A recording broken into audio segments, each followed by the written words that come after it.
Hello, everybody. How are we all doing? Whoa, it's good to sleep in my own bed again. Was out in Austria for a couple of days, really enjoying the mountains, but there's nothing as nice as just coming home and sleeping in your own bed. And time to do some art, of course. Hi, Maddie. Hi, Corey. How are you both doing? I'm doing great myself. So we got Oscar in the chat as well. It's good to see you, Oscar. Hope you're doing well too.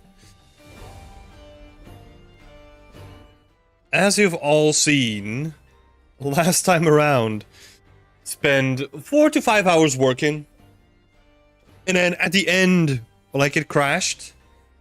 But I've actually managed to do something here. So let me show it off. So I've managed to actually completely reconstruct the whole scene. Nah, I'm just joking. It's just a screenshot. So basically what we're gonna do is just recreate the whole thing. Again. Ugh. That one sucked. So this is all the progress that we lost, basically. Still happy that we kinda have like a screenshot to go from, not gonna lie. Let's have a look. Let me put my screenshot right next to it. So I have like a ref.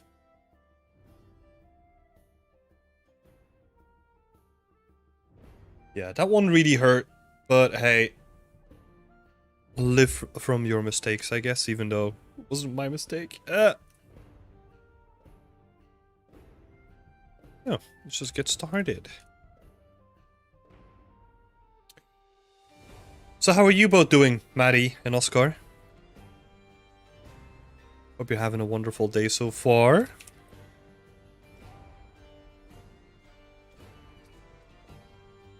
Just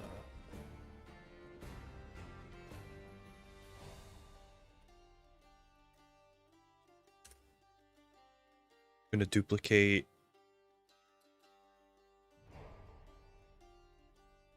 the screenshot camera.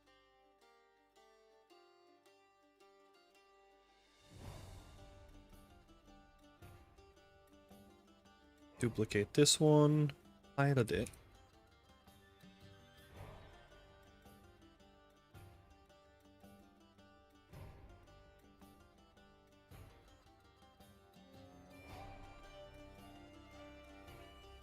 Let's see, we're gonna do something like this.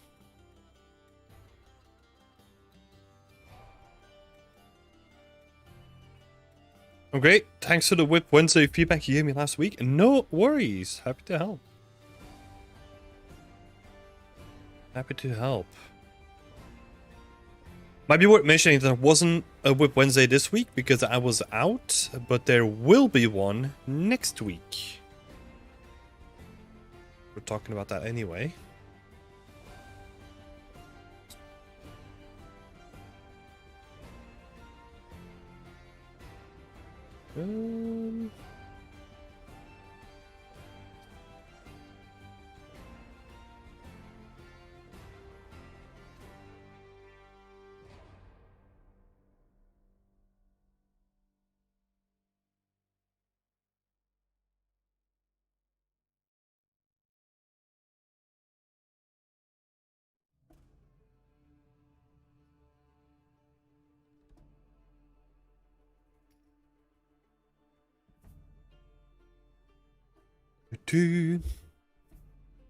Right, so we're gonna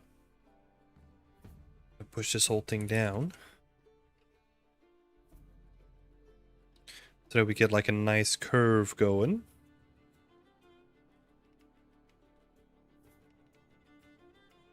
I don't want to have like a slope going upwards, kind of like we had before.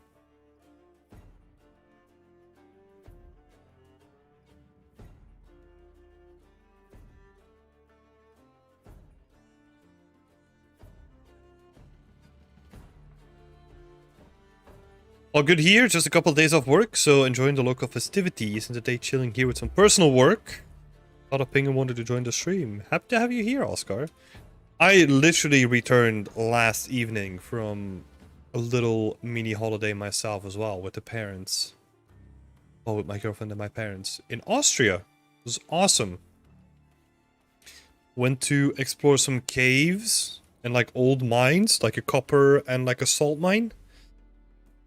It's really awesome to see. Got a bunch of ref, of course. Got my camera with me. Got a bunch of ref if I ever want to make a cave for the scene. Who knows?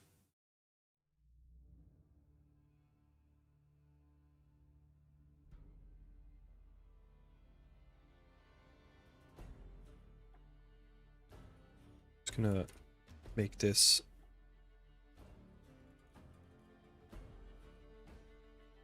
Kind of keep the curve.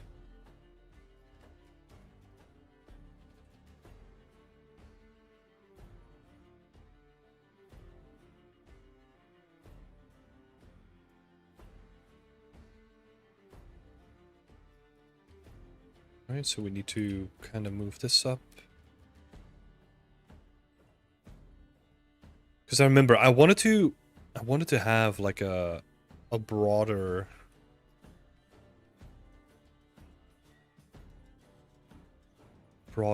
view.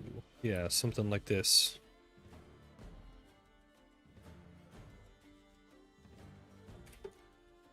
Doesn't have to be perfect, right? We're gonna see where we can make some improvements.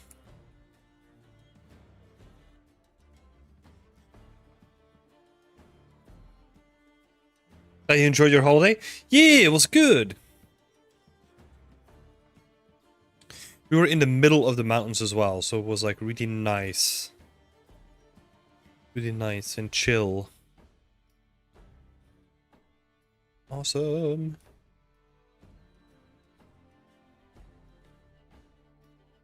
And unfortunately we have to go back for like a little trip of Belgium. Just because we have to go to a party. It's more a necessity than anything else, so we're gone for the weekend again. Hi Vivek! It's great to see you here. How are you doing?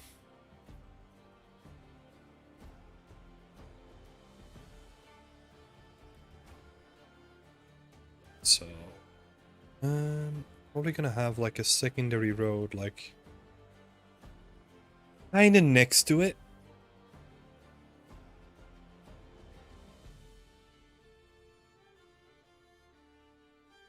Just gonna push all this stuff down.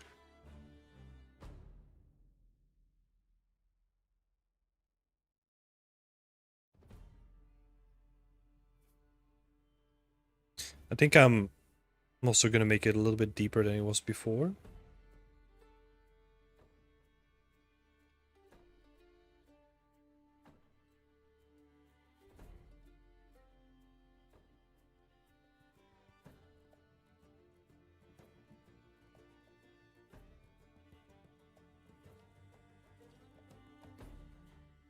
That's awesome. Hope you enjoyed your mini holidays. Austria sounds great.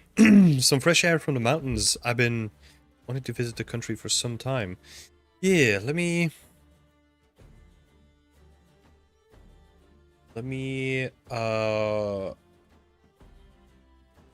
give you a look at where we were.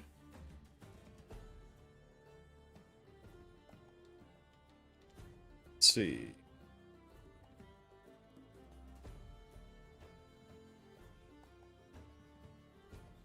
Oh, it looks so gorgeous in the winter.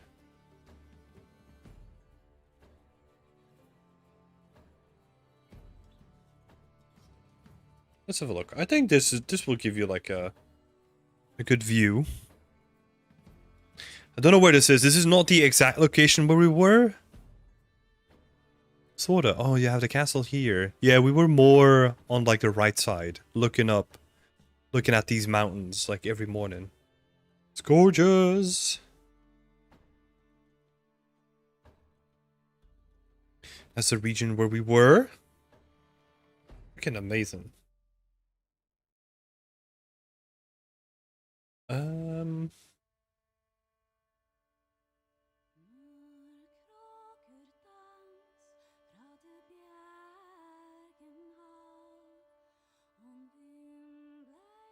We had like an awesome little tour in one of the local copper mines, which I don't think is longer in use, or like I think the owner was still looking for copper, but he's not had that much luck. But it was literally in the middle of nowhere. Two houses were right next to it, and it was like in their backyard. But it was awesome. Got like a whole bunch of pictures out of it too, but I haven't transferred them to my PC just yet.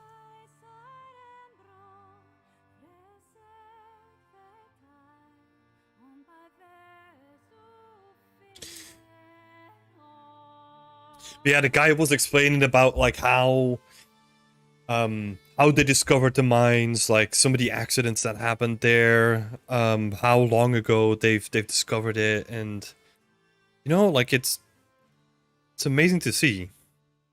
Oh, low battery. It's amazing to see. We had, yeah, just a really great time, you know.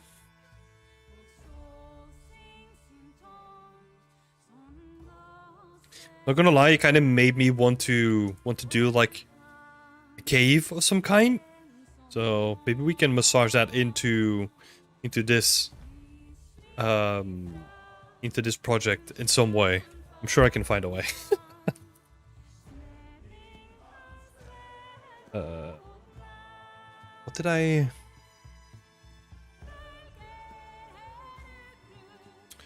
Roadside embankment? Road edge, that's the one.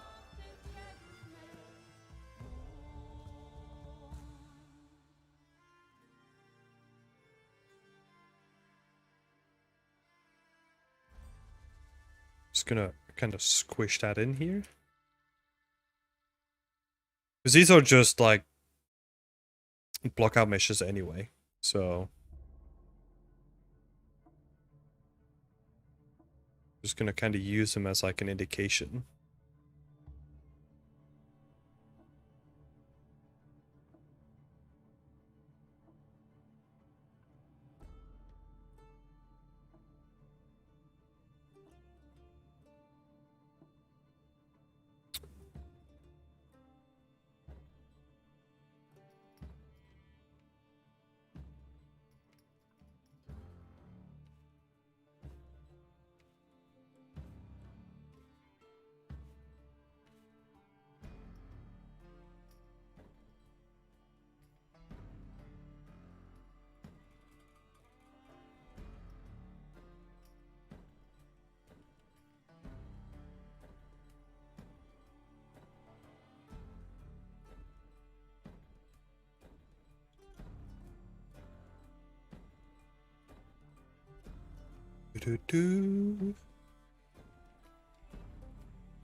Let's see. Push this up just a little bit, and then we can kind of sample this for flattening.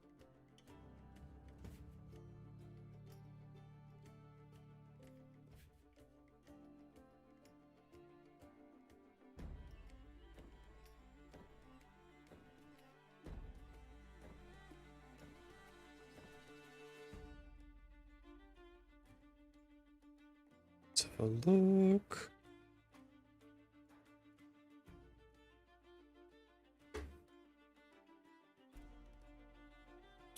Yeah, has anyone else been to Austria?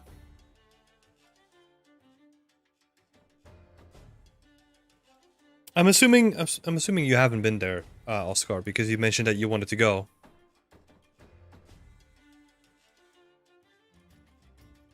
Maybe you did.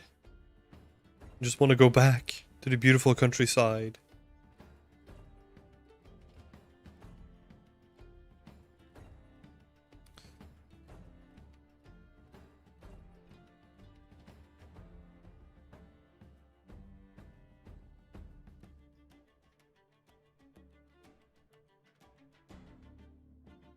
kind of having a look at what I had before.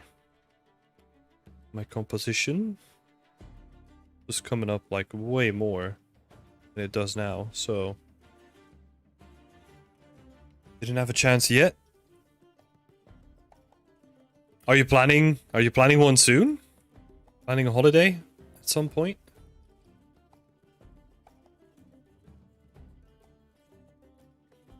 I think maybe let's move this up a little bit.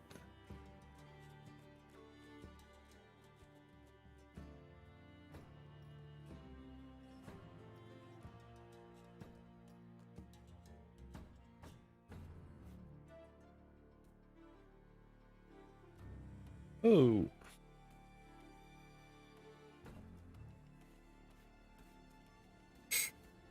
ETDLE, welcome, welcome. How's it going?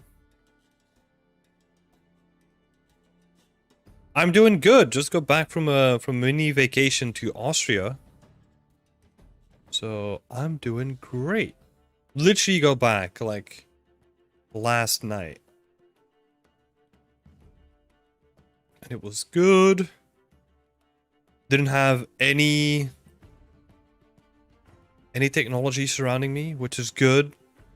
I brought my laptop, but I didn't really use it at all, apart from the train ride.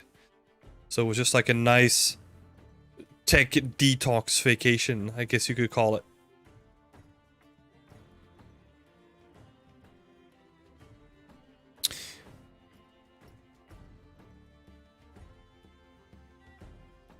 So yeah, that was really nice. We brought our dog with us as well for the first time. Didn't enjoy the trip at all, but he did enjoy the mountains, so that's good.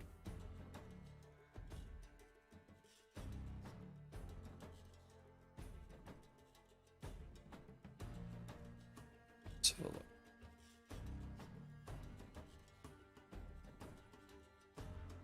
Probably gonna connect like a little bit of a road here. Yep, that is nice.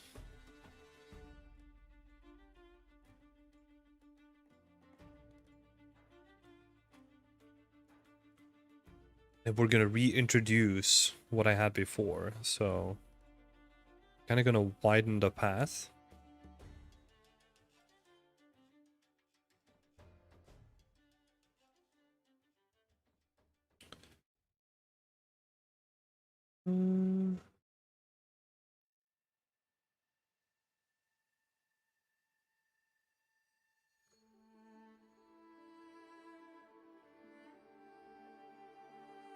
Maybe let's not make the spline points too short.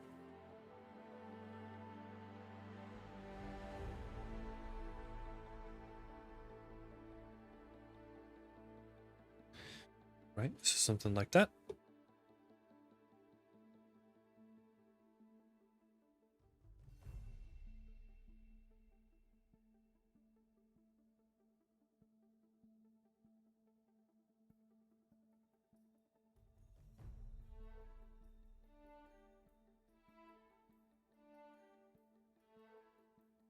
Yeah, how are you doing? ETTLE.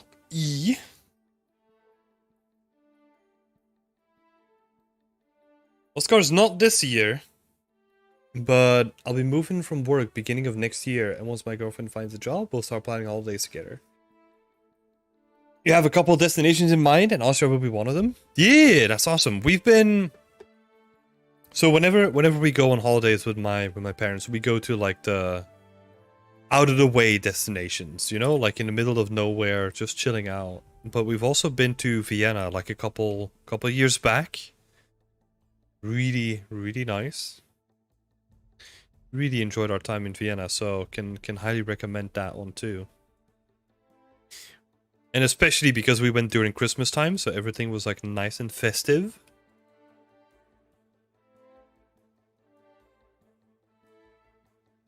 That's like an added bonus.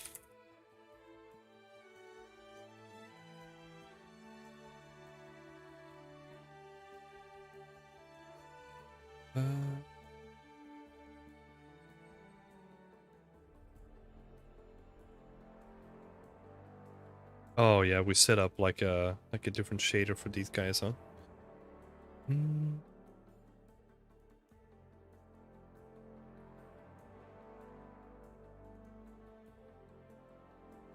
Oh, we already have one. Never mind.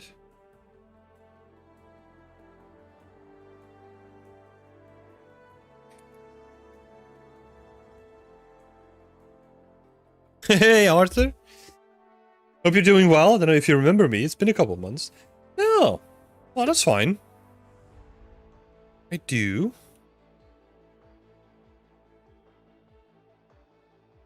It's a little bit easier to remember because it's not a nickname or anything like that, right? Especially if it doesn't change, then I can sort of keep track. What have you been up to in the last couple of months then?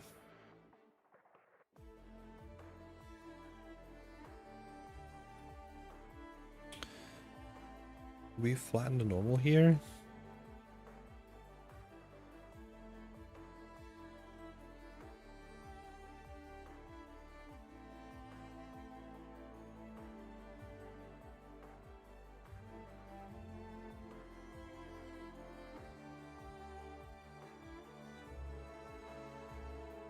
See if we can kind of get some rocks and pebbles in here.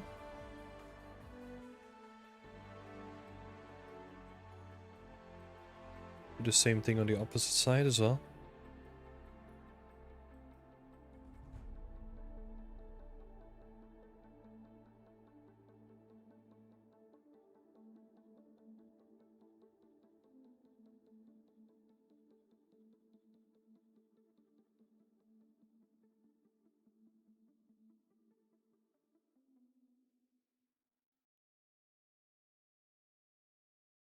I think we need to flatten this down a little bit more.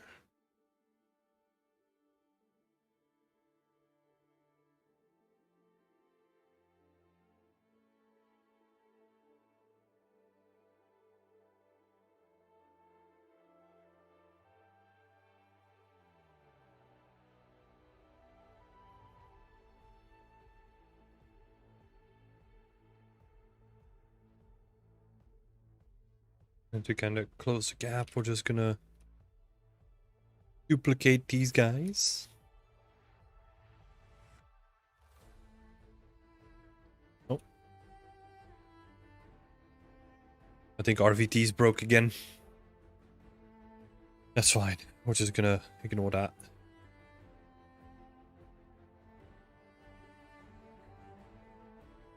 Just gonna keep on trucking.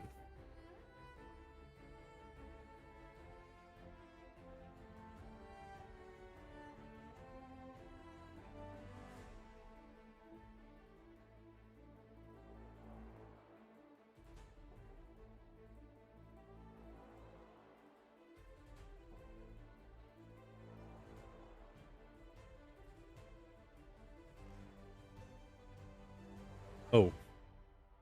Yeah, that's maybe... we can fix that.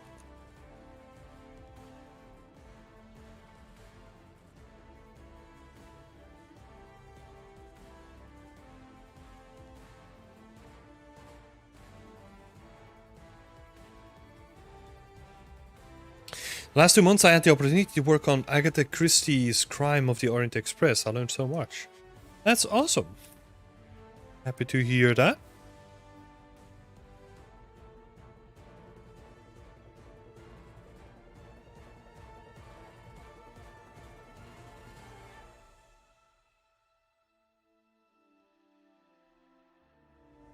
Let's see, so...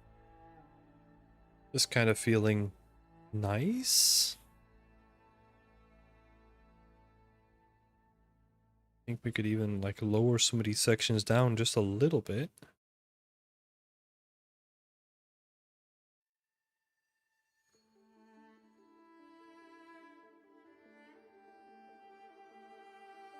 Like, we're currently trying to recreate what I lost in the last stream, so... Currently having a look at what the layout is. This is, by the way, what I'm referencing. This is where we were last stream. It's looking quite nice. And then we had a crash and it got rid of everything. So yeah. Kinda sucks.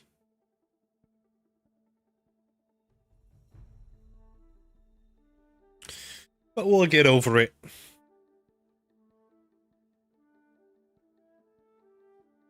Like people were saying last time, second time is always better, you know?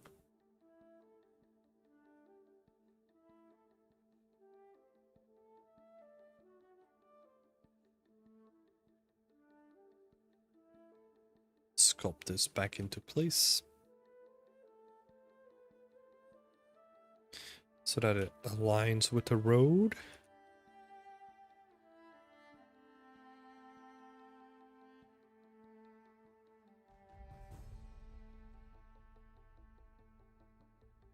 What happened? It just crashed. Like last time I was working on this little section, I took a screenshot and then I was like, oh, I forgot my console commands. So I went into like my console variables. I ticked on like the variables that I normally use, and then the engine crashed and I just had to do it all over again.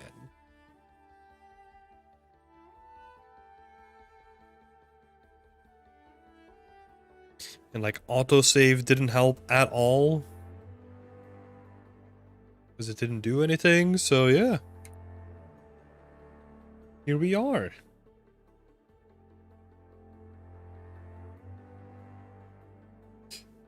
Oh, crash, that sucks. Yeah, exactly. It hurts. No way around it. But, yeah. I know what's done, it's done, I guess. Hey, the apples!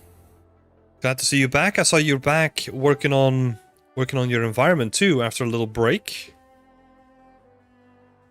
It's good to see that happening.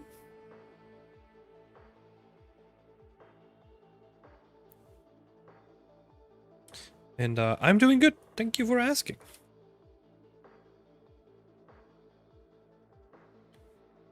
Just work.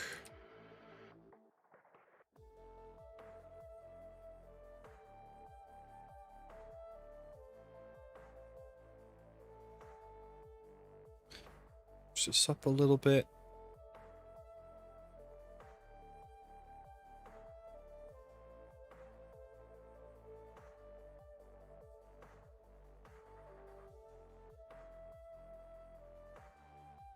Hey Arthur, thank you so much for the question. Just wondering, how did you make such a detailed ground? It looks like spines.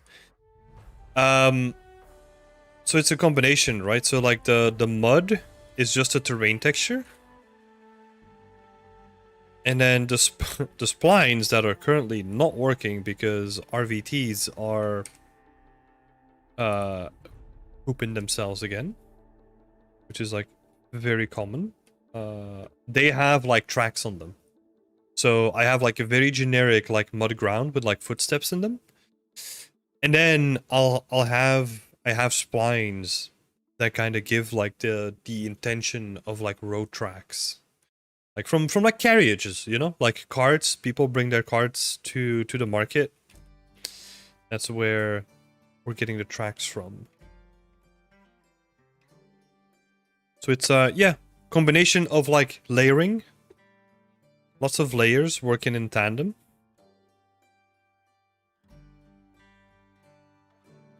And then the splines on top of them to make it add like some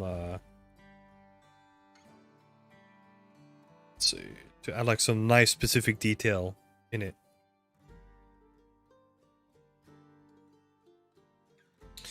Oh yeah, the thing that I liked here was the shadow that it casts on the floor, right? So that it pulls you into the frame a little bit more. I really like that.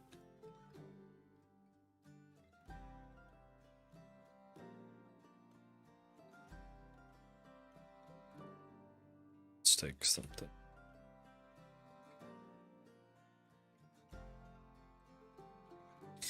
You turn off the auto exposure in Unreal Engine 5? Yes! Yes, I do. I do have it set to something specific, though, for this one, I think. Yeah. Yeah, so I don't turn it all the way off because I kind of don't like it in certain areas where it becomes like too dark. Right? So I don't have it always set to 1:1. But that's what you normally would do. Well, that's what a lot of tutorials say that you would do, but I've tweaked it a little bit. So that especially in the dark areas, it's not just full dark, you can still see stuff.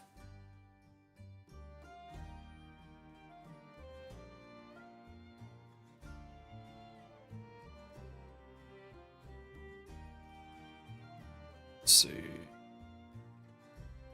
Just gonna extend this guy for a little bit. I see, makes sense. This is the thing, right? Like the auto exposure thing, it depends on who's using it. Like usually what is common is that you just set it to like 1:1, because then it makes it easier to balance like different screenshots because they're all gonna have like the same sort of exposure, right? So there's you put it to 1:1 just so that you can have like a sacred consistency, and auto exposure is not gonna like fuck around with like the values. But like in some areas, I kind of want it to be like lighter, you know?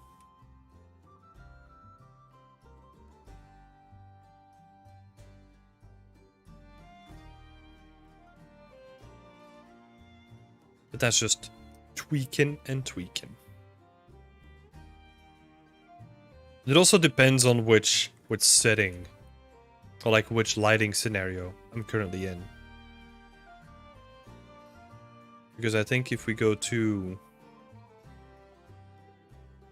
evening, let's have a look.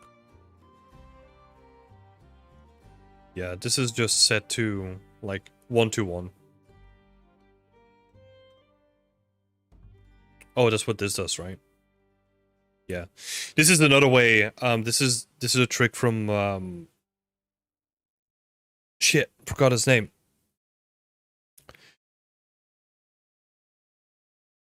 Never mind. But if you set this to manual and then disable like apply physical camera exposure, that's also a way of basically doing the same thing of setting it to 1:1. From what I know.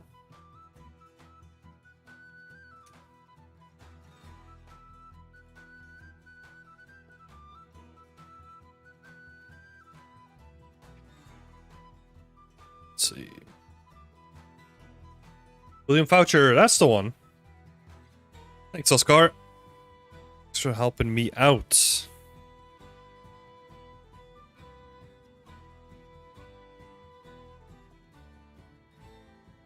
Where are my branches? Got a log there. Probably called stick or something like that, right? Stick, branch. What else did I call it? Naming convention is important.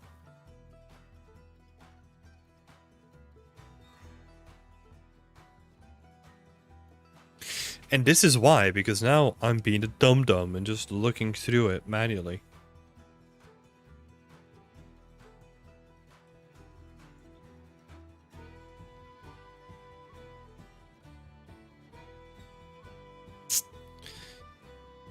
Tree, we got 3 stacks. And wood.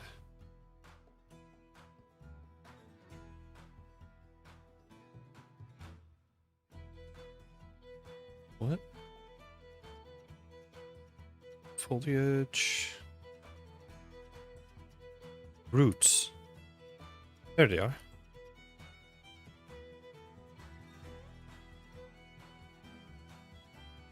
Because this was actually like a nice detail.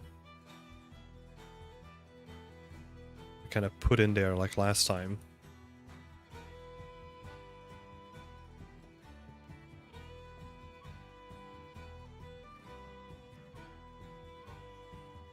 How's rebuilding the shot coming along? It's going along nice.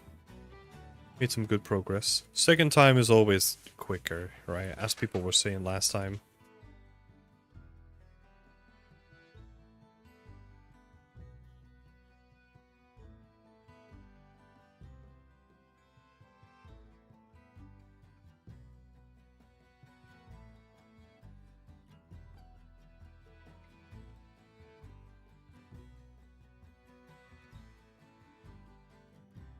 Move this in here to kind of make a connection between the two.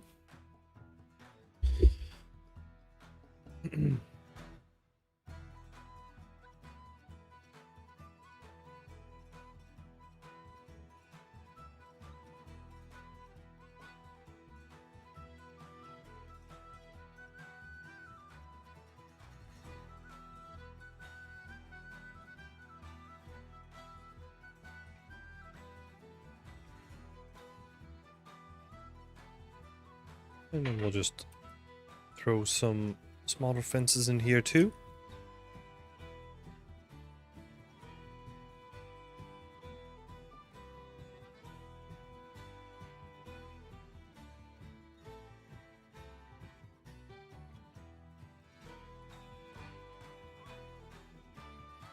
Could actually be nice. Maybe...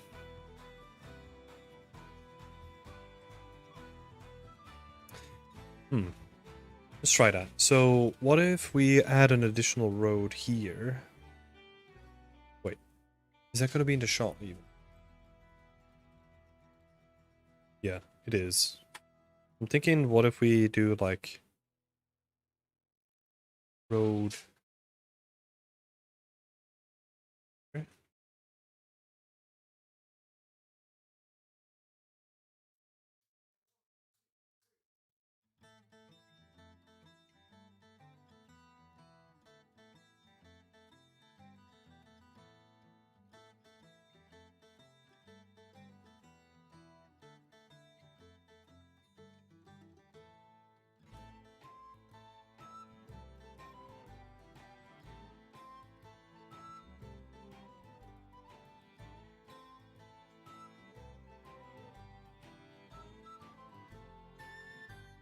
I'm just seeing...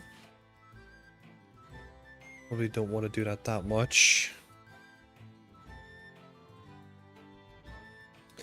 Oh, this entire spline is connected to each other though. Ah,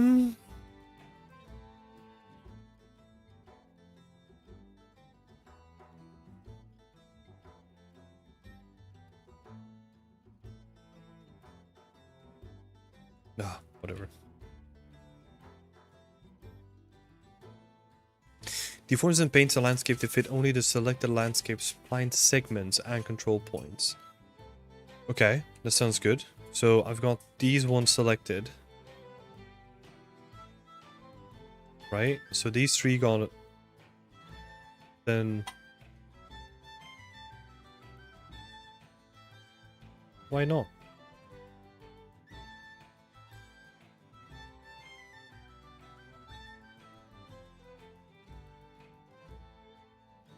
It does it on all splines, it just doesn't do it on selected ones, which is kind of interesting. So let's try segments. Okay, so it does it on segments, that's good.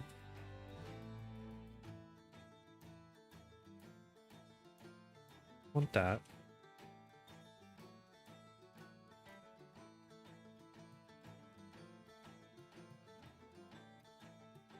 Save it! Yes. Yes, I will need to.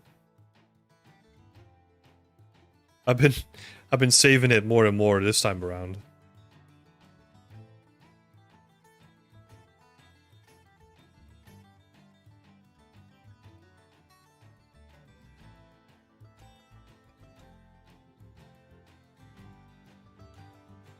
And so we have like a road coming in here.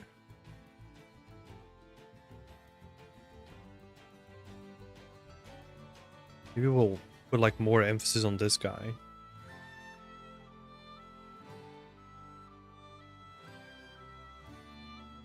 Right?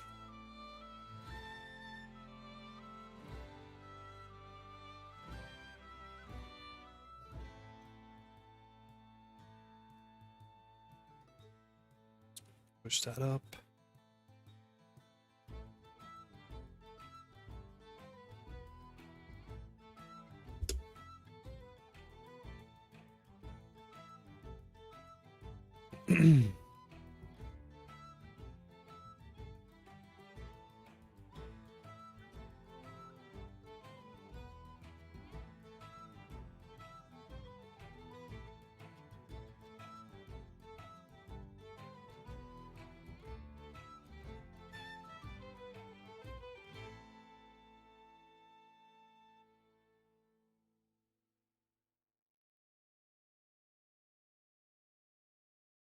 Then maybe...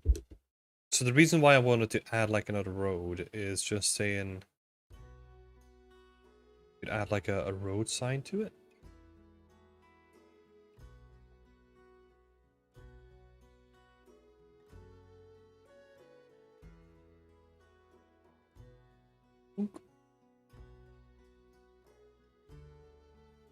This doesn't have anything on it at the moment, but I think it will be interesting to have it in the shot. Not at the same line as a tree, right? We kind of want to stand it out, like make it stand out a little bit.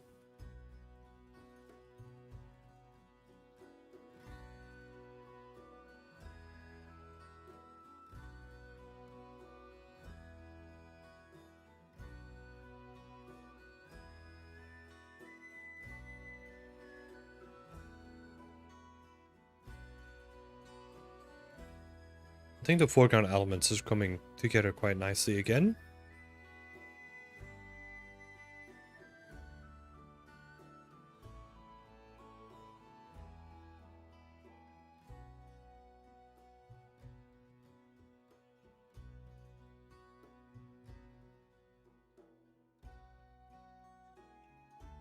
Oh yeah, for people that are new to the stream, feel free to ask any questions that you might have. Doesn't have to be related to the scene. It could also just be like something you're struggling with yourself. Right? Feel free to ask any question while I'm just doodling away, like recreating the scene that I basically had before. I think it's time to move this section up as well. Because I wanna elevate this to kind of fill up this space. So we kind of have this wall that is kind of holding back like all the dirt.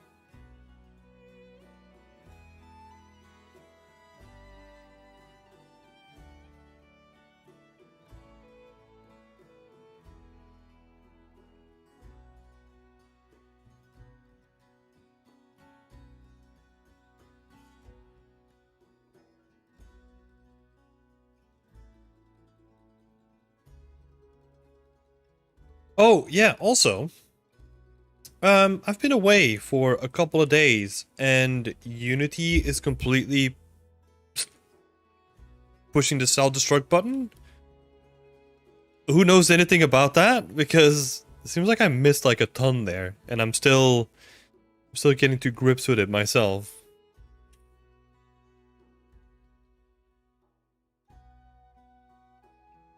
Hey, Jay! Welcome back. How's it doing? How are you doing?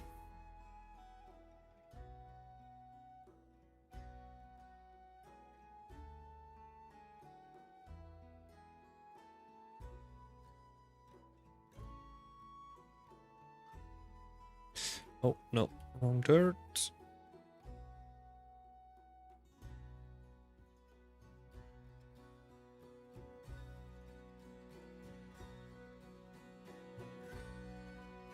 Oh boy, the Unity story is such a huge mess. There's so many plot points in this story. Yeah, I was reading up upon it. And to some people, it's optics. But then other people are saying, are saying that it's like, yeah, we're just gonna move off to Unity because this would like basically bankrupt us like entirely. So I haven't read too much off of it, so I don't know which side is true yet, but I can definitely guarantee that a lot of more people are like saying, nope, we're probably not going to do our next project in Unity anymore, compared to the people that are I don't know, excited about the change. So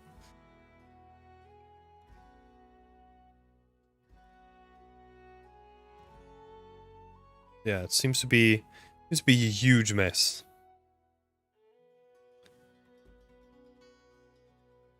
I mean, that's a guarantee.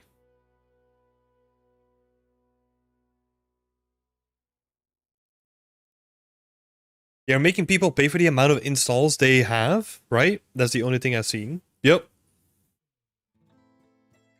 I did see a bunch of switching from Godot to Unity videos popping up. A lot of them. Yeah, that's the internet for you. It will capitalize on anything that happens.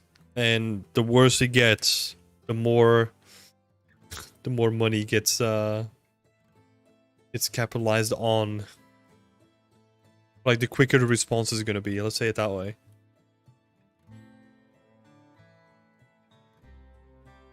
This is like game dev drama, right? So of course people are gonna capitalize on that.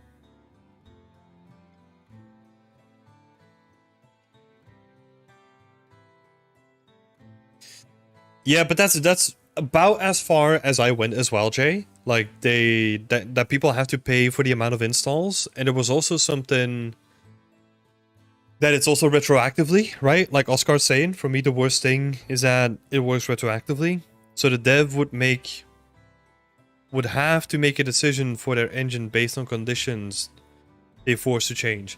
Yeah, exactly. Like, you basically go into, like, it's a non-legal thing, right? But like, you assume that that company is setting out like the terms, and at those terms, if they want to change them, that they're gonna like at least inform you about them. That they're gonna be like at least informing you about those changes if they were gonna happen, right? But that seems to be that was totally not the case. And yeah, whenever something like that happens, right? This also might be like a controversial take, right? But I'm of the opinion that if a company says like, hey, we're doing crunch, so expect to do like 80 hours a week, and like a company comes out with that out of the gate, like, that is fine, right? Because then people are well, the small caveat there is junior people, right? Because they have no concept of what working 80 hours a week is like, and what does to like your mental capacity. That caveat out of the way, if let's say as a mid or a senior, you're like, yeah, sign me up, then at least you know what you're getting into. But the same thing happens is where they'll say like, oh no, we don't do any crunch, like, at all, like no overtime, nothing like that, like everything's well managed. And then you enter the company and you're forced to do crunch. Well, they do crunch for like months and months on end. Yeah, you feel screwed over, right? Same as happening here. Like, and it's fine to change that over time, right? Because a business model is going to change, and like a business is going to change over time. But if you're not transparent of where the ship is going, then how do you expect people to get on board? Right? That's what it comes down to, really.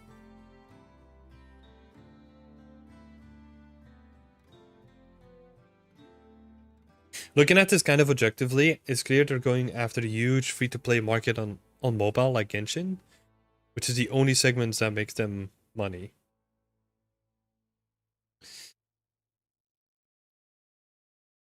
It doesn't work retroactively, as in you won't have to pay for past sales, but they will be used for future calculations. Okay. And I've also read something, again, haven't looked into this myself, right? I've also read that if you pay for the Unity Pro license, that you can avoid like a bunch of the fees that you would incur otherwise. Again, working on limited information here, so don't take my word for it. But that's just what I've seen. But yeah, I totally agree with Oscar as well. That it's more about like the transparency of things, right? Like the optics of it all. Just like, it's fine if you're making changes. Just tell people about it before you do it.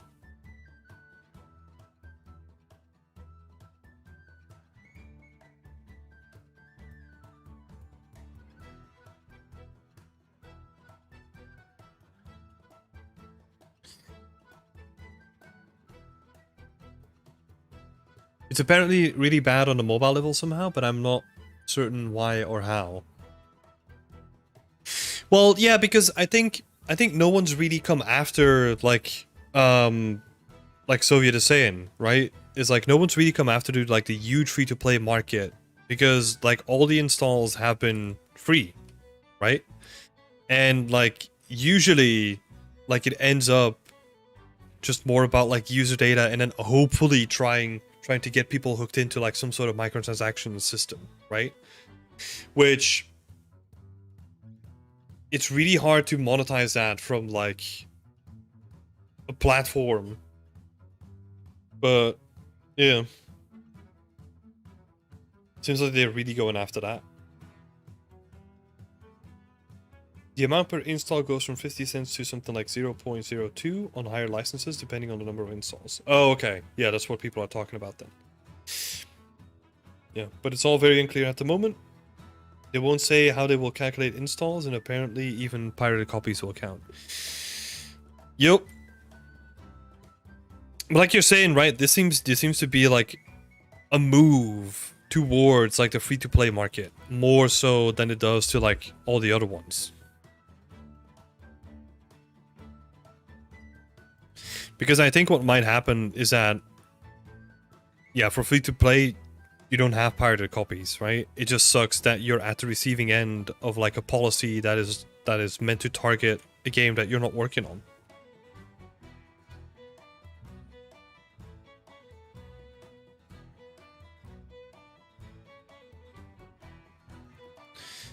And it somehow still affects you as well.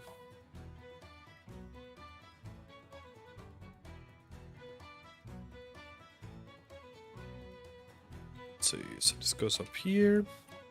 Yeah, it's all weird. I feel like,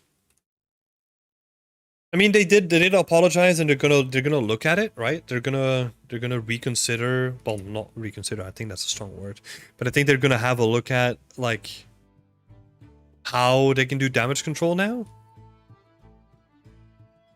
But from the optics, it seems that the damage is already done. Because again, you can only pull this many moves and then be completely destroy the trust that you have with the companies that are signed up to Unity already, right?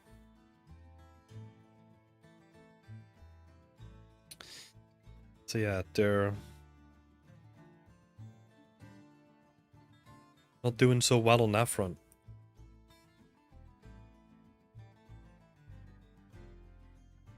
Yeah, and that's what, to me, that's what it's all about, you know?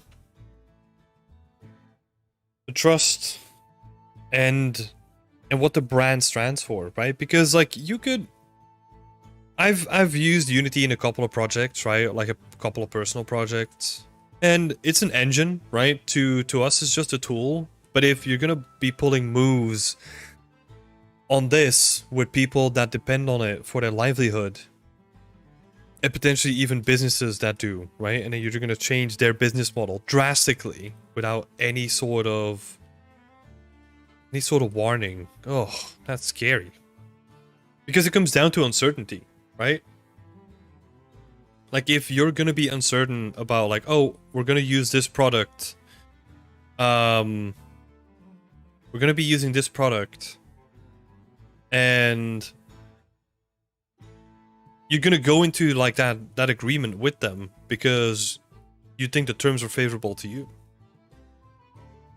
Yeah, if that changes, oh yeah, you're screwing up your user base. Yeah, it seems like a very complex story because I'm reading like a lot of both sides, where people are saying like, oh, but compare this to Unreal, and if you make this amount, then Unreal is gonna take like a way bigger cut than Unity ever will. But yeah, that seems to be like case by case dependent again. So yeah.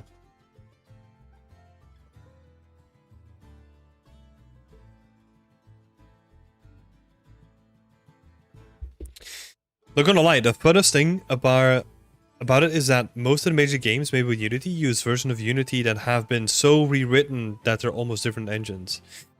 Yeah. Yeah. Yeah. That's the thing that really sucks about it too, though. Right? Like, it's crazy that can happen because you make so much proprietary tech that is like attached to Unity, right? So that you almost make it into like an entirely different engine. But there's also the other crazy part about it that you've been investing in like technology for like, let's say 5 years, right? Making games in Unity for 5 years, and now they're just like, oh no, we're gonna change this. Like, you need to rewrite all that proprietary tech that you've made for Unity and convert that to whatever engine you wanna work in, right? Oh my god, that must be such a pain.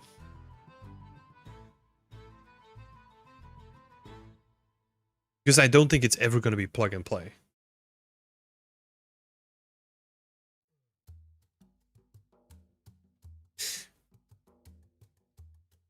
Time for potatoes. That's awesome. Second favorite. Time for some taters.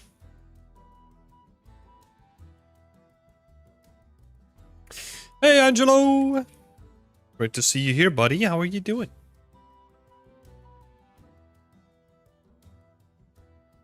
Let's see.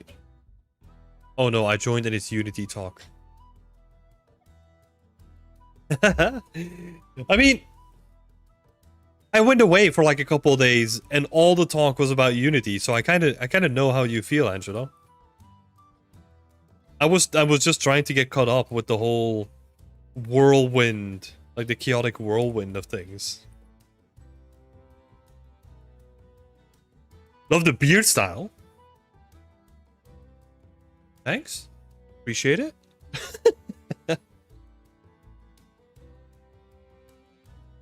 Let's see. I wonder if this would lead to more studios going back to proprietary engines with worries that it could also happen to other engines.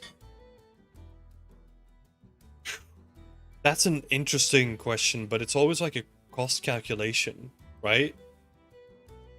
I don't... Man.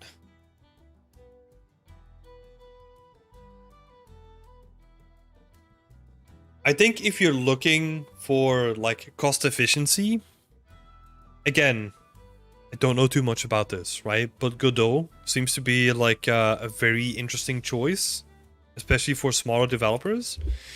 A lot of people, or like a lot of people that I've seen talk about this, were thinking about maybe switching to Unreal. But I think, from my limited understanding of Godot, I think Godot might be like an easier switch compared to Unreal for most Unity developers. I don't think you're gonna...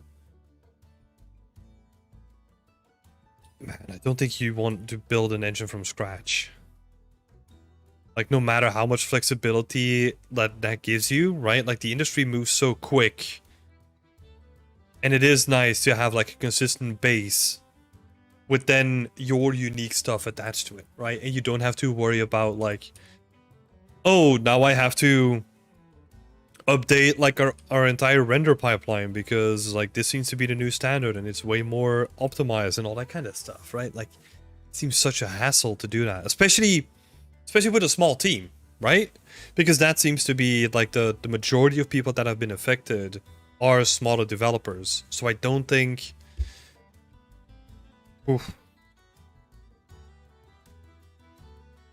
I don't think they're gonna switch. Like, especially not to their own proprietary engine. I think they will look for other ways, like Godot or maybe I don't know, RPG Maker or something in the likes, right?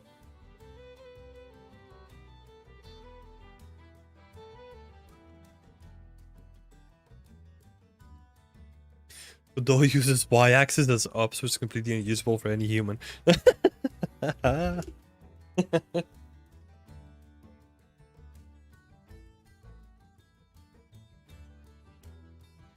There's probably a gap on the market for a small, fast mobile VR AR stuff that's gonna have a simple financial model. Oh, you mean as in like an engine, right? I think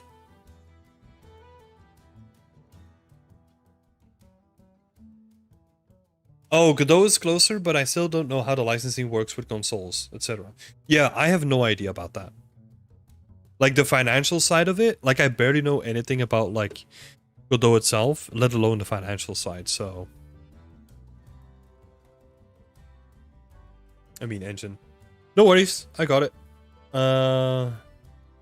Yeah, because Unreal is gonna be like overkill for like a lot of smaller developers. Plus, even with Unreal, I've been using this engine for like ages, but I've never really looked at the financial side, right? And that's the most important thing here, right? Like supporting developers and making sure that they have like a sustainable financial model that they can actually work with. So yeah, I have no idea on any of that.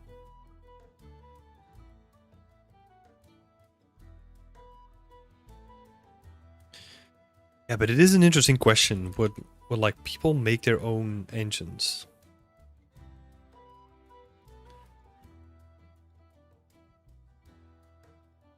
I thought Godot was under GPL license like Blender. I think so. Not sure. Not sure, honestly.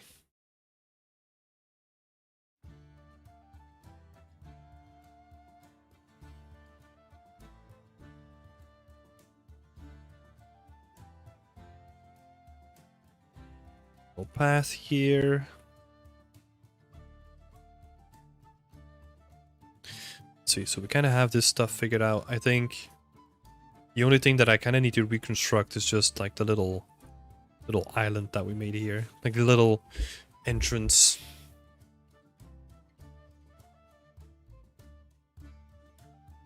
Godot does not officially support console. Oh, okay. So it is mobile and PC focused then.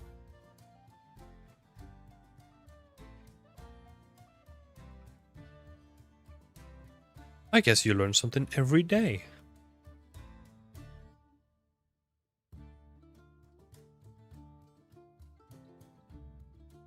Let's flatten this out.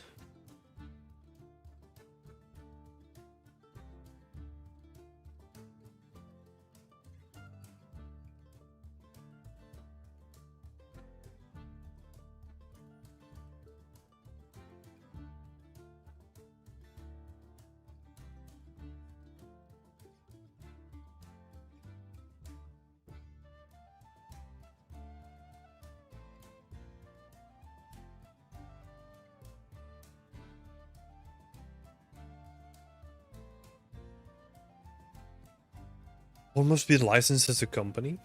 Godot is an open source project, so it doesn't have a legal structure. Oh, interesting.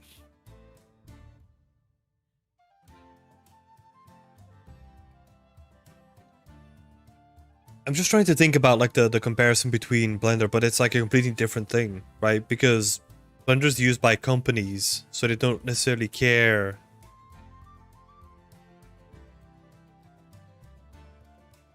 So you basically had to port it yourself as a dev.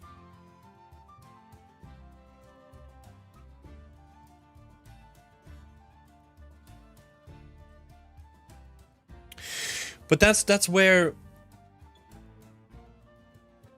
That's interesting, because the first thing I'm thinking about is like, yeah, but that's what you would do anyway, right? You would port that yourself as a dev.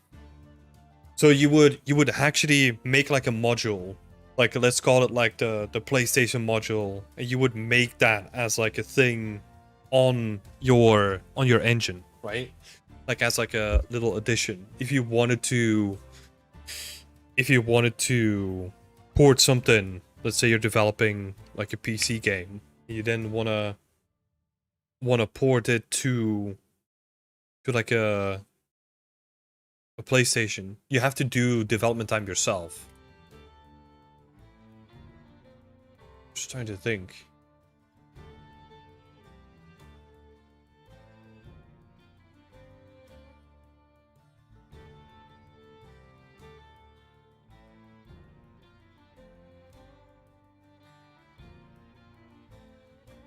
Because like in the end, this is really interesting. I've never really explored that side of things, right? Because we never really touch it, or at least I didn't. It's like how the collaboration works with like the console developers and the actual developers, right? Because I don't think, from my understanding, right? Like I don't think the console developer is going to care which engine you use, as long as the product that you're trying to ship on their engine is going to be stable enough, right? Because CD Projekt Red used their own engine as well, or at least they used to, right? So they have their own engine. So you can do the same thing with Godot, but that means that you have to do the development on that yourself as well, right? Which is basically what you're saying as well, Soviet.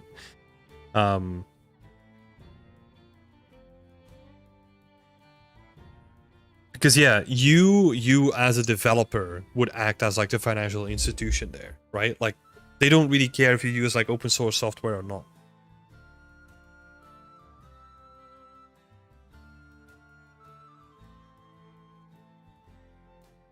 Even with Blender, I have to go through IT and legal to check if I can use it. Open source is cool, but it complicates some things. I think, from my understanding there, is that it just complicates things when it comes to the reliability of it as a tool, right? So let's say for Blender, if you wanna start using it as a tool in your toolkit, you kind of need to know that it's not going to be around for a couple of months, but you want it to be around for like a couple of decades, especially for a bigger developer, because they're gonna want a tool that they can rely on for like their future IPs as well, right? And that they can just keep relying on, and they know that it's going to be there. And like the whole open source model, I think, is something that is like very not new, right? Like it's been there, but like now especially with Blender, it's on the forefront of things, where we've never really had like an open source project that was like the main thing to be used in game development. But I think Blender is getting really close.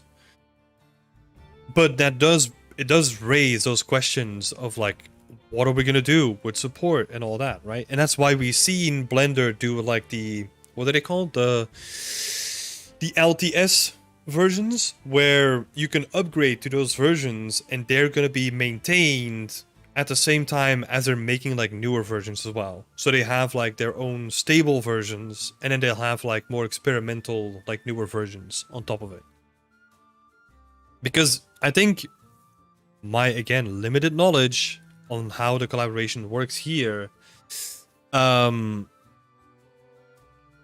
is that's why the LTS versions of Blender are there, because they wanted to make sure that they offered that long-term support for the more established developers that were looking for something that they could rely on for the long term rather than the short term.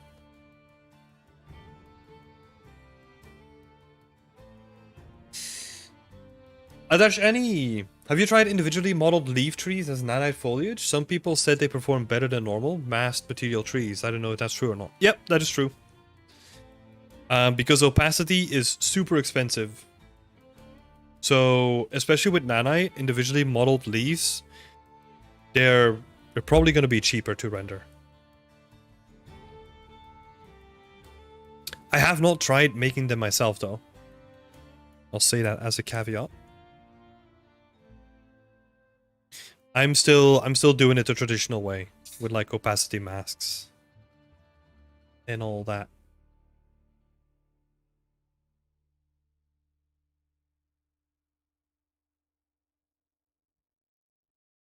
Yeah, it's really interesting.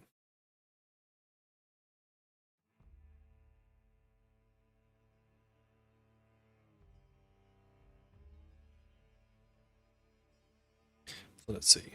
What do we have here? I'm probably going to remove some of the foliage.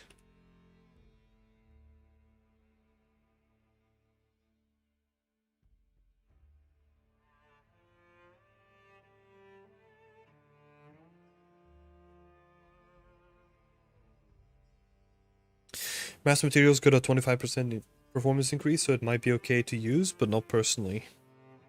But not personally performance checked it yet. Yeah, I doubt that with Nanite and like all the systems that are integrated with that, right? Like Lumen playing way better with Nanite as well. That is probably not worth.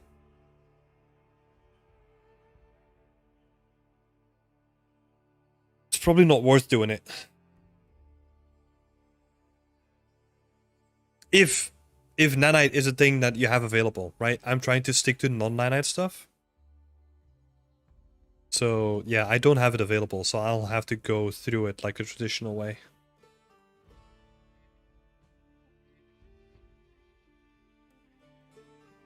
Oh, Jay, are you trying to share a link? Sorry about that. I think we still have them blocked, I think.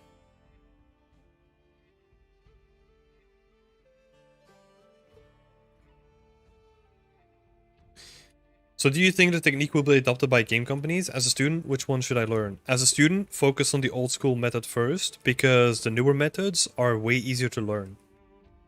Like, in my opinion, it's way easier to make like a fully modeled Nanite tree than it is like going through all the optimization and the hassle of making like a masked, like an opacity masked tree, and how to make those performant.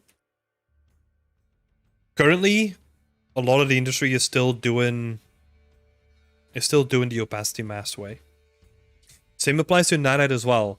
Nanite is way easier to adapt into a workflow than it is to do it the old school way.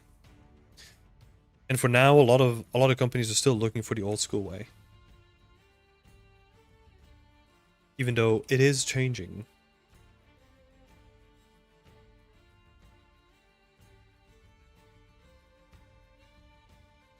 Yeah, maybe not that old school, Soviet.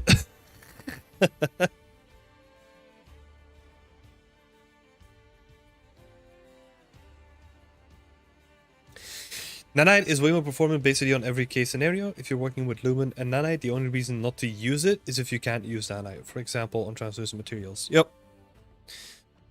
Yeah, exactly.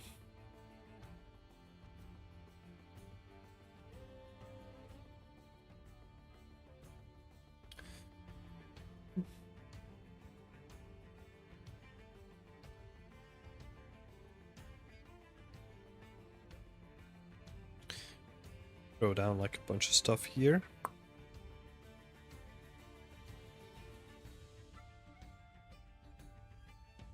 Let's see. Yeah, so we need to move the tents a little bit.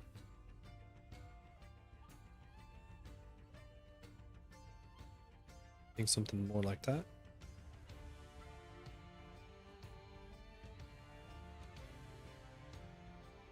We want them a little bit closer as well.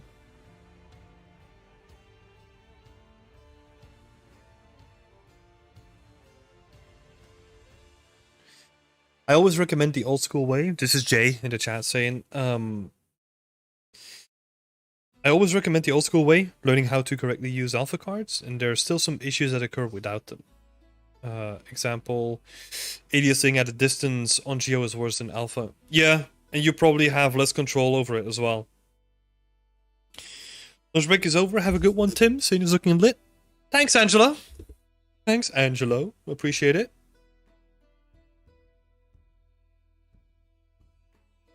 Only thing to keep in mind about Nanite is this space because of the file size, or how manageable are those assets. You don't want like a 200 megabyte FBX, or to try a UV. Yeah, the disk space is not really the issue, I think, because from what I've seen, this space is never, it's never really determined by like an OBJ or an FBX, but by texture sizes, right? I think if you want to do like a 200 megabyte FBX, you really have to try. I mean, again, not use Nanite, right? So I'm sure that there's people that are like easily doing way more than that. But it's way easier to have like a 200 megabyte like texture than it is like an FBX. So that's why even Epic brought up their examples, right? Where you don't need a normal map anymore, because you're doing it all in geometry now. So what they use instead is just like a micro detail normal map that you can use on like multiple objects instead of having like a unique normal map, and that saves you like a lot of memory when it comes to like loading in those assets as well. So yeah, it can be way more performant because you need less textures in general. But the amount of textures you need depends on the workflow that you're using, right? So everything is like a case-by-case thing when it comes to this.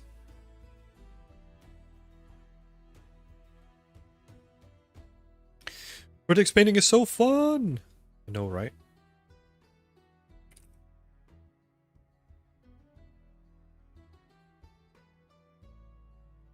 The space of meshes isn't really that bad. Yeah, thought so too. The only time it would become an issue if you have a ridiculous pipeline with it, if there's a new form of compression for Nanite that solves most of it. Yep. Yeah, that's what I thought as well.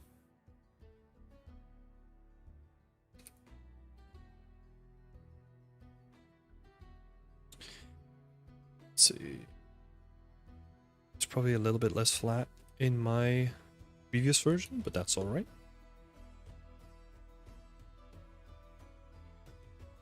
Cool, thanks for the answers. I appreciate it. No worries. If you have any more questions, feel free to always ask them. Oh, I didn't notice that RVT's fixed himself again. We can actually look what happened here.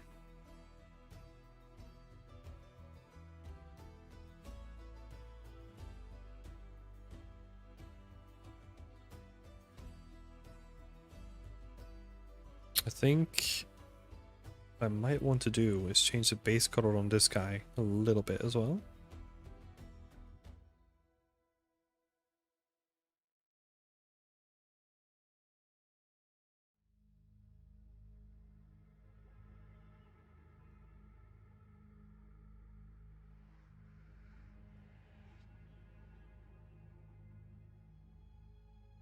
A little bit brownish.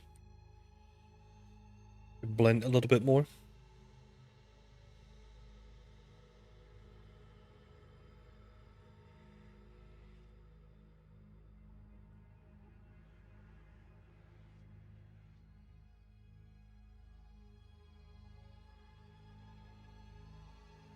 Yeah, I think the biggest struggle is exactly like Oscar mentioned as well. The UVing and texturing of like such a high density prop is usually the issue. You can also get away with more, right? Because like your UVs don't need to be that specific because you have so much geo to work with. But still, that seems to be the bottleneck from what I hear.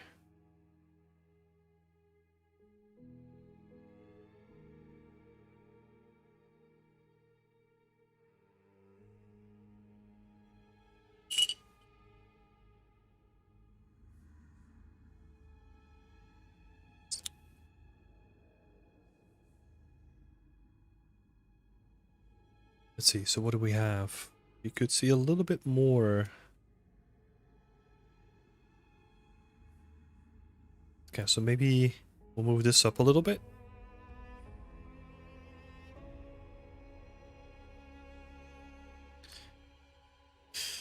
Okay, what do y'all think? Like, is the right side of this wall, is it too high? Because we kinda, let's do a comparison, right? This is what we had it at before. Like to the left, and then on the right is a new one. Let me know what you think, left or right, and then I'm gonna grab a drink.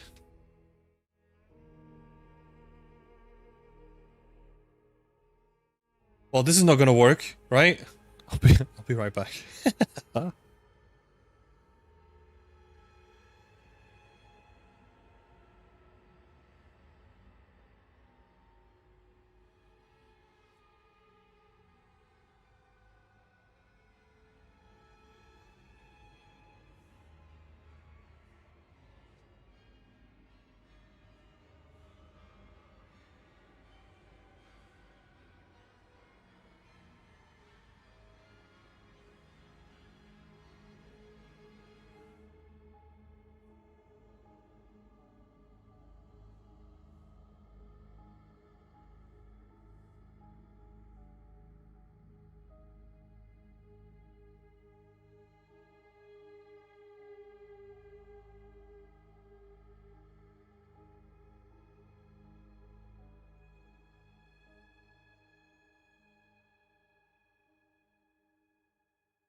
Hey, it's awesome. We got some people coming in here with their favorites. Jay saying it would be ridiculous pipeline stuff in my opinion. I feel like we should treat it the same as the old stuff with traditional trims and tidables. But then transition into doing a kit mesh phase with higher poly pieces. Oh, I see what you're saying. Yeah, that was really interesting in when they were showing off Nanite first, that they had like geometry trims. You know, like just trims of stuff instead of like on a flat plane, they actually had geo and they would use that all over. That was like really interesting. I always wanted to try that. Let's see. The apples is saying right. Cool. Second favorite is also saying right because it's more functional as a wall. The left one seems like you could step right over it, but the right blocks the card behind it. Awesome. The apples is also saying you have to move the cam up so that you don't have the up stands perfectly on the bottom of the house, right? Oh, yeah. Like, maybe that's what I'm thinking. Like, maybe moving the house and the cart up a little bit so that they get, like, a little bit more space. So that you kind of have, like, a road going up here. To highlight that a little bit. That's a great suggestion.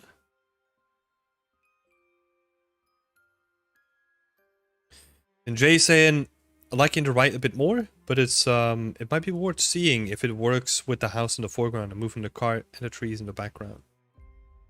Cart and the trees in the background. Oh, yeah. Yeah, I see what you're doing. This annoying tree. And then, yeah, to be honest, like this annoying tree, I like this one more. And then also having these trees back integrated. That's a great shout. Yeah, thanks everyone. Oh. Okay, we're gonna stick with this one then. And then we're gonna keep on doing this. I need something like a little bit more upbeat than just like this kind of music, please.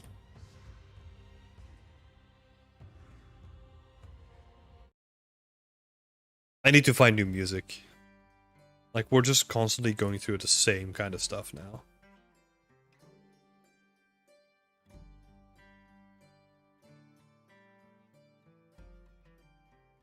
So, let's see. I'm just gonna make like a little island here. Ook. Smooth it off a little bit. Let's see. So we're getting a little bit more of the house, which is nice. Don't really mind the cart there. I do need to...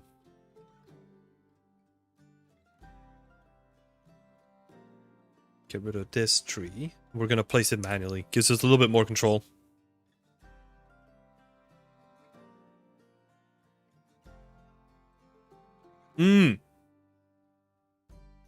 Oscar is saying likes the right more, not just because of the height, but also the wall looks a bit more fortified, if that makes sense.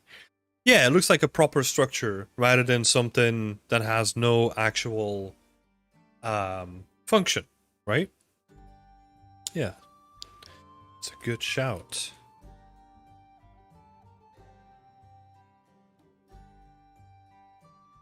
Let's see. Where's my beautiful tree? This one.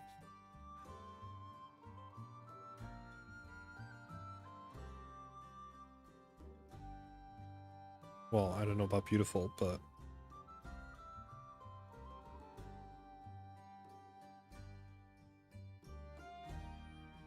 And then...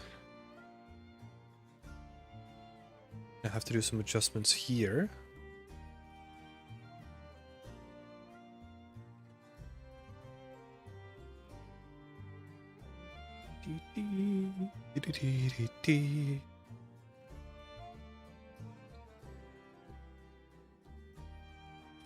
Smoothen this off a little bit. I think it might also be worth to just do like a little push here. Whoa! Hold on. Little one, please. Because I kind of like that we have like this little bit of separation between the road and like this little ditch as well.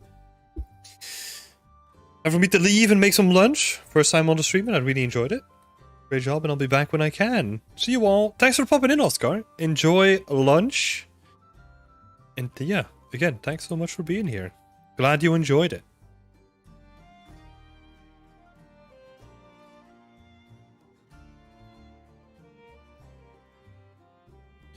So I'm gonna do the same thing here, just like slightly pushing some of this stuff up as well.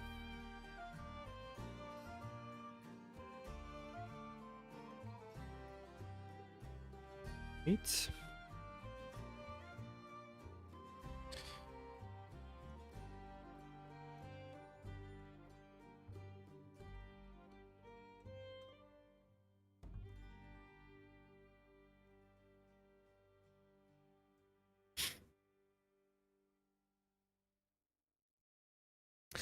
What's the rough narrative for the front house, by the way? A guard's dwelling or stable keeps? No, this will just be like a little farm building. So it will literally be like, I'm probably going to put like a little bit of a farm here. Then we'll have like this plot of land assigned to this little house as well.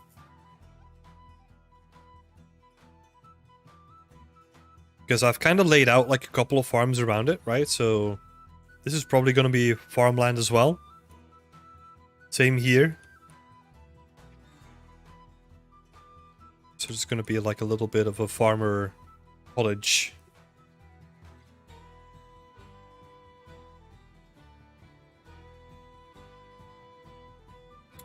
The stable keeps would be good, cool as well. Like almost like an outside of the city wall stable with like an inn next to it. That would be cool too. I like that idea. Maybe we could... Oh, you know what, Jay? What if... Oh, I kind of... what if we built something like that here, maybe? Maybe here? Like you would have like the city here, and then maybe we'll build like a little seaside stable with like an inn sort of building. It could be cool. Like that. It gets the creative juices flowing.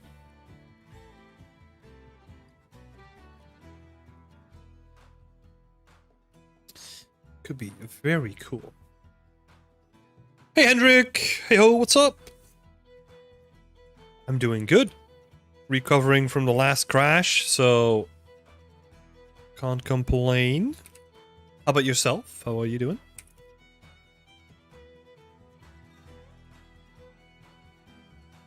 Let's see. So we're just gonna make like a patch.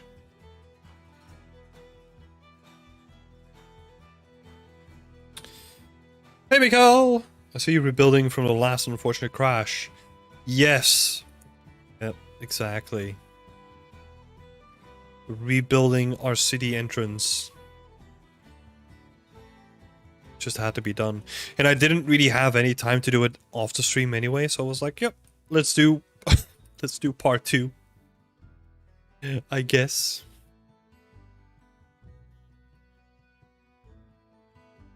But it's all good. We're actually making really good progress.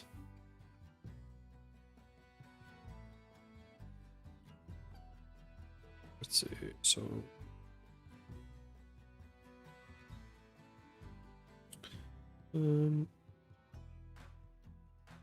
plunk.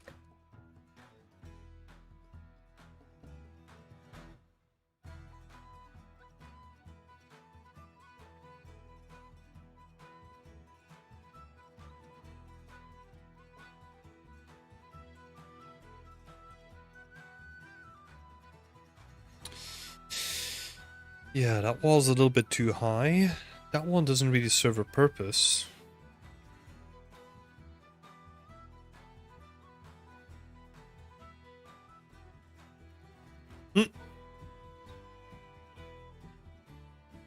The Nanite ran before just remind me how much I need to look into 5.3. Don't do it. Don't do it, Jay. I actually don't know what's new in 5.3. I think I had like a quick browse through it, and there wasn't really something that really stood out, which I'm grateful for, because, man, I'm still dying to get into like a procedural generated content, like the PCG system, PCG, procedural content generation, or whatever it's called, you know. That was looking really interesting, but I just know that once I get started with it, it's just like, oh, it's game over. It's gonna suck me up completely. Oh, Nanite Landscapes? I skipped that completely. I didn't know that that was happening. That's cool. The Glotsim stuff, the Glotsim stuff is actually interesting. That was the one thing where I was like, oh, that could be nice. Because one of the things I have, let's see. Come on. How nice would that be? Just like sim this up. Woo! Do all the banners in Unreal. Have like this stuff all simmed. Oh, that would be tasty.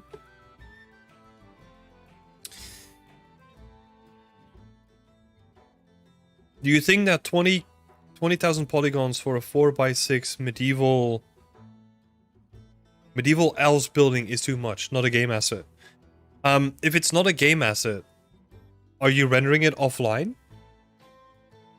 Like, is it just gonna be an image at the end? Or does it need to perform in a game engine at all? Because if it's not a game asset, Endrick, then no one cares. I mean, that was a very direct way of saying it, but like performance, like the reason why we keep performance in check for like when it comes to like poly count, right? It's just because we're kind of making it towards games, right? So as soon as it's not a game asset, yeah, Yeah, if it's not a game asset, make it 10 million polys. Yeah, exactly. I would even say I'm actually agreeing with Jay. Like 20,000 polygons is not too much. Let's see. I mean, let's see. This is 13,000 triangles for this house.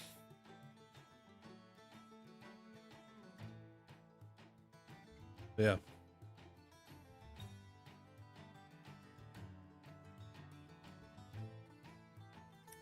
Oh, Jay, you're gonna see if the sim stuff works well for environment stuff. Let me know. I'd be curious to see your findings on it.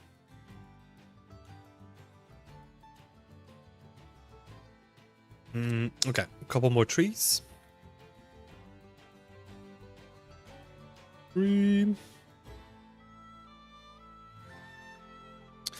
I do not want to have big trees there, though.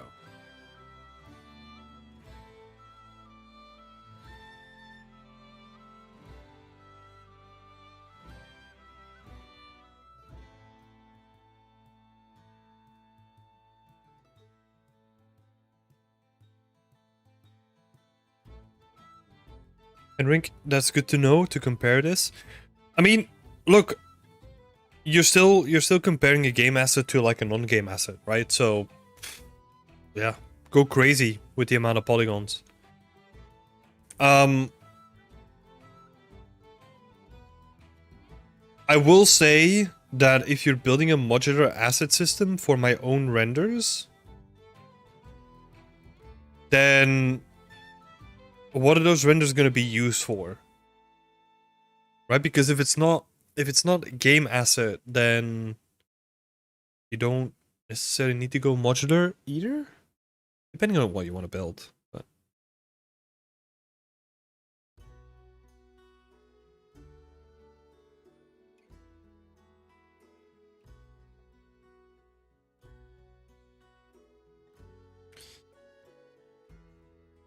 whenever doing stuff like this, I just makes me realize like how desperately we need some kind of bushes.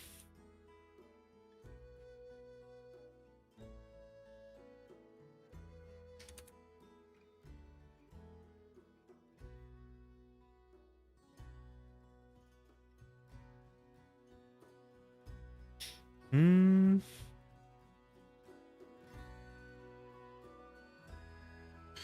I am... Well, it's close to the wall, so I don't think I'm actually going to fill that up too much.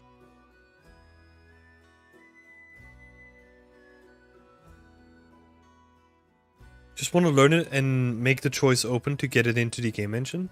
Just for learning. Okay, fair enough.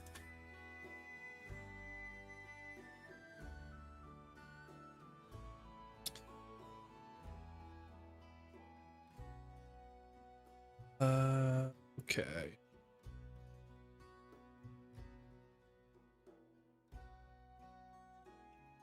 It's a foliage type. That's a small boy.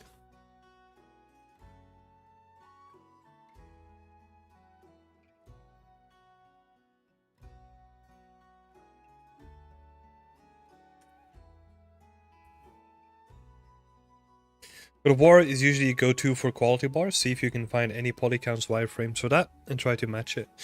Yep.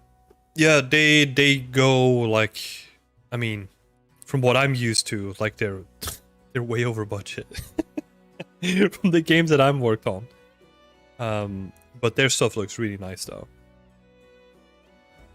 So yeah, that would be like a good quality bar if you're looking for one.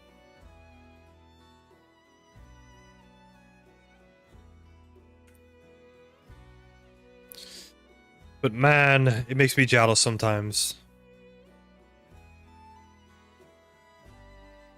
Still remember back in the day when I was working on Planet Coaster. Oh god, what was the most complex prop? In terms of poly count, right? I don't think I've ever...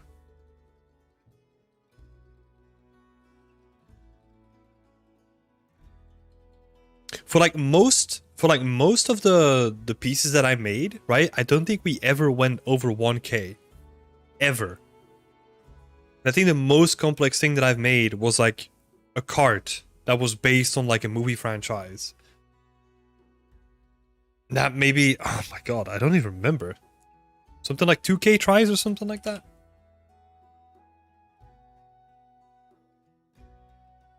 Let me see. I don't know if I even have like a wireframe of this guy. Like this thing.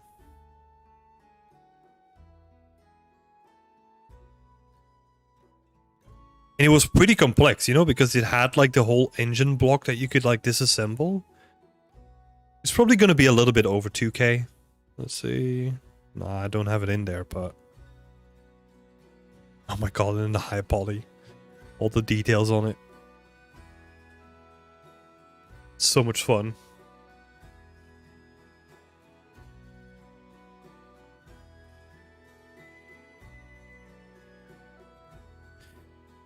Yeah, like all this stuff is all baked down. So this is basically just like... like a... What is that? Like a rounded cube with like a hole in it. And then some... like 2 edges for the sides, like here, to emphasize the silhouette. Like the whole thing. Let's say under 5K. And I think that's even an overestimation, so... Yeah, because most of the stuff that we did was like... really simple stuff. I lost the building blocks. Oh, don't I have... Yeah, this is a wireframe. Look at like how simple all this stuff is. Like even for like pretty dense like seats, right, on a roller coaster. I mean, this is also like a third person like top-down game, right? But like a lot of this stuff is like super simplified in terms of like polys.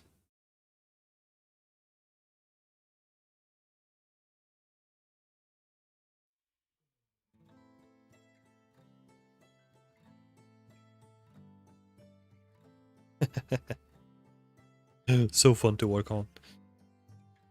It did make it so tough after that to go from this mindset of like, oh, I can only use like a couple of hundred polys to like, no, it's fine to use like over 1,000 on things. Took me a long while to get over that.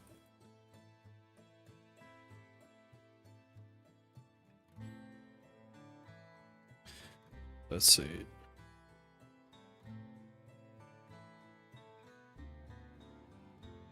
It's a pretty good Polygon thread that shows a lot of the poly budgets from last gen games, if anyone is interested in that. Yeah, send it over and I'll share it with the chat. Jay.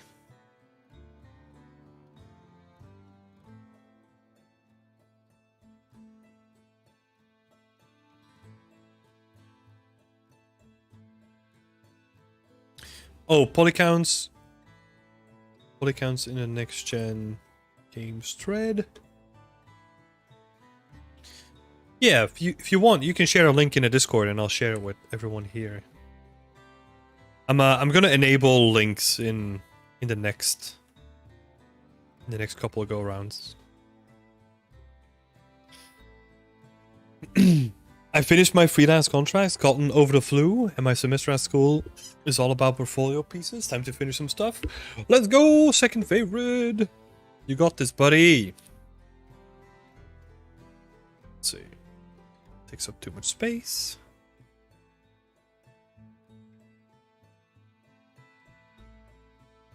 Posted. I'm gonna check it out just in a sec. Thanks for posting that, Jay. Oh, that's a big boy.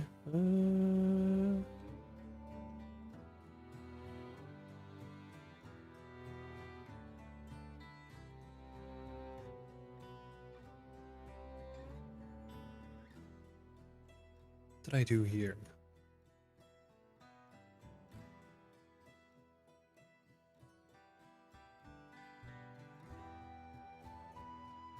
Don't really like that.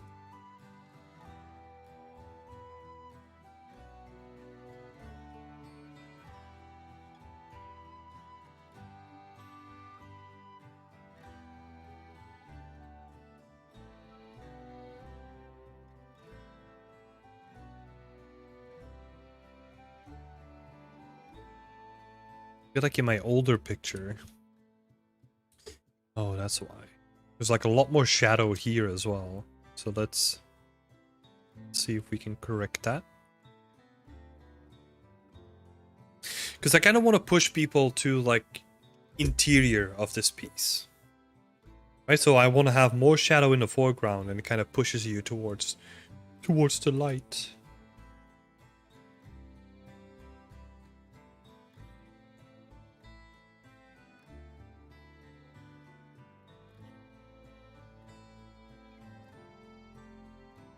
Okay, triangles in game.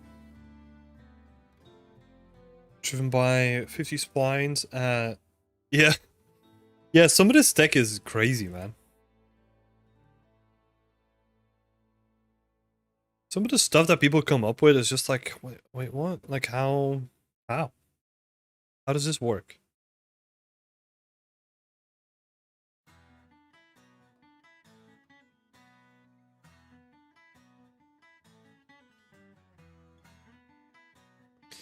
Okay, let me get the link. Let's check it out as well.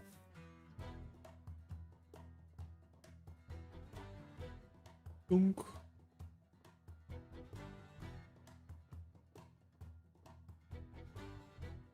Here's the link for anyone that wants to check it out themselves as well. No pictures. Oh, hey.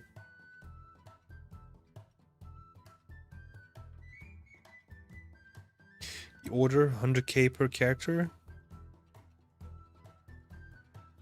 Oh, all character wireframes. That's cool. Let's see.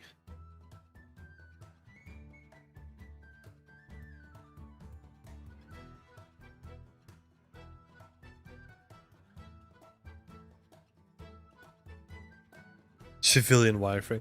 Oh my god. There's people have been digging around to find like all the juicy details. This is awesome.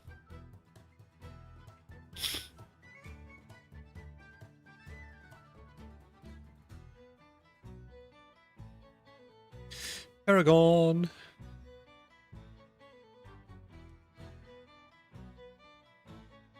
Let's see. Bandicoot, Fortnite.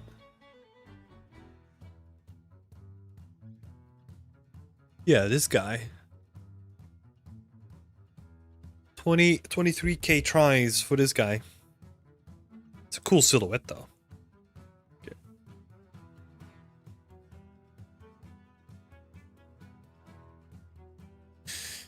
Yeah, it just shows that geometry is not really the issue anymore, huh? Geometry is getting pretty cheap.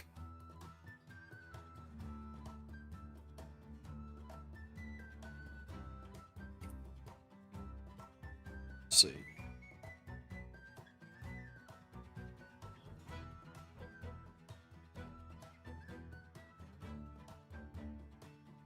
Let's put a shed in here as well. Wood shed.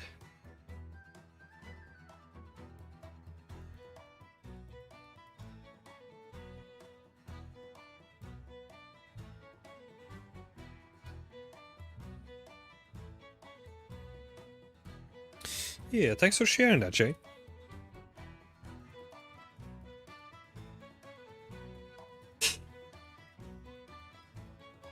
Don't want to go too far.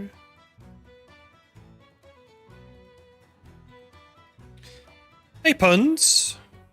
I'm doing great. How about yourself?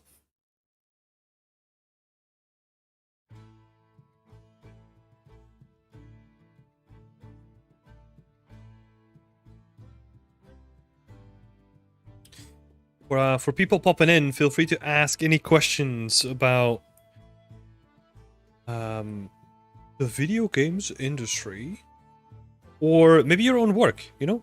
Working on something cool, but you're stuck with something, feel free to ask away. These streams are kind of just like a chill out together, talk about stuff together type of deal.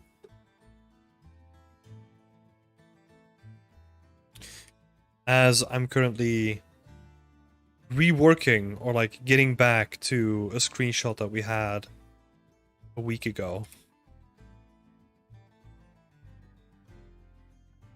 Like a scene, rather.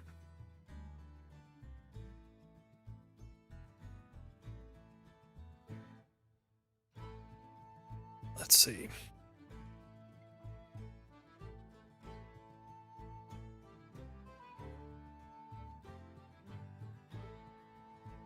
So I kind of had a canopy going last week.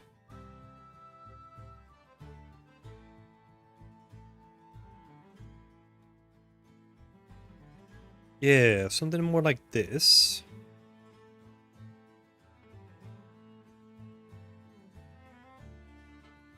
Just need to find like a nice little angle. Yeah. Something more like this. I kind of like the feeling of like you coming out of like after a long trek. This is the first city that you see, and it's kind of like you're coming out of a forest into like this nice clearing with this village in the middle of it.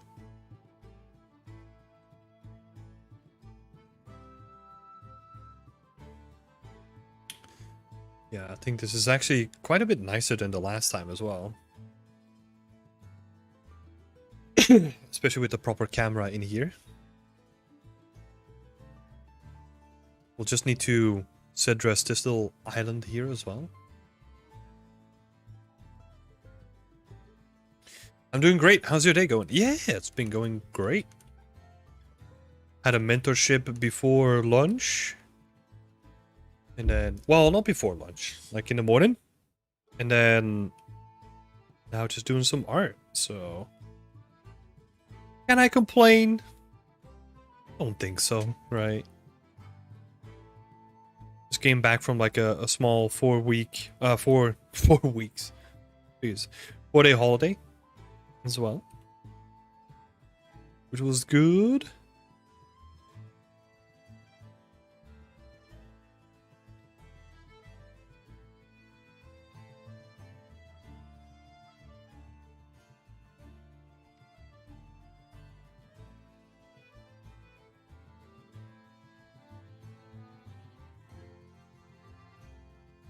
How many tree variations did you make for the scene? And did you make them in Blender or SpeedTree?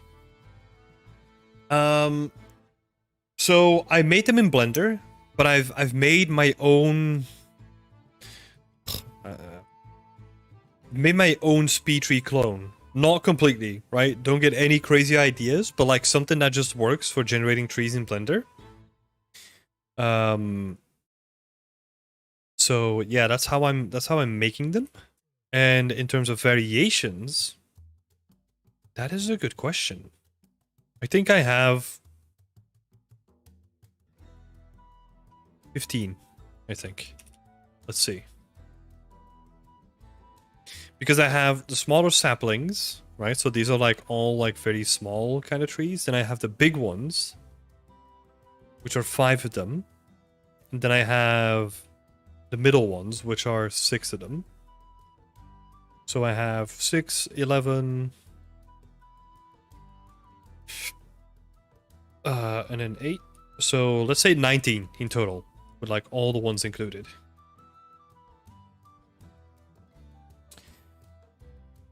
Has anybody any idea on how to light glass in Blender realistically for the product rendering? Specifically, especially when there's a dark liquid inside of it. When there's a full front view render. Nope. Sorry, I can't help you with that one. It's been ages since I rendered something in Blender. Maybe someone else in the chat has an idea?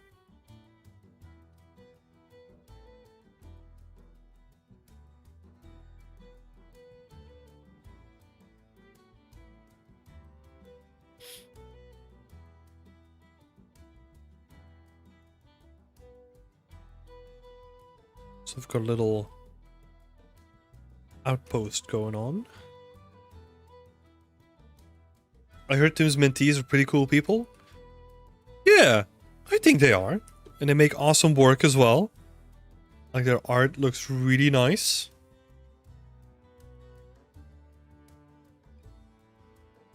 Even though they probably cringed at the idea of me reinforcing that, but hey.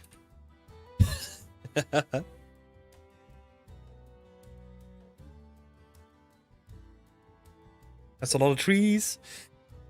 Yeah, but like the thing with trees is that it's fairly easy to generate additional ones if you wanted to, right? Especially if you're using speed tree, like the only thing you basically need to do is just select a different seed and like you have like a new tree. So technically making new trees is not that difficult.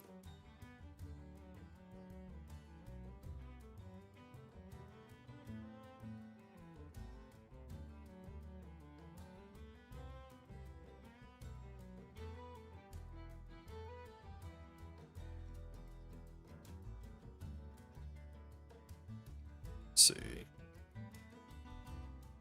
don't want to make it. I'm not gonna put this here. Like this would destroy the entire shop, but playing around to see what we can do with it.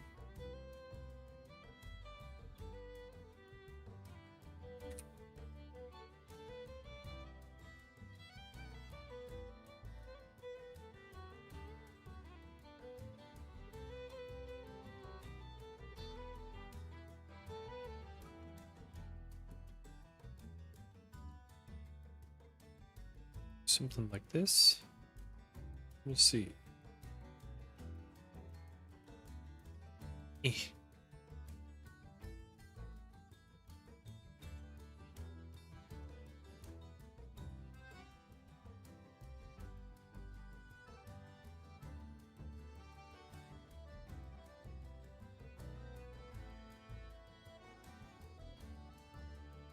Yeah, currently the trees don't really hold up that well close by.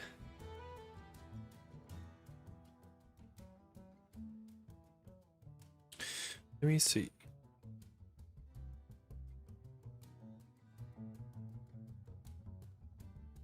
So if we select this guy, pin this preview.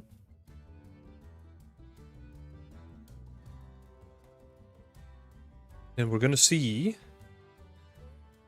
because I kind of want something to break up this like a large section. So I'm gonna see where I'm painting. Oh no, not this one. No. Okay, so that's where that is.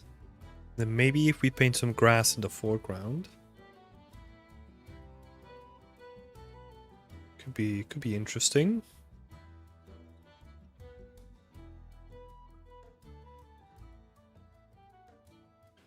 And maybe with a little bit of landscape work, if we just say like, hey, just gonna push this a little bit up.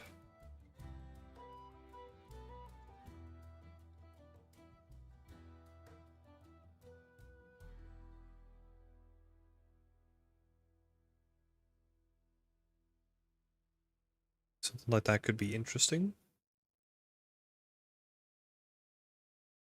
Right, because now we're getting a hint of like, oh, there's still like a road going here, but it's like a small side road, right? Like maybe that's like one of the local farmers.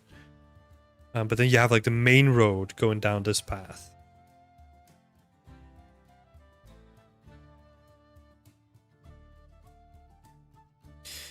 And maybe to further emphasize that.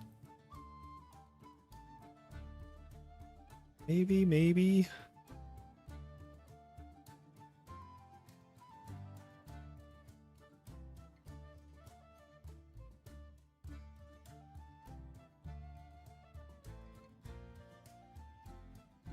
So you can see that I'm kind of going back and forth between addressing the scene and then focusing back on the shot, right? Because all the other stuff that's kind of outside of, yeah, your normal camera doesn't matter too much, even though we're still building a world, right? Most of that stuff doesn't really matter too much to the camera that I'm currently trying to build. What if we put that guy over here?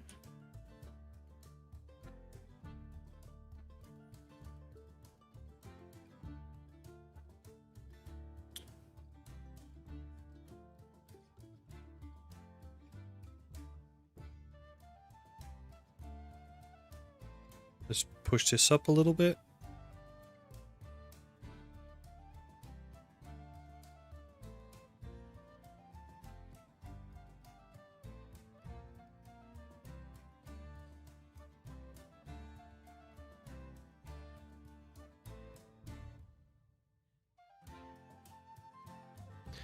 Hello?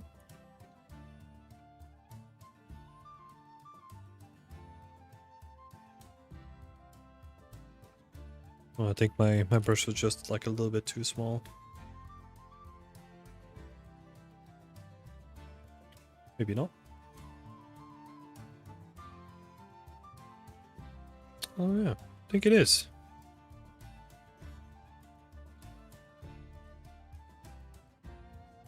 Yeah, okay.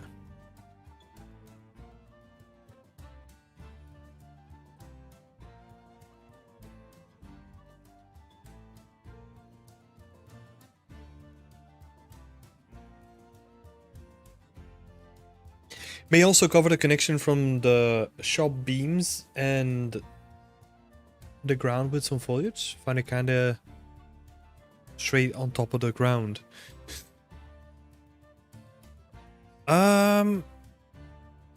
You're talking about this section, right, Hendrik? I'm not sure what you're referring to here.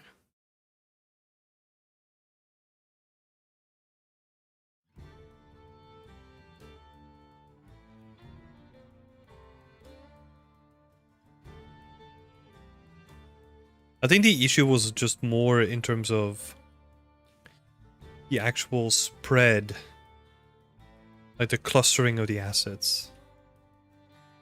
And then maybe what we could do, but this, well, we're probably gonna have to hand dress this. Could do is take like a bunch of grass.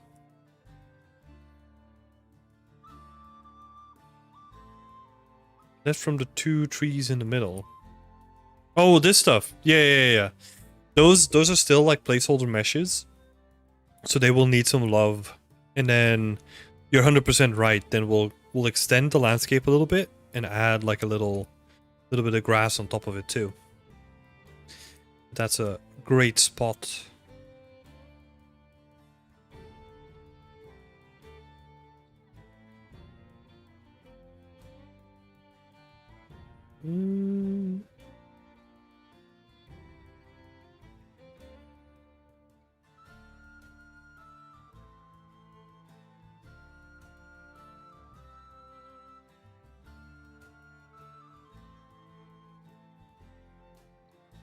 Yeah, now we're getting somewhere.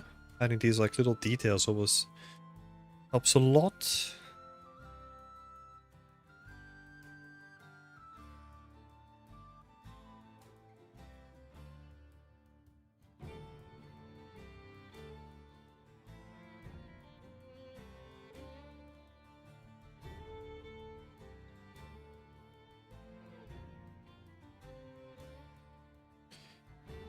But you are 100% correct. That would be nice to do something about it. Save. Save everything. Save it again. No new changes. Cool. Save again, just to be sure. Let's try the console variable thing again. Poral AA upsampling. I don't need that because that doesn't work.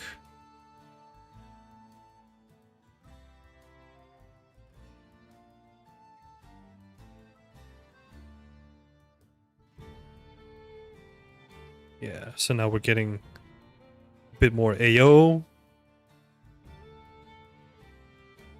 Gonna sharpen this up a little bit as well.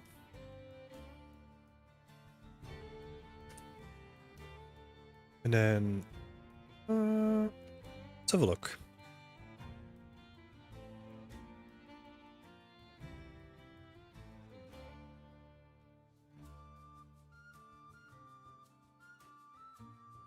This one is interesting as well.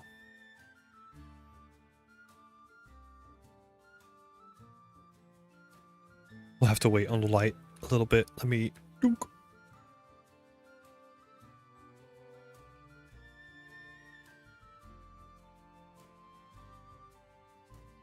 Sorry, what was that variable editor just now? I think you have to enable it in the plugins. Console variable editor. And it basically just allows you to save like a whole bunch of console commands in here, and then you can just tick them on and off if you wanted to. So really, really useful.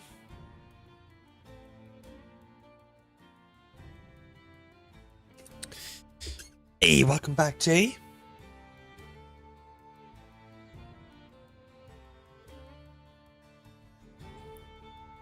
Let's see. I just want to add like a couple of lights. Where can I steal the dots? Oh, excuse me.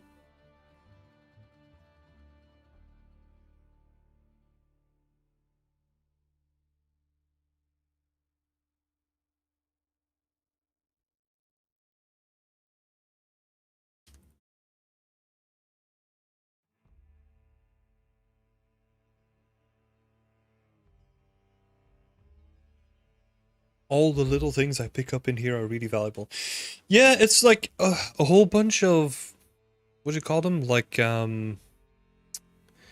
shit, quality of life stuff, right? A whole bunch of quality of life stuff. I'm gonna put a light in the tower as well. Like we did last time. I literally just want to have like a little bit of light shining outside of the tower.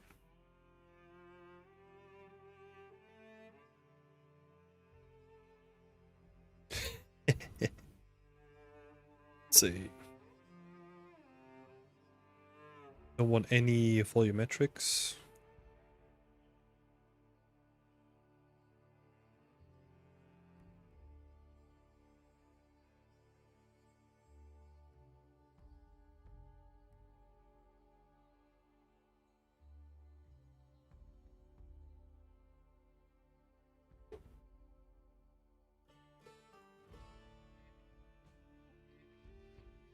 Right.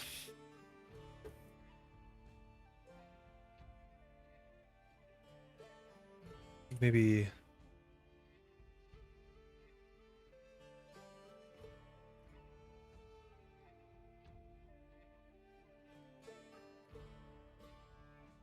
this mud is looking juicy. This light in front is probably a bit too intense. Just gonna tone that down just a little bit.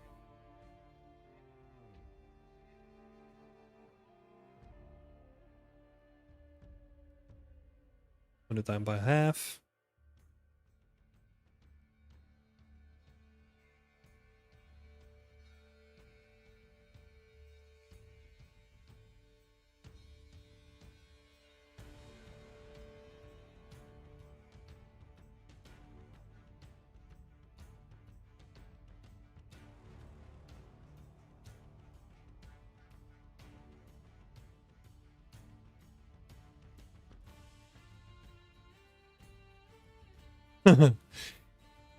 Oh, you're such a tech artist, Jay. Stat GPU? I only look at my frames per second, man. Come on.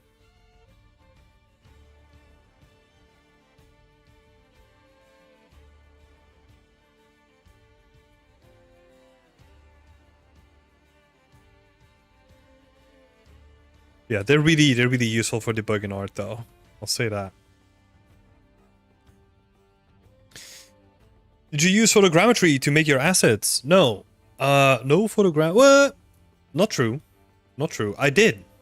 I did for some of the little bits of foliage. So these guys, they're made with photogrammetry. Or like, well, photogrammetry. Is this you just like, I put like a black piece of paper on the floor. I pick like a couple of bits of foliage. And just lay them out. Like flat on the on the black piece of paper. And then took pictures of them. So it's not like 3D photogrammetry. It's just taking pictures of like leaves on a black piece of paper. But other than that, that's the only bit of photogrammetry that I used in this project so far. I'm planning to do more foliage, but that's the only thing. Oh, and I guess the leaves as well. Yeah. The rest of it is made. Lots of love. Or handcrafted.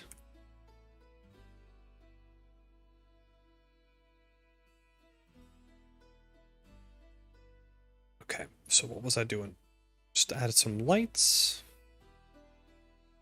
Foggy. Foggy is still broken, I think.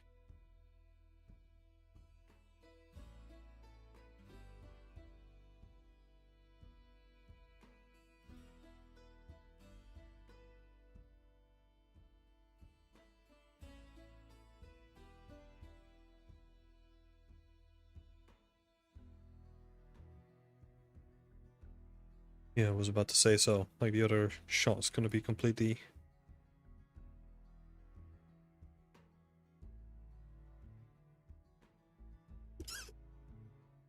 Do you mean photometric stereo for the foliage? I don't even know.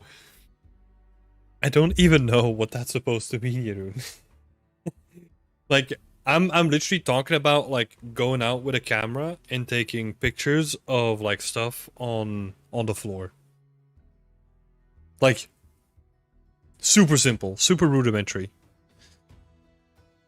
Again, I think I still have the raw ones. Let's see.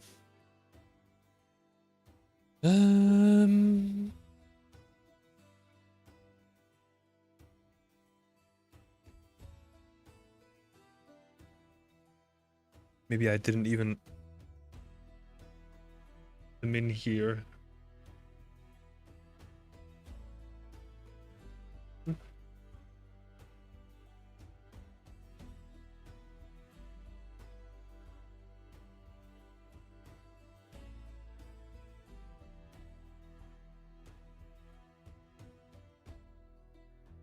Asset library.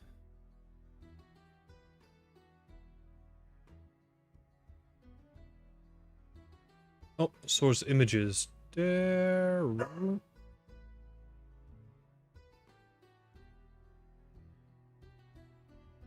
I mean, this is literally the picture that I took. Like this one is already like a bit color corrected, and I think I tweaked some of the shadows. But this is the way that I had them laid out, I think. Oh no, it's not true. Because you can see that I duplicated like a couple of them. Because they have like the same sort of damage. Let me see. References. Maybe it's in here. No. Yeah, these are the pictures that I took. It's my dog.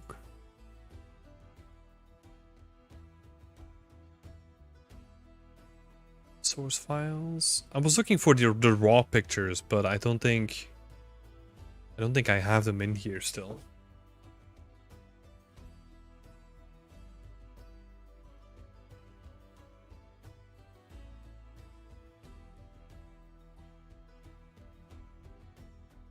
I do not think so.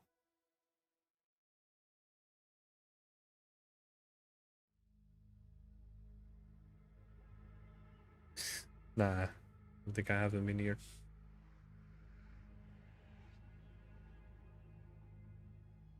Nope. I don't know where I stored them. Doggo.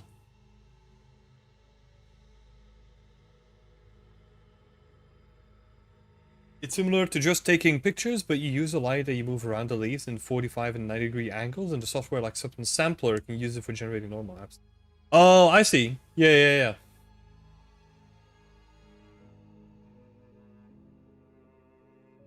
That's cool. Oh man, I don't have a DSLR or mirrorless. I know for the best you need that. Mobile phone is more than enough. Like you can do that like with a mobile phone these days. Like the quality on those is really good. I just don't have like an up-to-date mobile phone, so probably it's gonna be pretty trash on mine, but yeah, you can definitely do that. Like I think the most important thing is it's more like a handy thing to have. I don't even know where I keep it now. I think I stored it somewhere. It's one of those color checkers. So it basically like you just have those in your pictures. And then you can sample like what the black values are supposed to be and the white values, right? And it just really helps you. I think something got screwed up with my tool. Even in... Oh no, it's fine. Okay. Reality capture app. Yeah. Polarized filter. Yeah, I don't have any special filters or anything like that. Like I just literally have like my DSLR that I'm using right now. And that's the thing that I use to take pictures with. Yeah, it's honestly nothing too fancy, you know?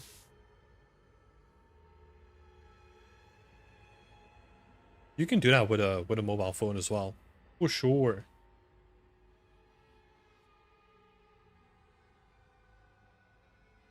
Gonna check it once again.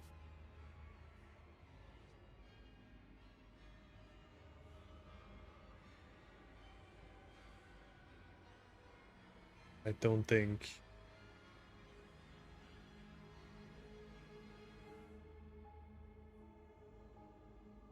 Yeah, I don't think I'm gonna find them. Never mind.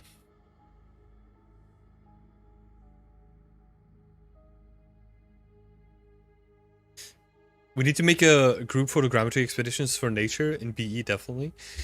If we do like a meetup, like that would be cool. I mean, we're gonna do a meetup soon, but like London is not really that great to do like nature photography.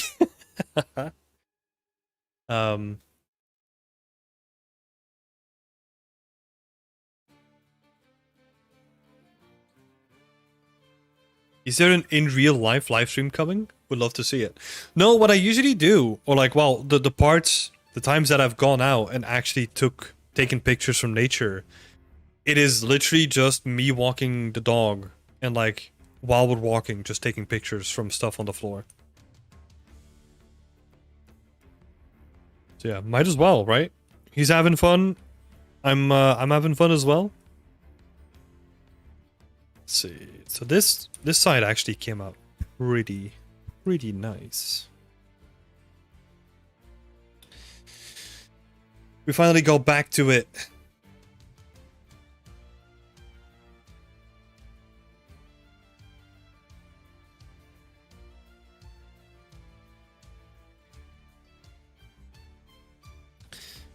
Think, yeah, cool stream.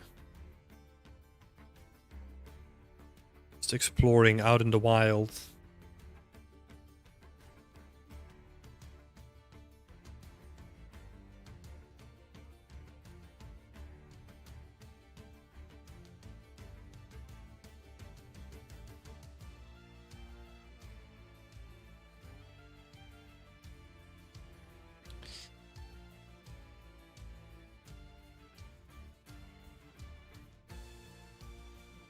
Mm-hmm.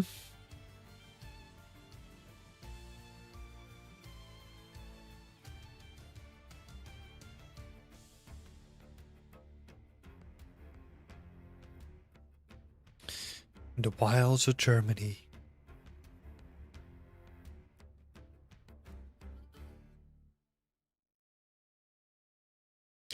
Would be fun to do. Like, just came back from Austria, and there was a moment when I was thinking, like, oh, it would be nice to have, like, just like a bunch of wildflowers, right? Because for my scene currently, what we have is we have grass, right? And I have made like some small like ground foliage, which is quite nice. But the grass needs something different, right? Like just little bits that just like some wildflowers or like some other trees, like little plants that kind of break up just the look of the grass. So that's probably the thing that I'm going to be, quote unquote, scanning next. Let's walk around in it a little bit.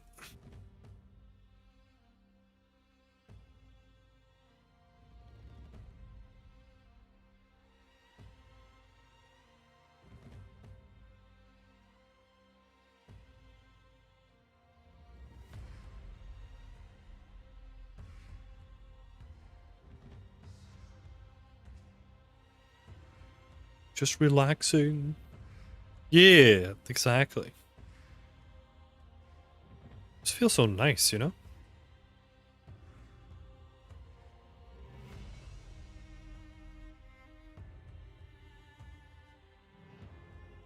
No scanning for stylized environments? I think you honestly could. You just have to do some post-processing, but I think you honestly could.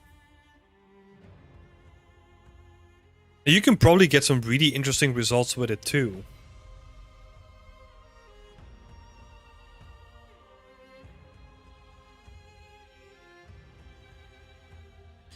With like a couple of interesting filters? Yeah, why not?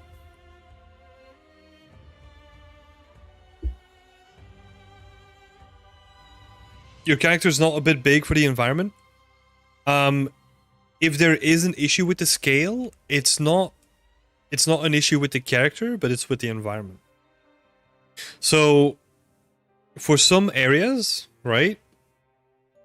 Like this doesn't seem like it would fit, but that's actually how they would build the houses. Like you wouldn't be able to walk into them directly. You have to dug down. However, if that is something for gameplay purposes, right? You would probably want to put like another house down instead. One that does have like a large door in it. Like most of it should be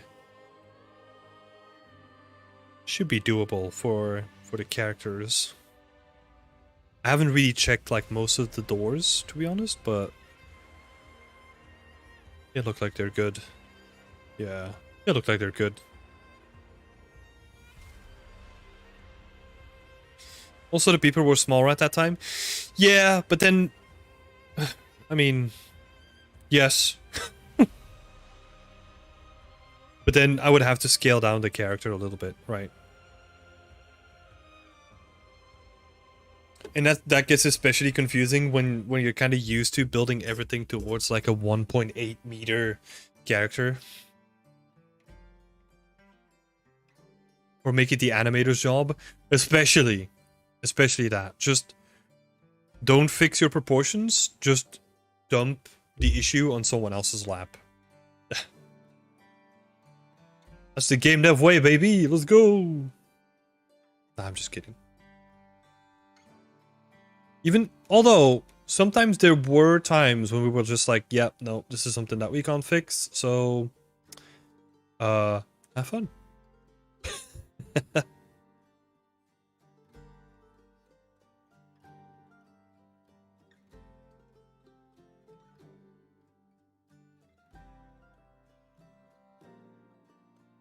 Few huts require ducking to enter. I saw it in Ghost of Tsushima. Yeah. Well, this is where it gets interesting, right? Because it's always a conversation of how do we keep things authentic and also make it like really fun to play around in. Because I can guarantee you there's like a whole bunch of things that if you were just to recreate them one by one, they would be like really terrible to play around in. So yeah, it's always a balance between the two, right? Especially when you're making games.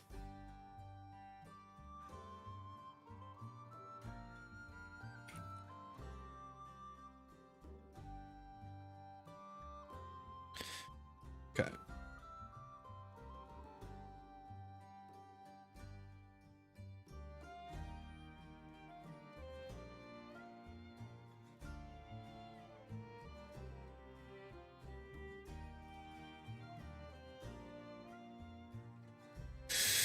Oh man, so many screenshots.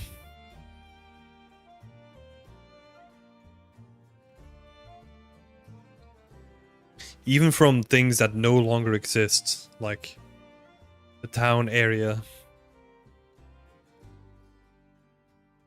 that has been completely demolished by changes over time. Little carpenter workshop. That's still there.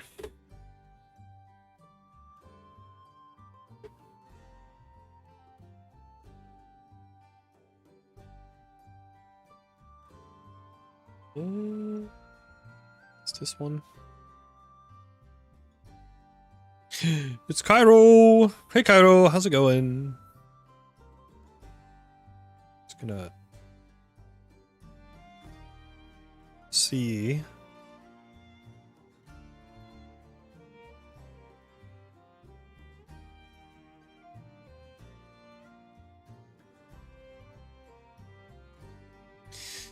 Welcome back, buddy. Hope you enjoyed the holiday. Yeah! A small one. I did enjoy it. Oh, I think this is the wrong image, though. It was good? Yeah, this is the one that we want. This is the new guy. Do a new file. Screw it.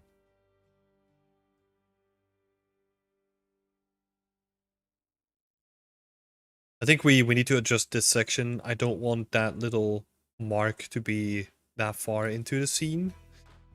We're probably gonna put it more to the side.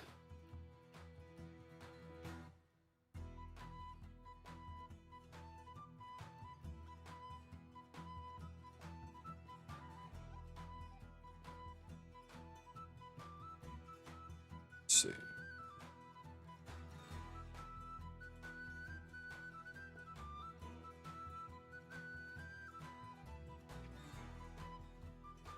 So I did desaturate the whole scene, like a lot.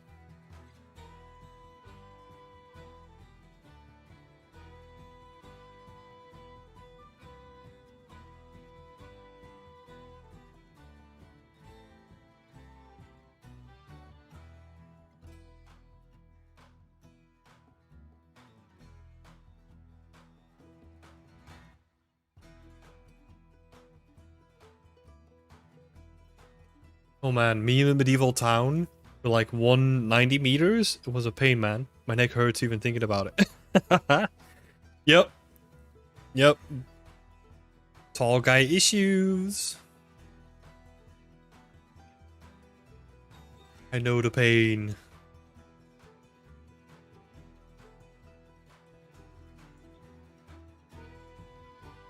I'm kind of just seeing what we can do.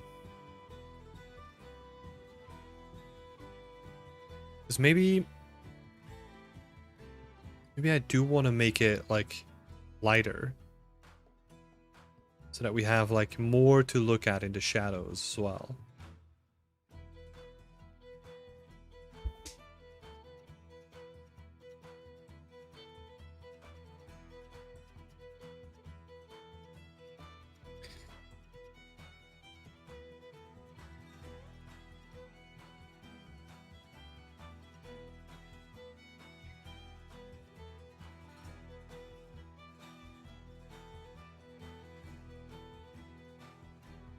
It's like we did up the saturation.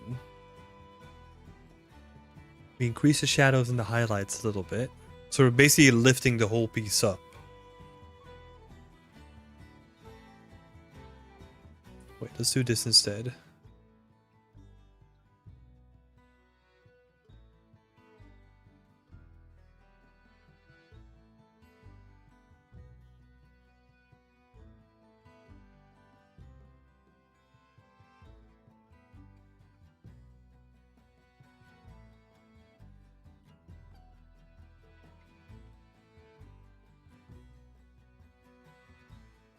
as you're gonna see. So lot Unreal Engine.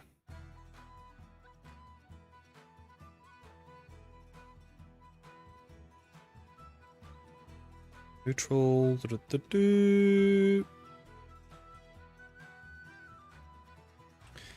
Where's this guy? Right click, save as.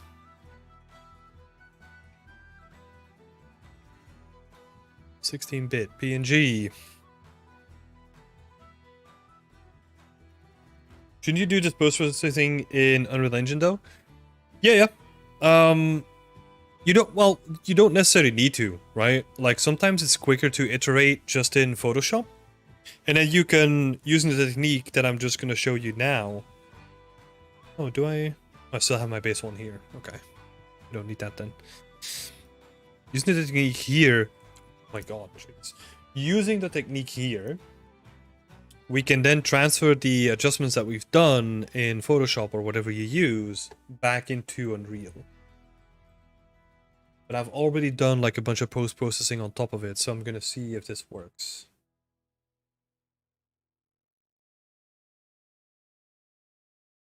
So what I'm gonna be doing is we're gonna grab like that neutral on that base LUT. We're gonna drag that over in here. And make sure that it's affected by like all these layers as well.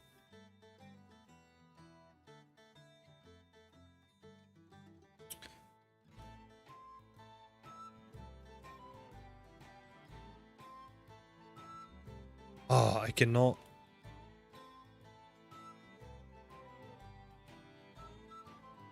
Oh, I just wanted to crop my selection. Oh, man.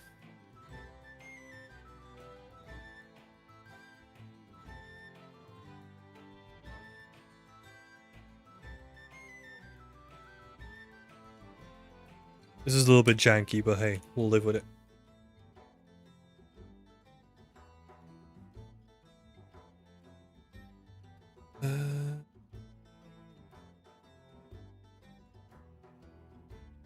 Don't actually know if we can export like a 16-bit one. 16-bit.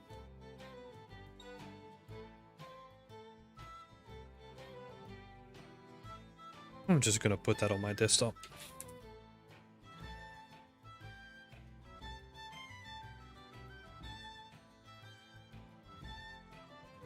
And I'm just gonna be real lazy. Drag that in here.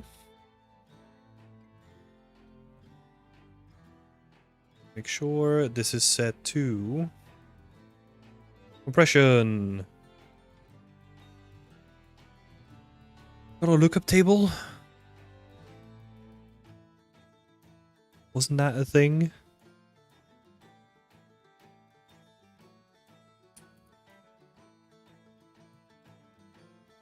Got a lookup table? There we go.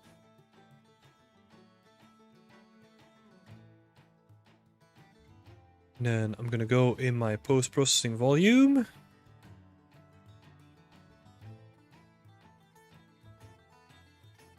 Go 4.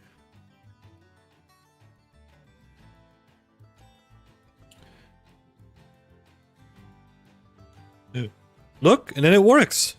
Oh my god. Let's have a look.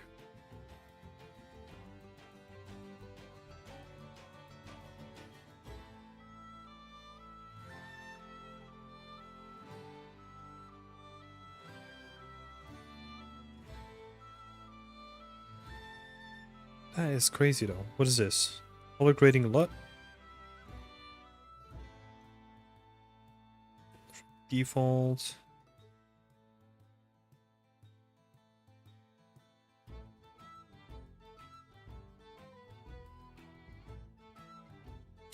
That's the correct one, right? So, bloop.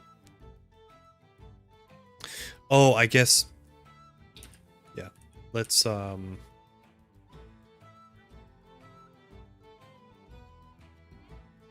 odd. I think it might be the cropping that's the issue. Just gonna make sure that that is not the case. Right, so we're gonna open this in a new scene. I'm just gonna duplicate this entire group. And save it as this guy.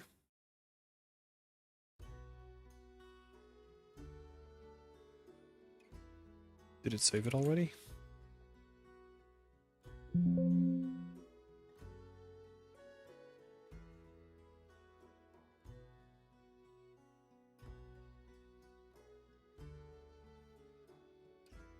Okay, so the cropping is not the issue. No bitmap, score lookup table, that's good.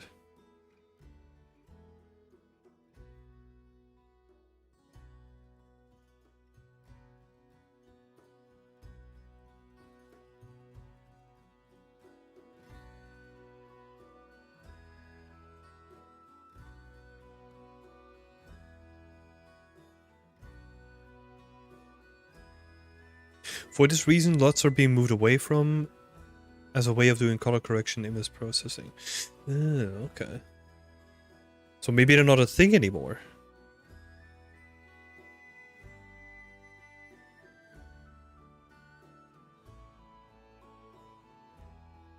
It does say Unreal Engine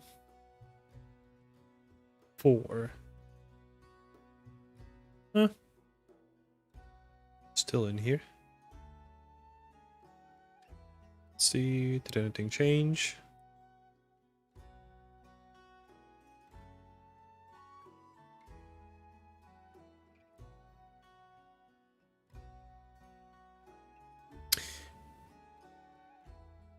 Oh, wait.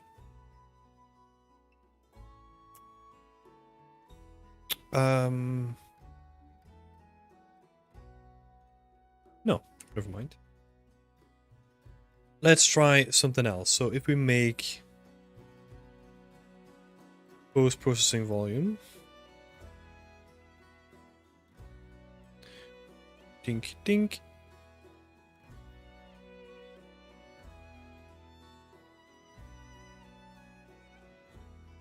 And we have to set this to unbound.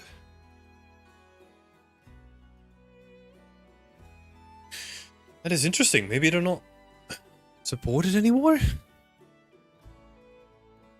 Maybe it's my tool that's breaking it?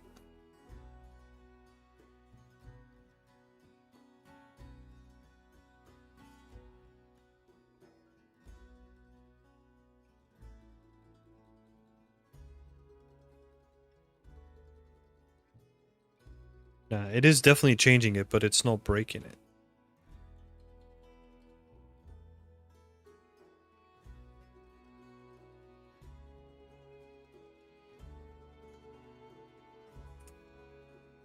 Interesting.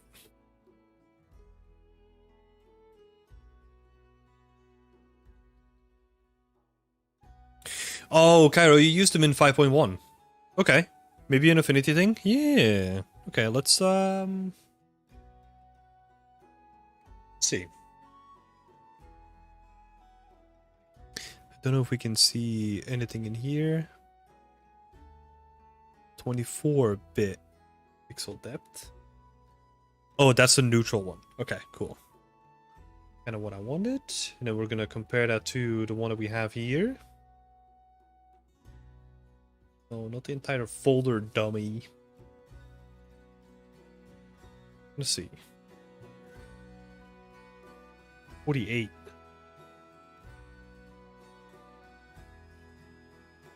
Yes. So no bueno.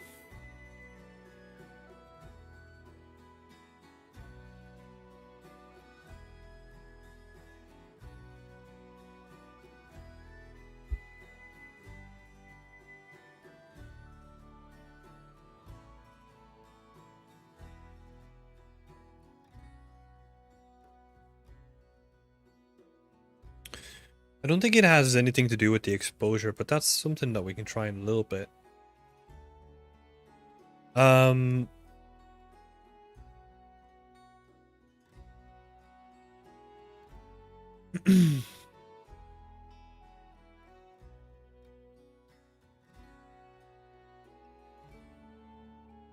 I'm kind of looking for the file format, right? I thought it was 16-bit. Yeah, I think let's try that next. So maybe I thought it was supposed to be 16-bit, but maybe that is the issue. Maybe I was just overthinking it on my end. That might be it. Oh. It's... Huh? I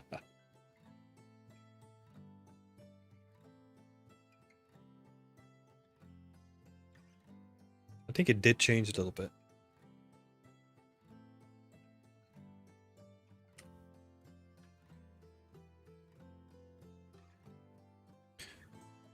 Oh, so afraid. Let's save before we do anything else.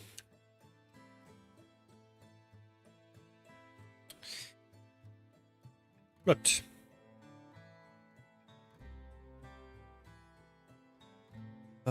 This is all the ones that I don't need.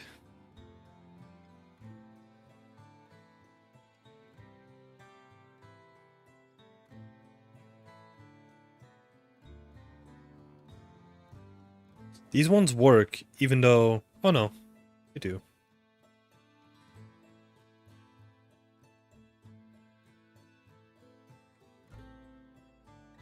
Let's compare these guys.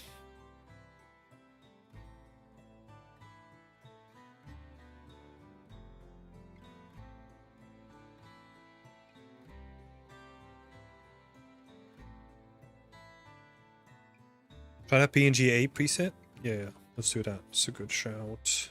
Let me actually check. Did anything change in here? I don't think so.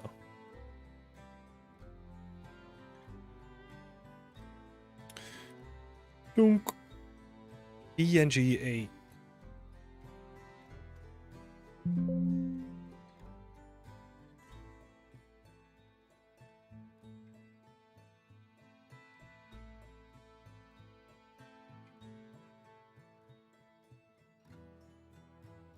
No, no, no.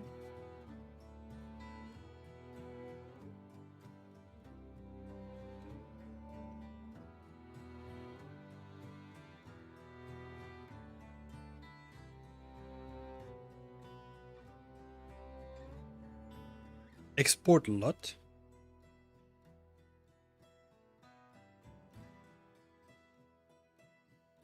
Nah, that's a cube map and all that shit. I don't need that.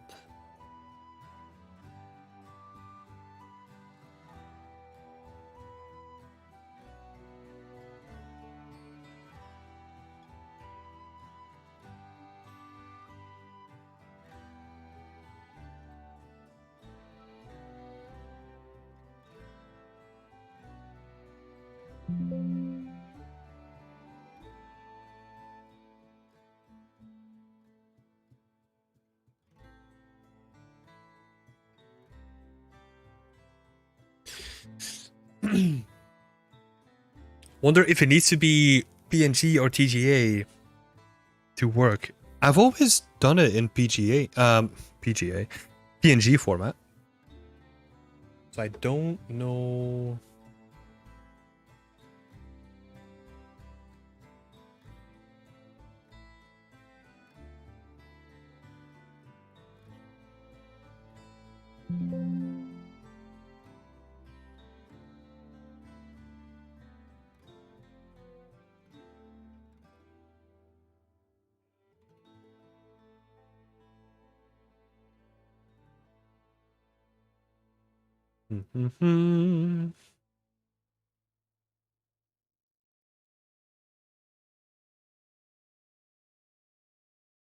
This thing looks completely screwed up, by the way. What?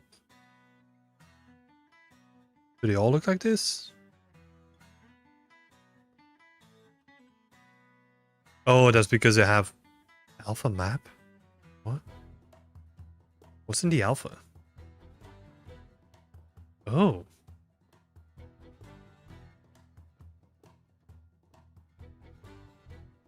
Does the standard one have that as well? First time I'm noticing this.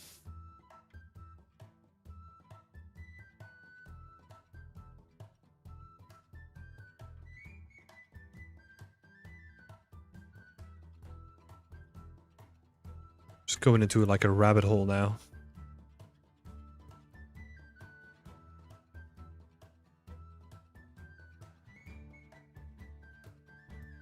A lookup table.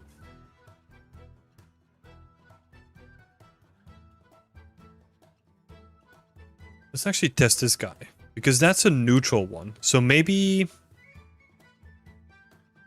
I saved over like my neutral one at a certain point, because that's also a possibility. This guy.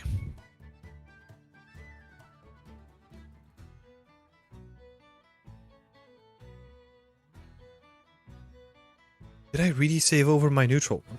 Okay. That would be so silly if I'd done that. And it could be possibility. Not ruling it out.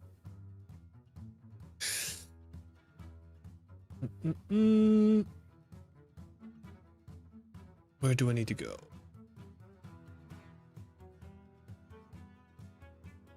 Completely blanking. Base. Because yeah, that might be it.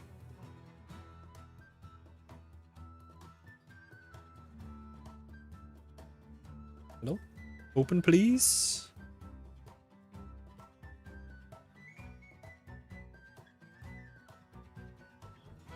Watch me do it again now. Screw it up for me next time. Let me re-import this guy.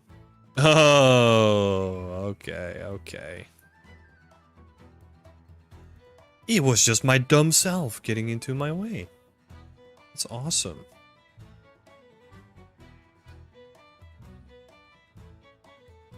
Yeah, see how easy it is, guys? Oh my god, this is super easy. Oh my god.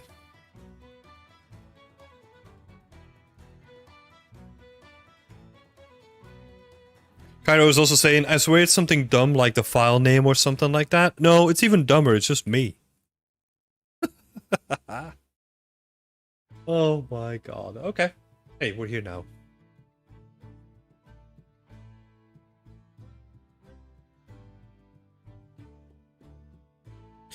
So yeah, now we kind of have that in here, and we can just say like, hey, I kind of want to blend it.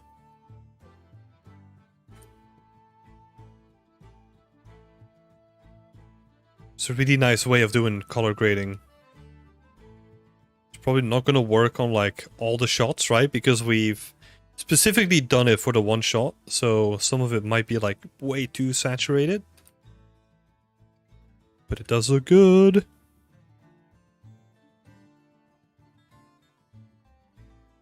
And this is why games take 10 years. Yeah. This is a live demonstration of why making games is hard. That's all I'm here for.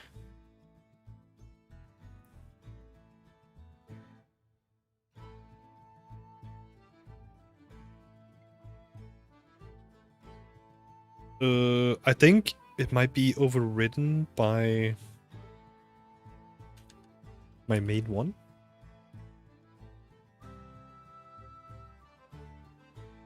That's all right.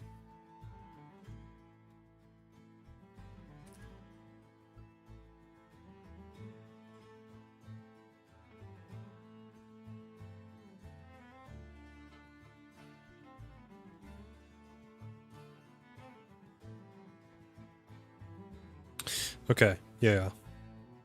I think we're probably going to store it in the camera rather than the scene itself.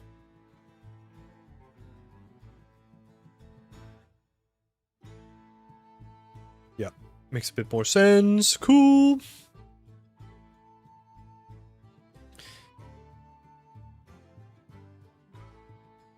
Playing games isn't hard. No, playing games is the easy thing. Who would ever say that? I feel like people who complain that Dark Souls is really hard have never ever made a game.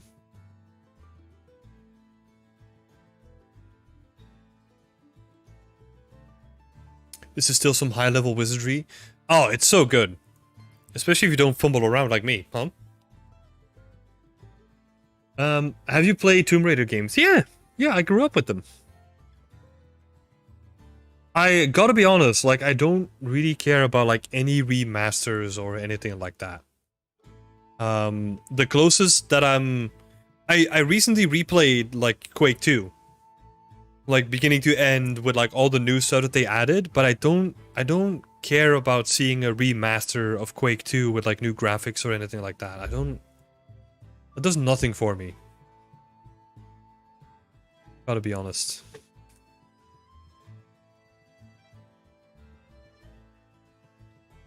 Yeah, my mom taught me how to cheat in Quake 2 because she was really good at just giving you all the ammo and like guns in the beginning of that game.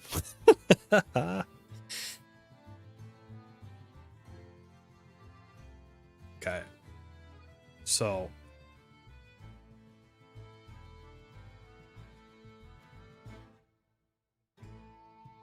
yeah, what did we want it to do? So don't want this to be as dominant, right? So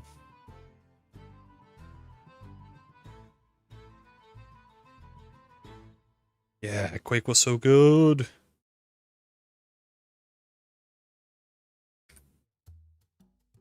The worst argument to have is comparing every difficult game to Dark Souls. Yeah, I think so too. And I also think,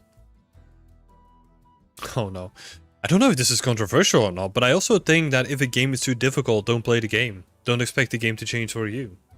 Right? Like, I mean, you have a choice, right? Like, you can either keep playing the game until you're good enough at the game so that you can play the game. Like we all had to do when we were playing freaking Crash Bandicoot when we were young. Those games were freaking hard, you know? Like, they were not easy, and it took you a long amount of time to beat one level. Yeah. Yeah, I haven't played any Dark Souls games either because I just know that they're not a game for me, you know? I love the world. I love what they're doing with it, and I love how mysterious it is. And like how much is kind of like intentionally vague. Where even as like a normal person playing the game, you can't really figure it out. You have to look at like, what is the guy on YouTube, like Vatividia, like just piecing all the puzzles together. I like that because not every game needs to be like super handholdy and needs to like exposure dump like all the lore so that you can definitely get it, right? There's I think a lot of interest and a lot of value in letting people figure this stuff out for themselves. Does that mean that it's not the right game for you? Yeah, potentially. It's not the right game for me either. Does it suck a little bit that you can't play a game that you desperately want to play because you like the lore of it? Yeah. But there's other ways of doing that.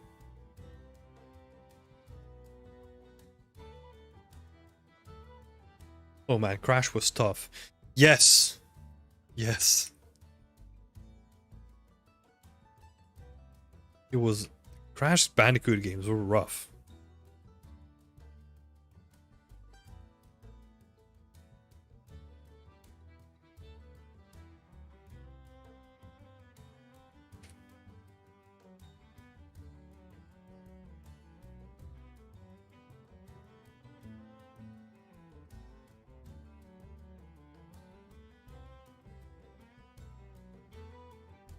The environment to storytelling in From Software games is phenomenal. Yeah.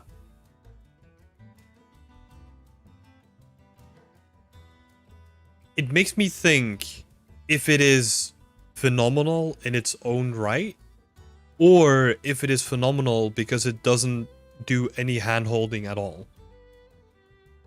Because I think what we've been ingrained with, like, over time, is that you follow an arrow, you follow the waypoint, and like everything kind of gets like told to you, and like everything just gets exposed over time, right? Like if you're playing any game, like you know what the story is, and you kind of know what you're doing the entire time because it gets like told to you like so many times. So I don't think it's necessarily. Yeah, it's a weird one because I want to say that the environmental storytelling itself is not necessarily that great, but it's because of the balance between how much exposure they give you and how much you have to figure out yourself. That is where the interest and the intrigue comes from. To then have people figure out the story themselves, and what is making. That is the thing that is making the good storytelling in those games. Because there's only so much you can do with environmental storytelling. If you really strip out like the characters and like if you just look at the pure environments, right? I don't think it does. I mean, again, never played the games, right? It doesn't do anything that much differently. It's more about like how it treats the lore and how much it wants to give you and doesn't give you. That's where the real intrigue happens in those games, I think.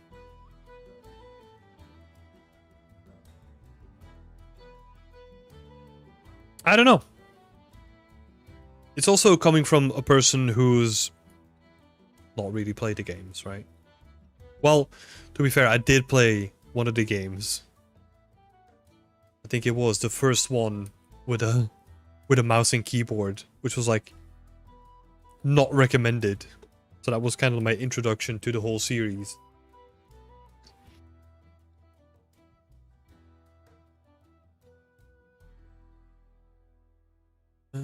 Actually, I think I just want to focus a little bit on just doing some post-production. Seeing if we can get the lighting in like a really good state.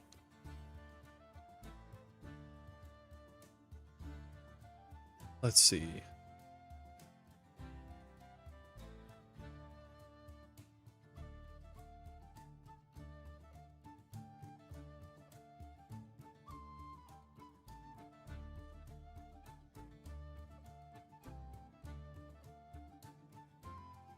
Even doing anything? Oh yeah, definitely is. Okay. Just takes a while to update, I guess.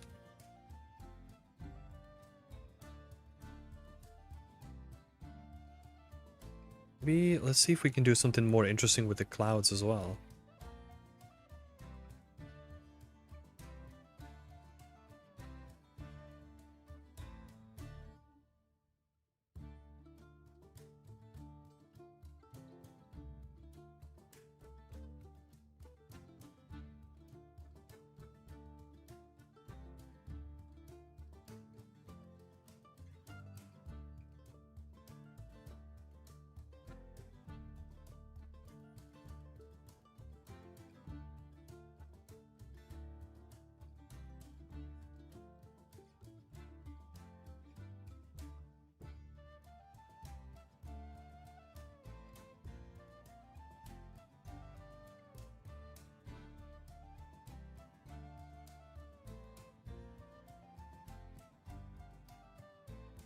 Mm-hmm. Oh, yeah. Okay, this is where you adjust it, right? Yeah, okay. That's what I was looking for.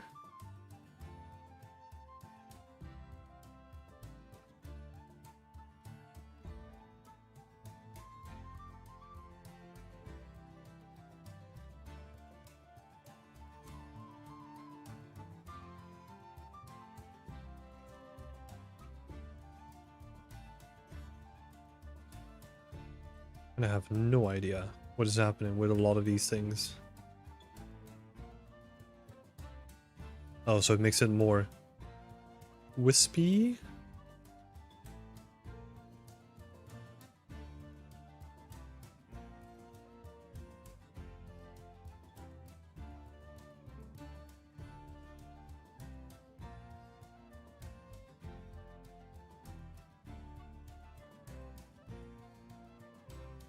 Kind of want to have like more clouds. Let's see if we can figure that out.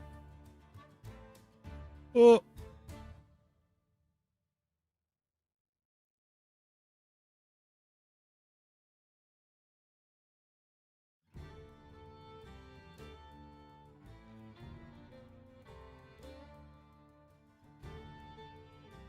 Oh my god.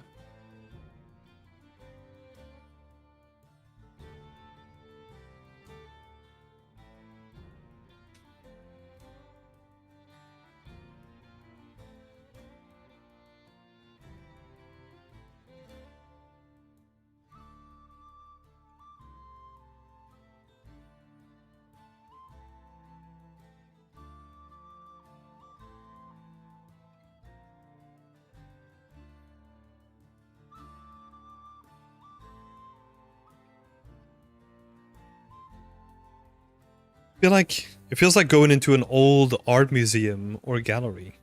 You may get more out of the art when you understand the history of the time and the artist. Yeah, that's a good way of looking at it.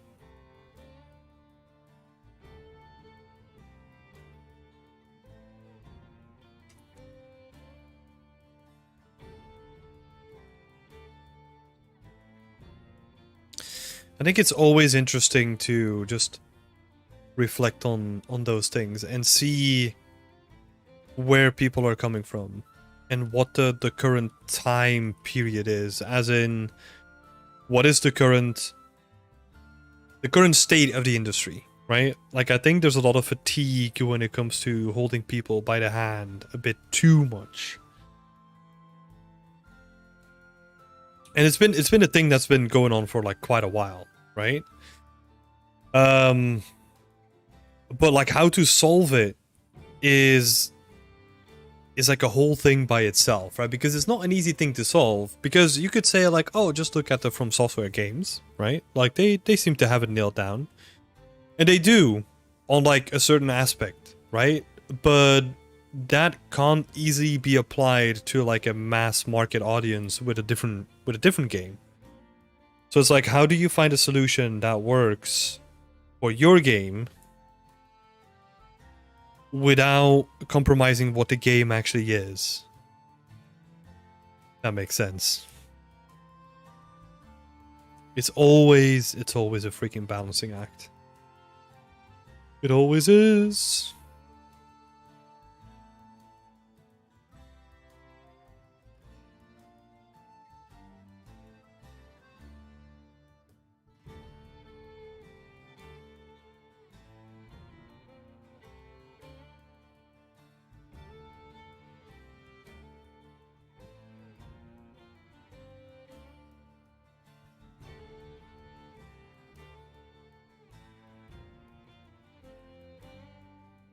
Okay, we've got some very subtle volumetric fog going.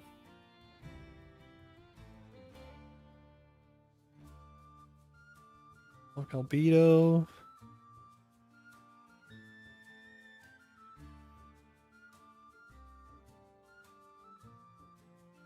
Probably want something bluish, so I think we're good.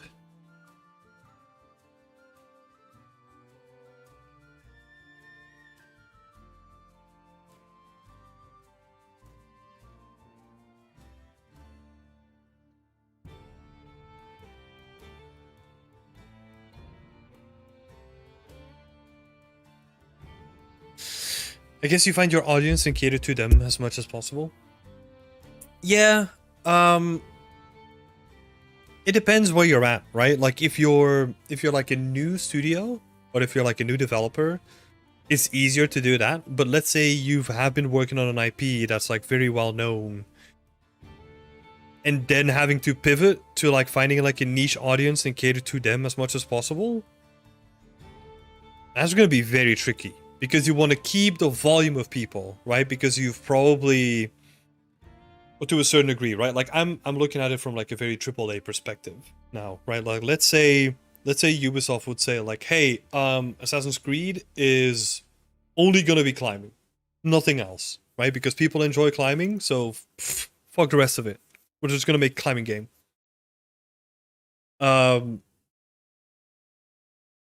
Yeah, then they would lose out to like a mass mass amount of people that want to play those games, right? Of course, it's a dumb example because no way in hell they're gonna do that. But yeah, there's other ways of doing that, of course. But yeah, I think if you want to look for freedom, you're probably more looking at like indie developers, right?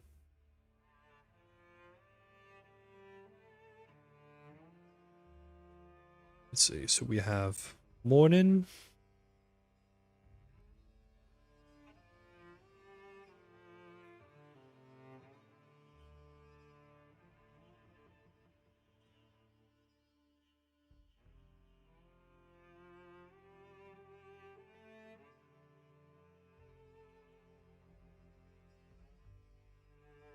Kind of do want to have like something like very strong.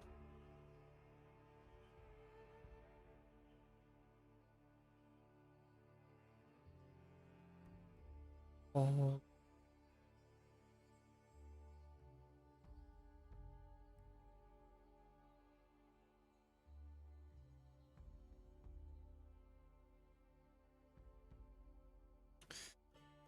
Yeah, making games is hard.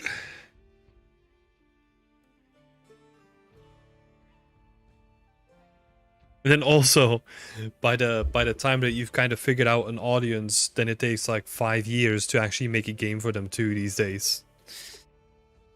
So yeah.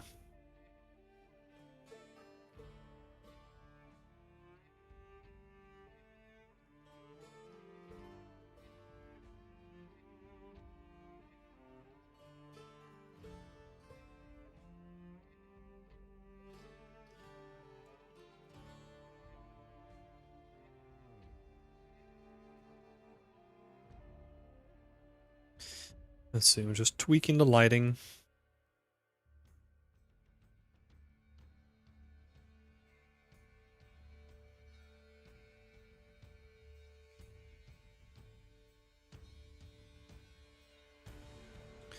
This is probably the part that is the most annoying of all. At least to me it is.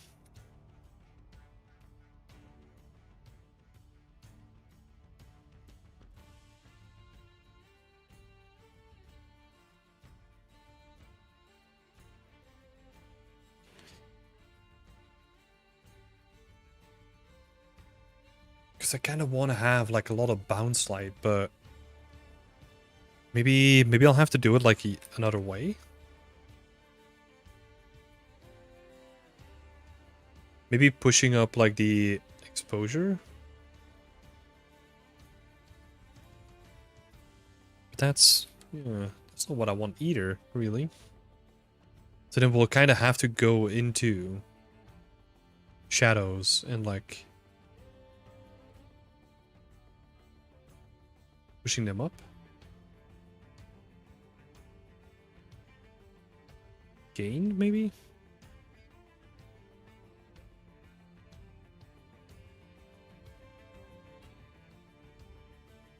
Yeah, that doesn't look good either.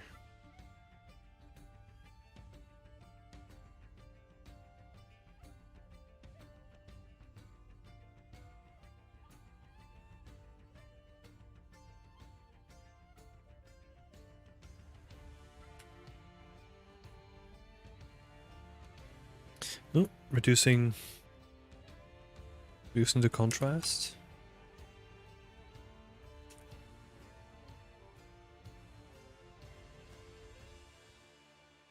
That could be interesting.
Making small tweaks.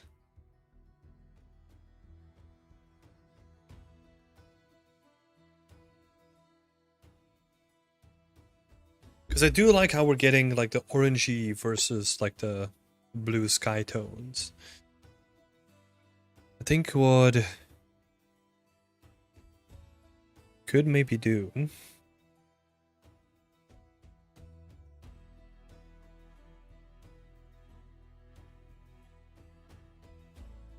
actually don't know how we would do this. Like sky atmosphere then?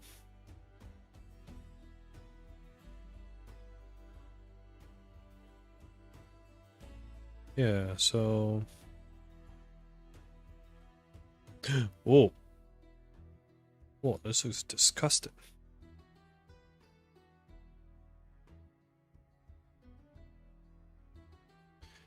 Shit, got to lock it.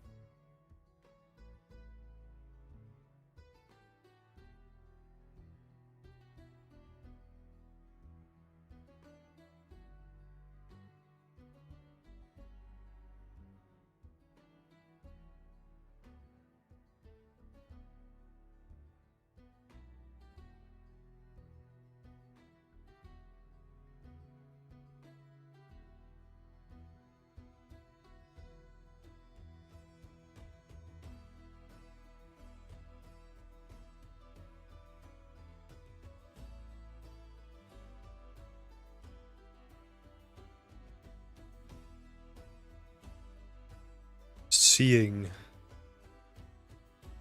kind of push the values a little bit closer together.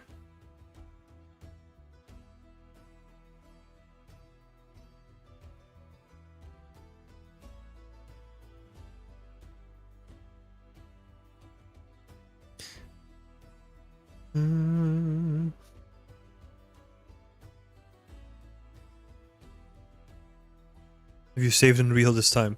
Yes, I've been saving throughout. Oh, thank you, Daniel, for the reminder again.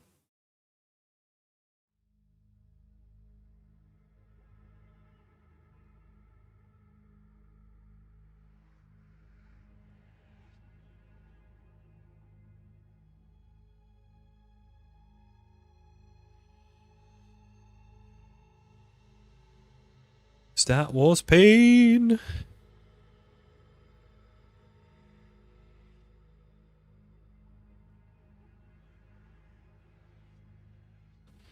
No, we're not gonna tweak around with that too much.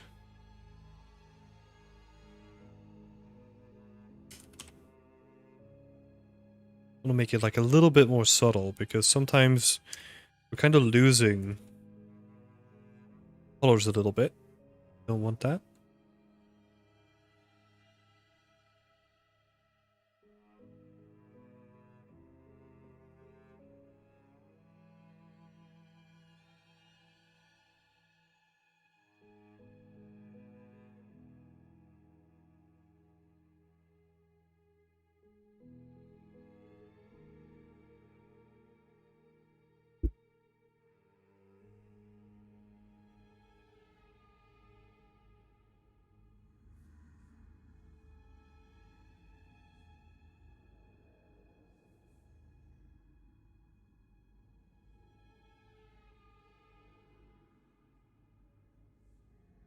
I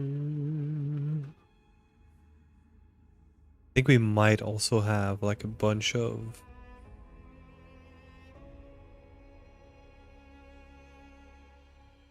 post-processing in here as well.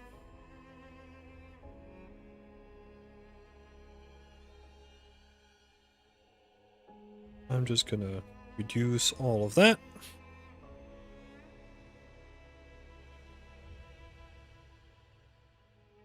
I think.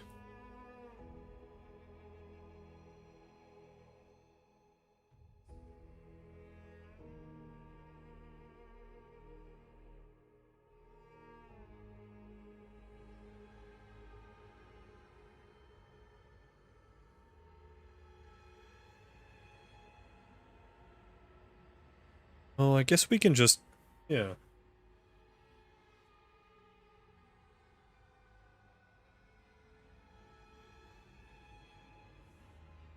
That's actually a neat trick. I didn't know you could just say like, hey. Oh, fuck.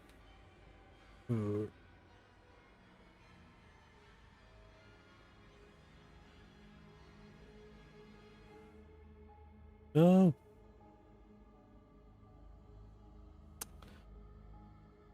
Don't be so annoying, please.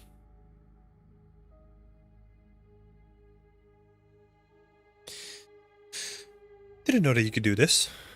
It's actually pretty helpful. Because now I don't need to tweak it in like the manual camera settings. I can just tweak it in the post-processing view. Hello, Route 1! How's it going?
It is still like super dark.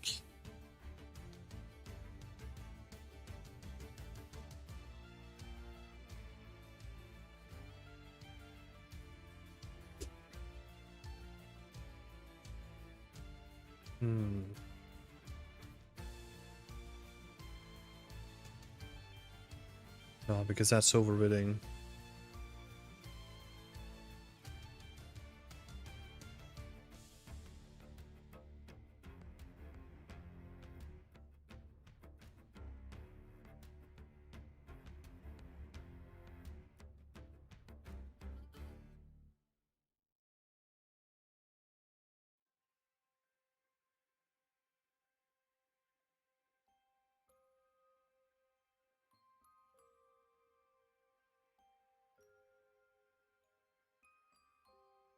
So this is the thing that I'm struggling with, right? Like, I want to have more light coming into the shadow areas. So what I would do is increase the indirect intensity of the main light source. And then that would bounce around like more light, right? That will also like change the look of the entire scene quite drastically as well. And it's not having the desired effect anyway. So yeah. Not sure. For example, this area feels like too dark right now.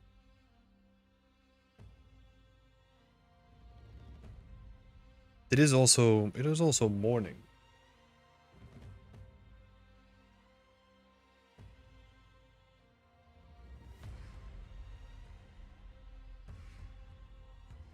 Let's see.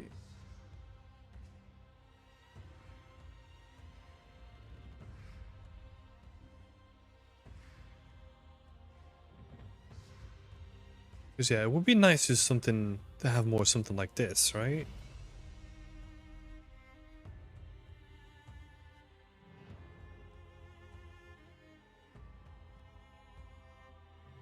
Let's have a quick look. Oh no. Building lighting. Nope.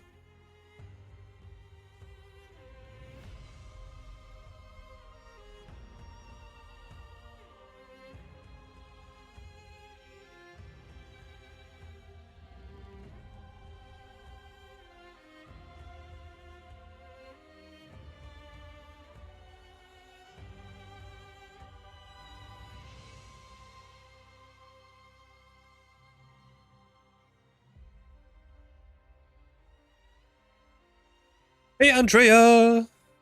How is it going? Oh my god, that's so weird, that cursor.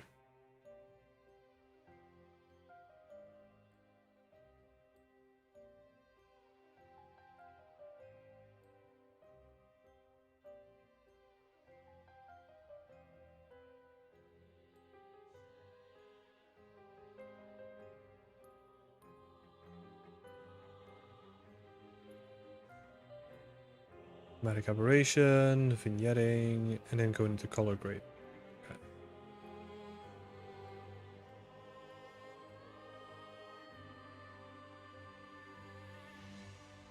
Yeah, interesting.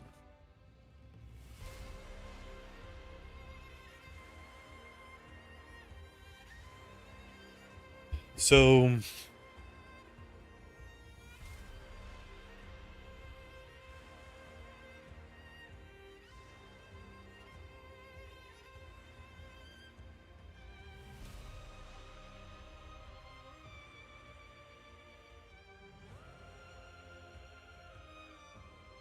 they have enough translucency.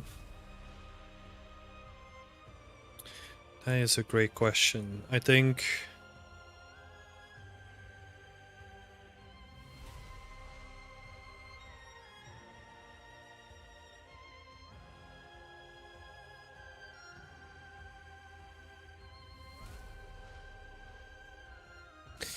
let me think. What would be the best way to show that?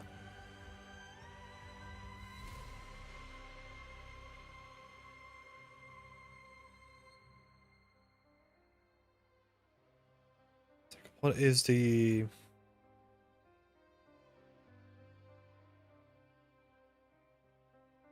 surface cache?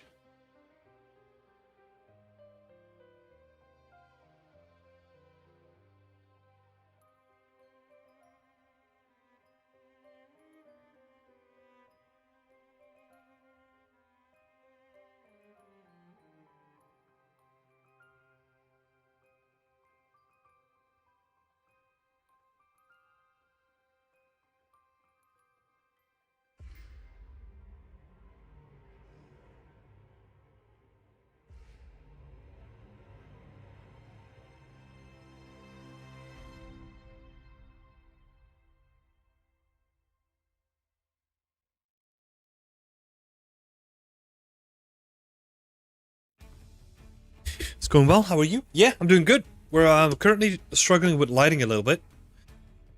That's fine. I think we got a good base. It's just the shadows are really dark. So maybe let's try something else here. So if we disable all this, it is really dark by default though. That was the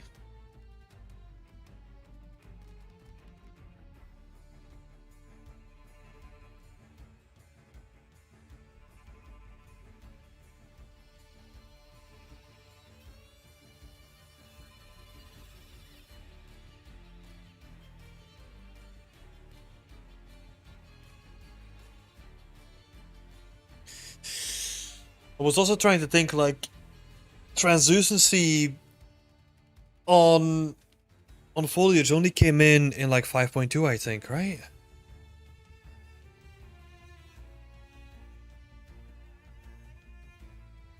When was that?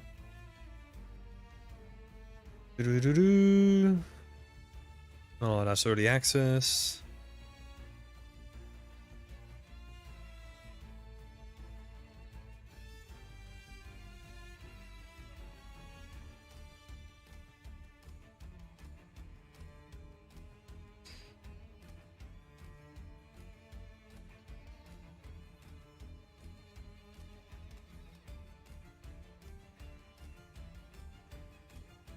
Lumen now supports a two-sided foliage shading model by carrying light from the back face, scattering through the leaf. Attenuated by the material subsurface color. Cool. Okay. So also has new, more accurate representation of foliage. Which fixes over occlusion on foliage. Nice. Maybe it might be a foliage thing as well. Yeah. Let me check.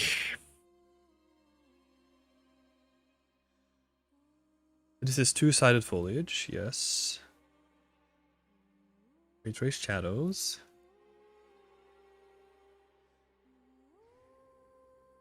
What do I have?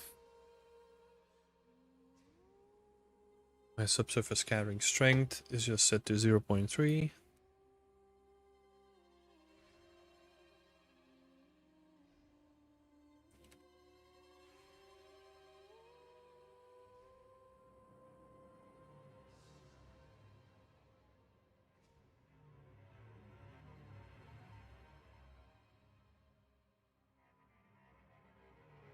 The issue is that that doesn't actually affect anything, really, right? It will just make the scene appear to be brighter because now scene is penetrating through the leaves.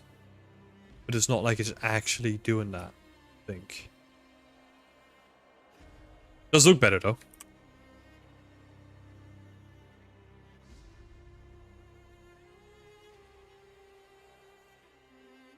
It does look a lot better.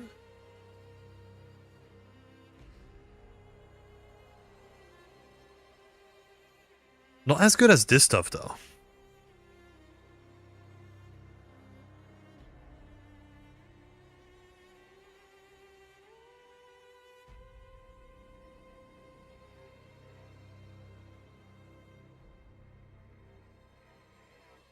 Mm-hmm.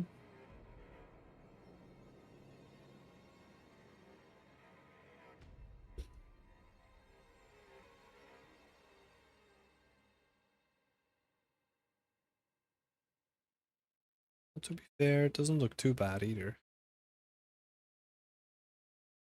My trees are too chaotic sometimes.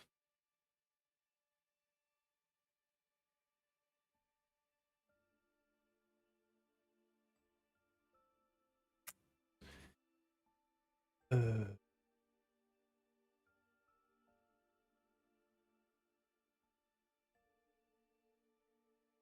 it's even with something like this, like really overblown. Not really solving the issue here, huh?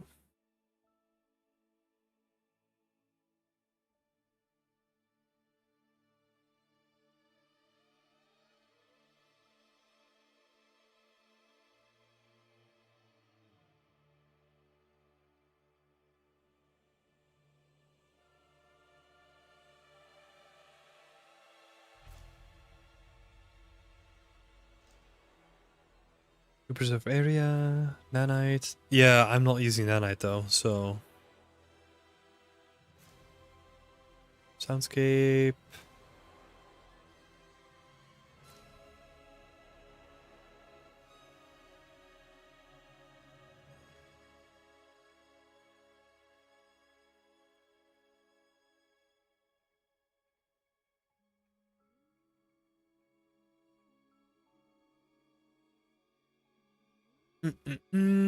Oh, let's check that then.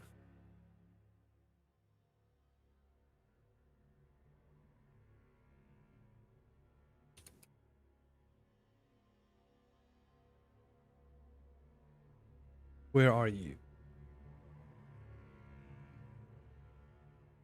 So we do have mesh distance fields.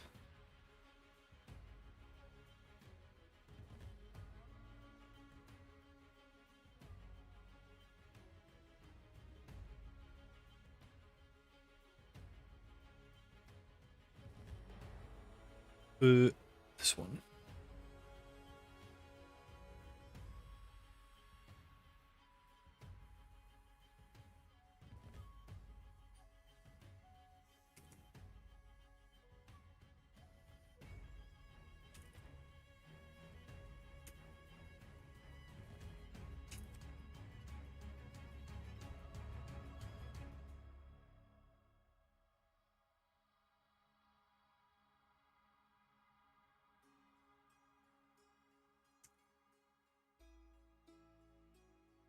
It's too much.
Oh, the foliage is overblown again.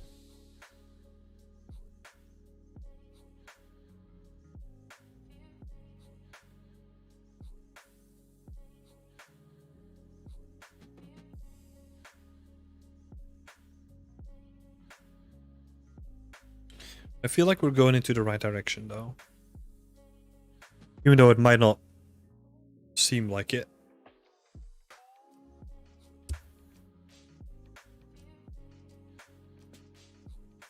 Oh. Oh.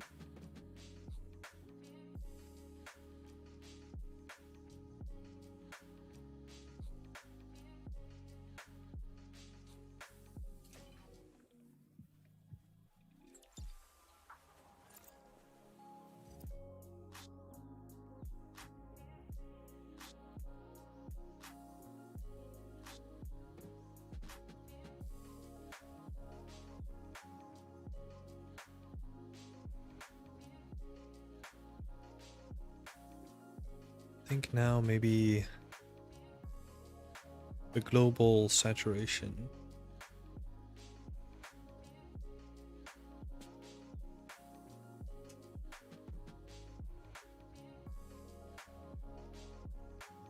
Or just the color of the light is too intense as well.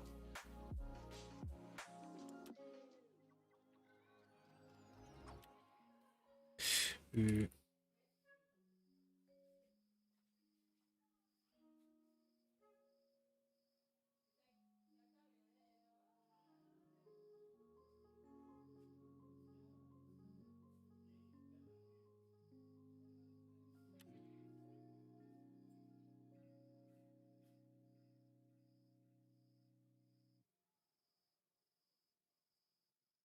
Something like that. Let's make sure to save it again. Why do this thing? What?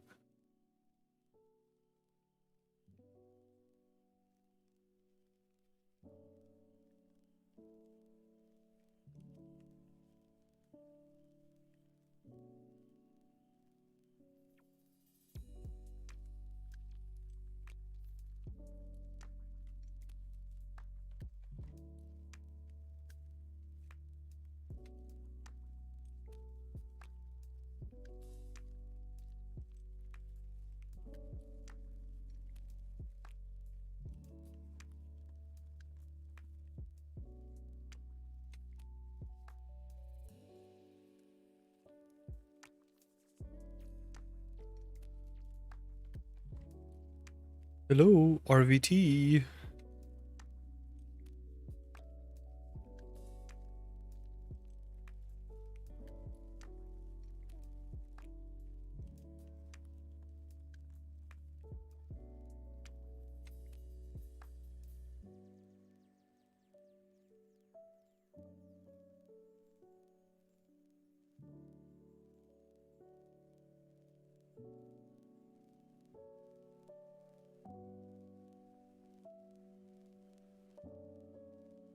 I think we might have to restart this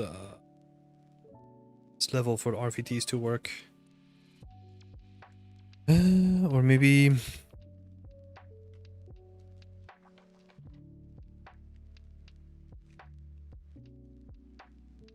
I don't know if this does anything to RVTs, but... doesn't seem to be doing anything.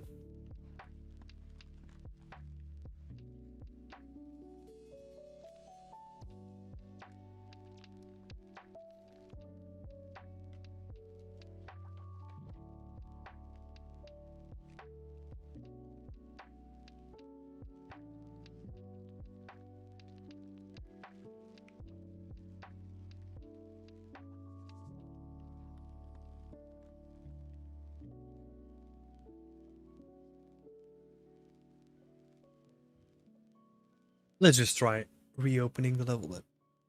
See what that does.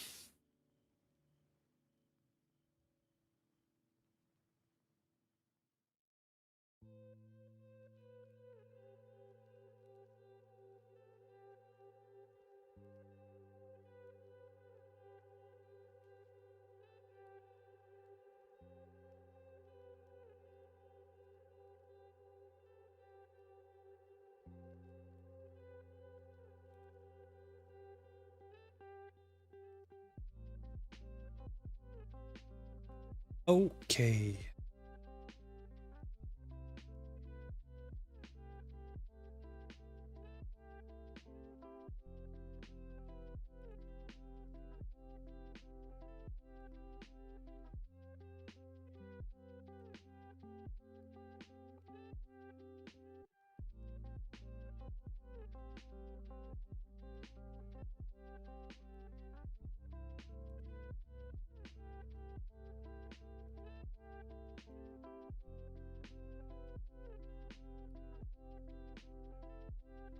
Oh yeah, I think this camera still has the LUT attached to it.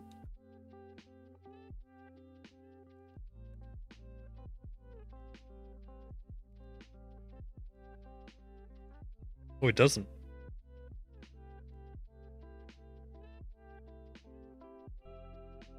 Interesting.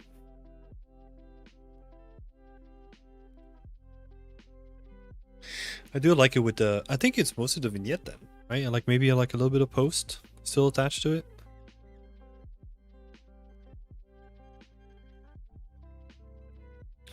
Oh, I hate this so much.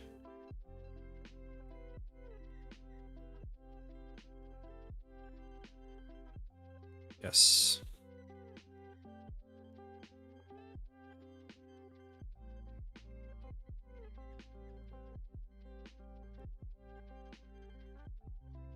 Oh, we do have like a little...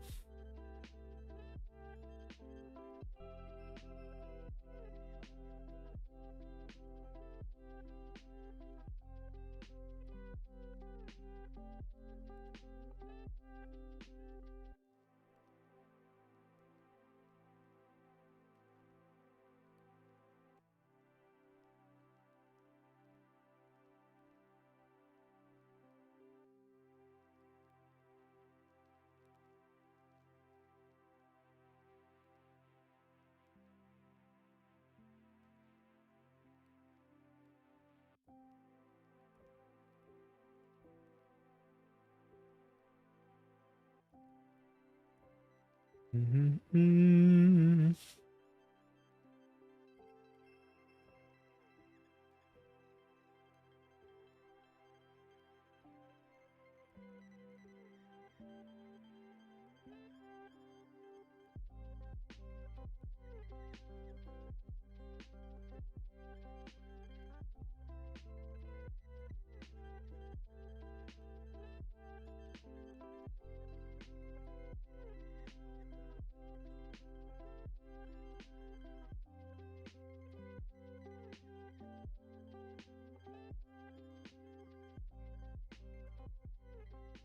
Do want to have more clouds.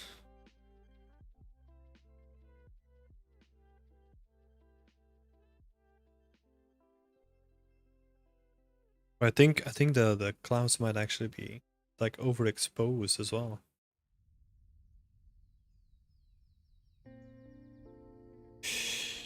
Um,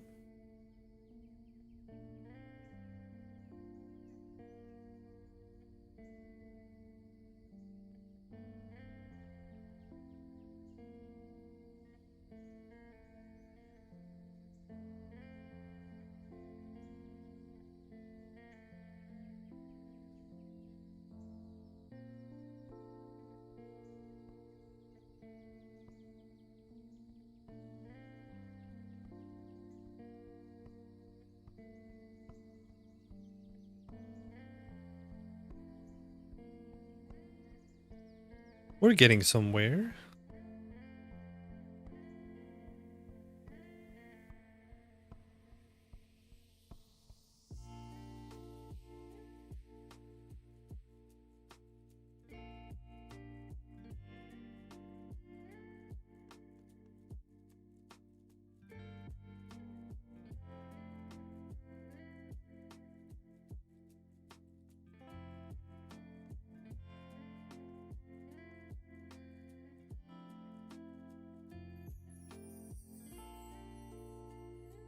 Where's my other detail panel? There we go.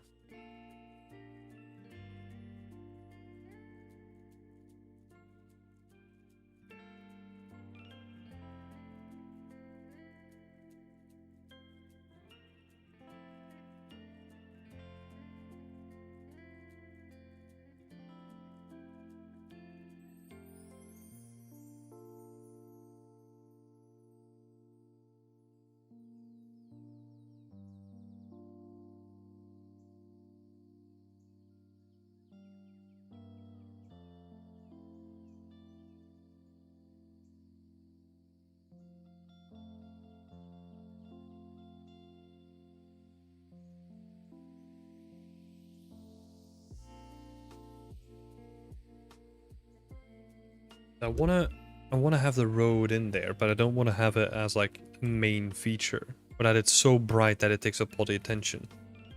So I'm kind of like massaging the road in now, because this is too much, right? The way that it is now.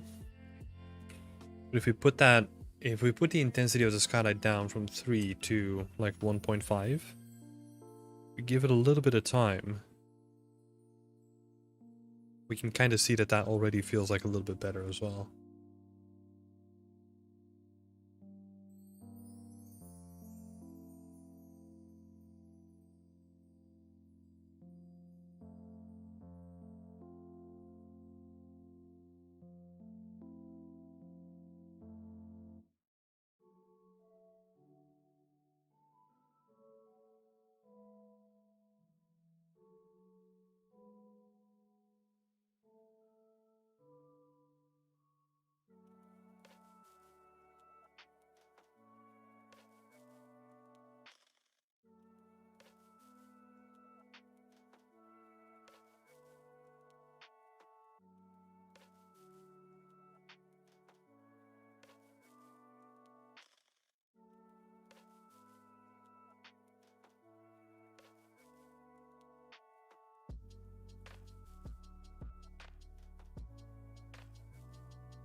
Tweaking.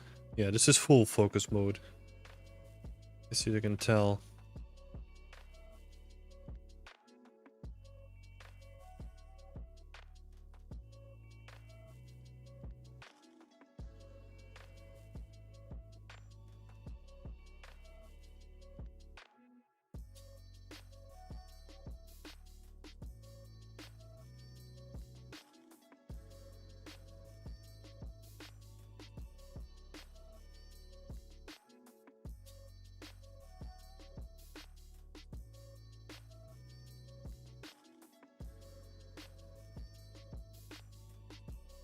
This doesn't work, right?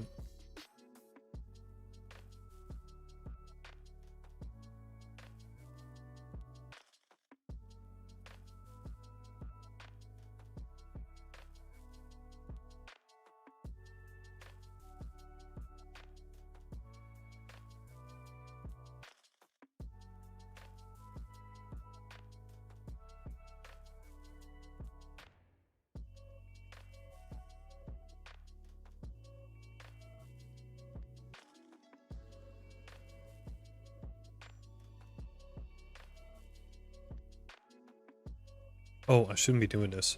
I want to do this on the camera instead. Let's ignore all of this. Let's ignore this too.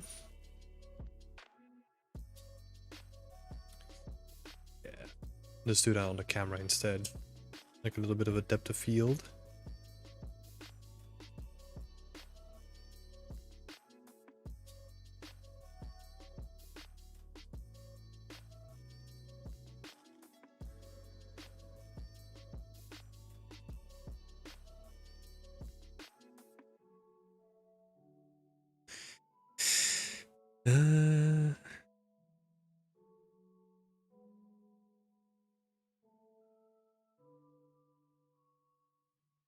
Hold up.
18 in focal length.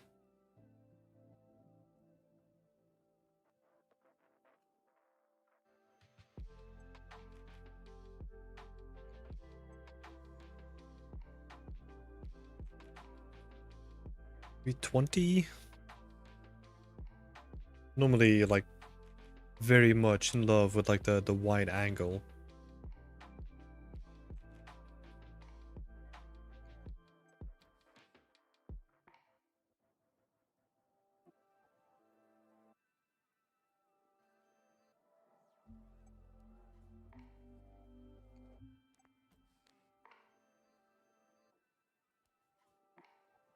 Gotta say, I like this kind of angle too.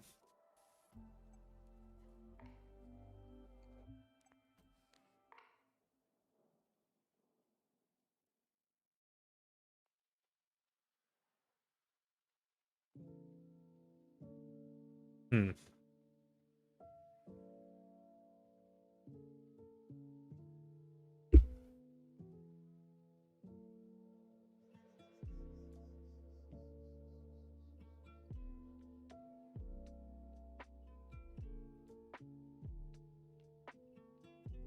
Screw it. Let's go with the wide angle. Let's do it.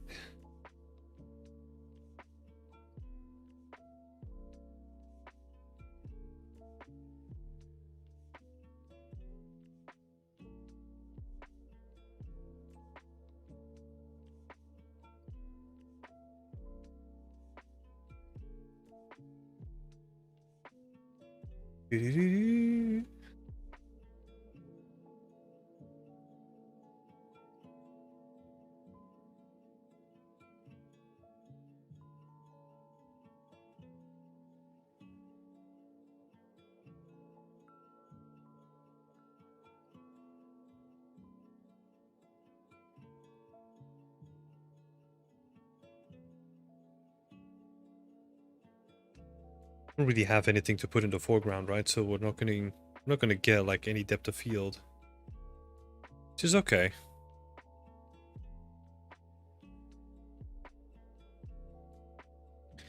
It's like the other option would be if we put something like right in front of us.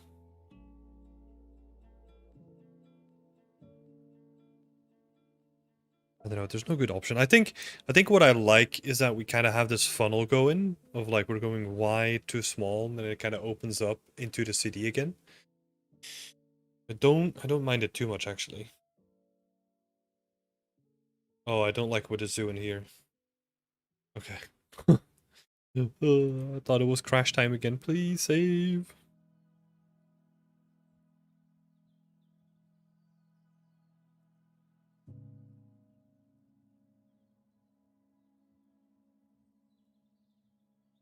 Right.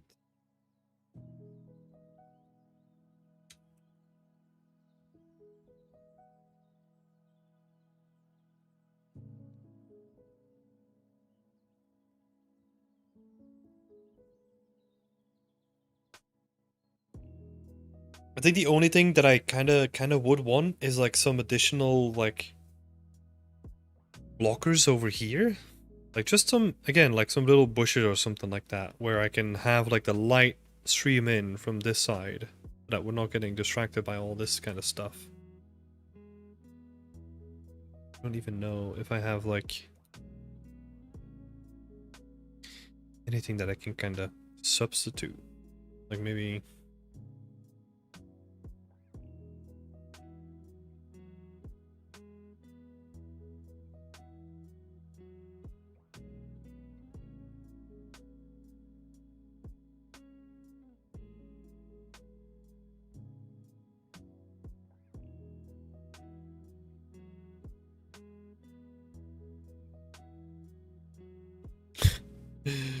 Cheating! Let's go!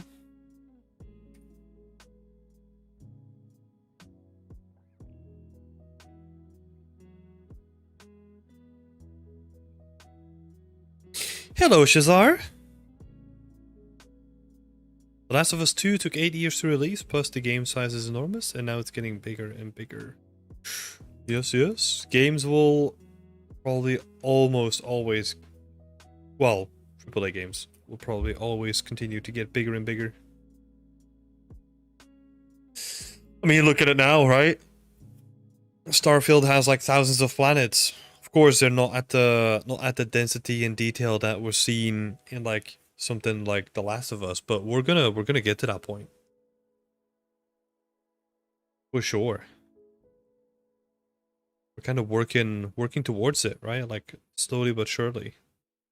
If you look at like the technological development that's been happening, just the scope and the size and the scale of games now compared to just like a decade ago, right? Freaking crazy.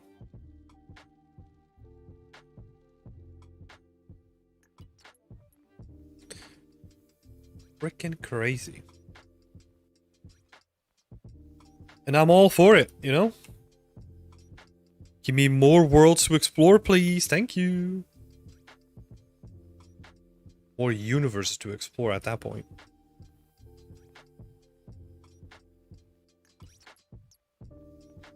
Let's turn that down just a little bit.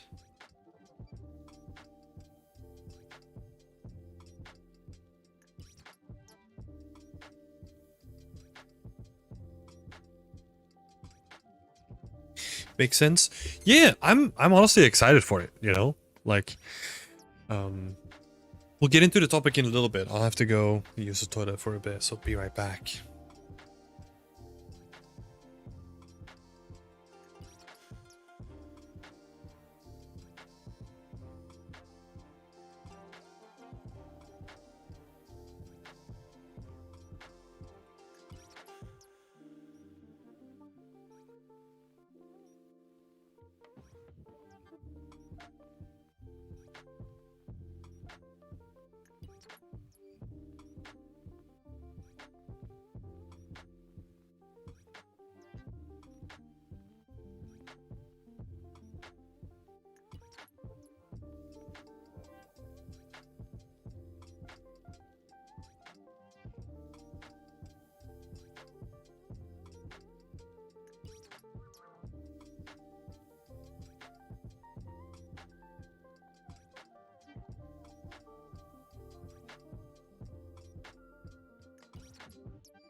Yeah. I love open world games, but I get lost too. Yeah, I think the thing, I feel that open worlds were still at the cusp of like discovering what it is to make like a really good open world. We've been making them for a ton of times, right? But I feel like they've never really been reactive enough or like immersive. Well, not immersive, that's like an overused word, but like reactive to the player enough for it to be like a world where you can have like a real lasting impact on like the game, right? And MMOs have tried all that stuff, and some of them have done like really interesting things that are still like memorable to this day. But I feel it doesn't scratch that itch of what it is to mean to make like a lasting impact on the game, you know? And I feel like we're getting there slowly. Like the reintroduction of like physicality into games where like one thing can affect the other, sort as like Breath of the Wilds, right?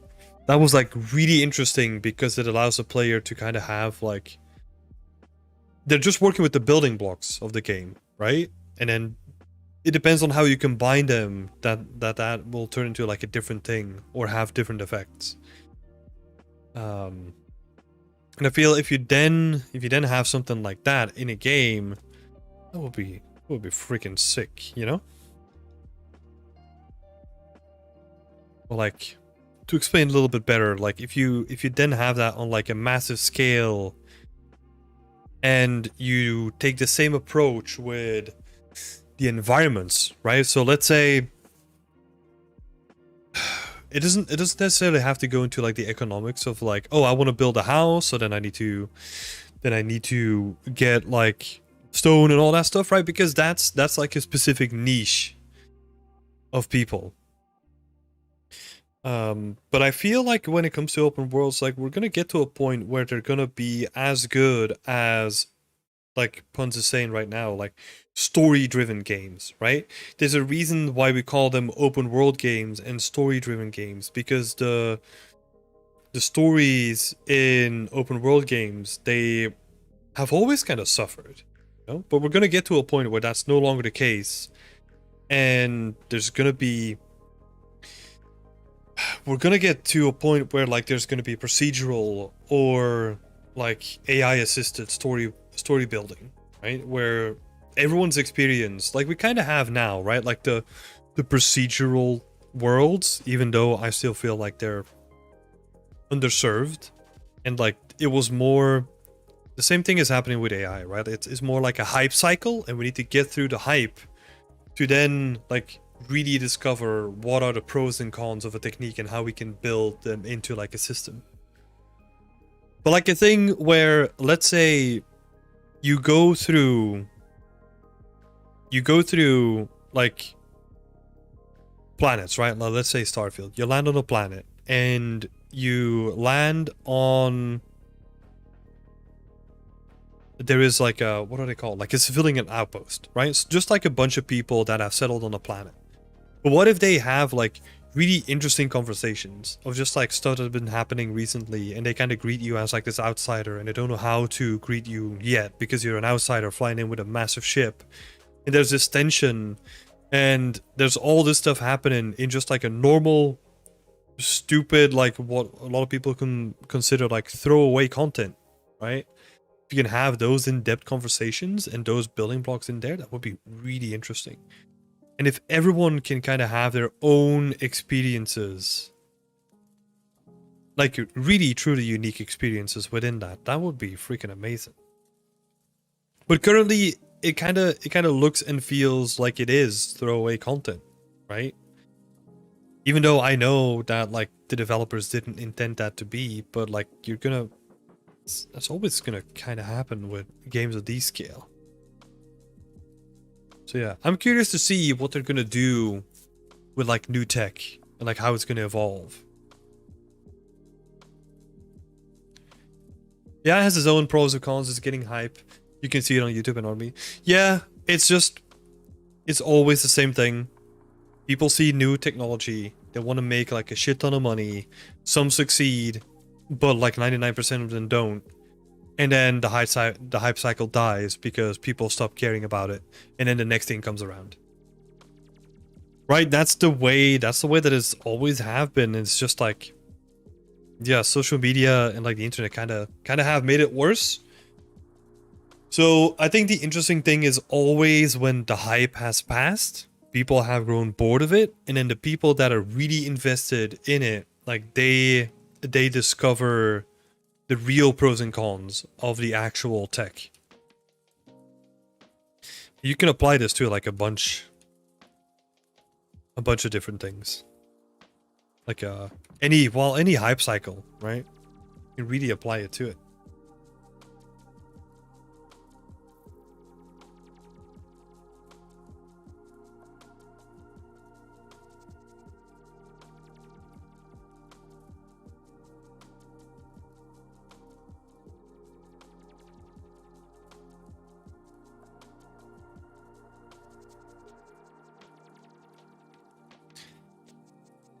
Let's push it up a little bit more. What if we go for...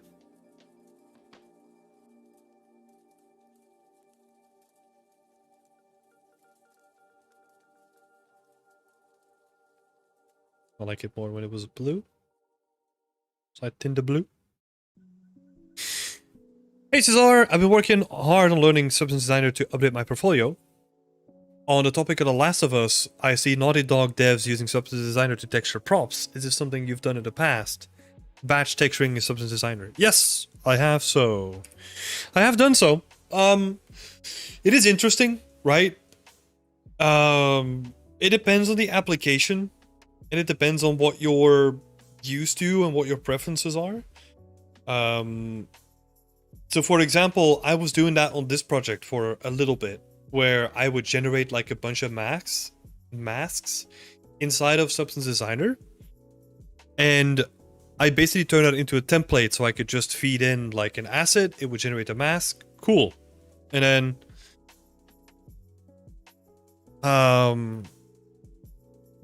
then do that with like all the assets that I've done, right? But I then converted that into doing it in the engine instead, rather than another software. But yeah, it definitely. So it's a tool, right? You can use a tool in whichever way you want.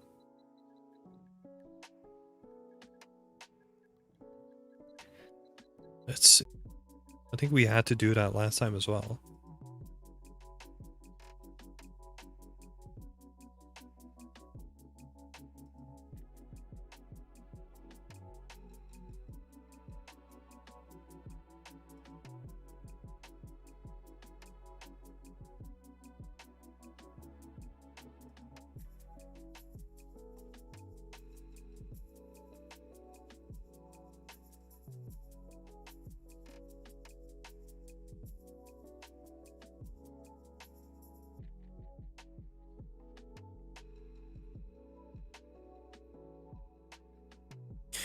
Trying to find a way of being smarter and faster with texturing props in my scene.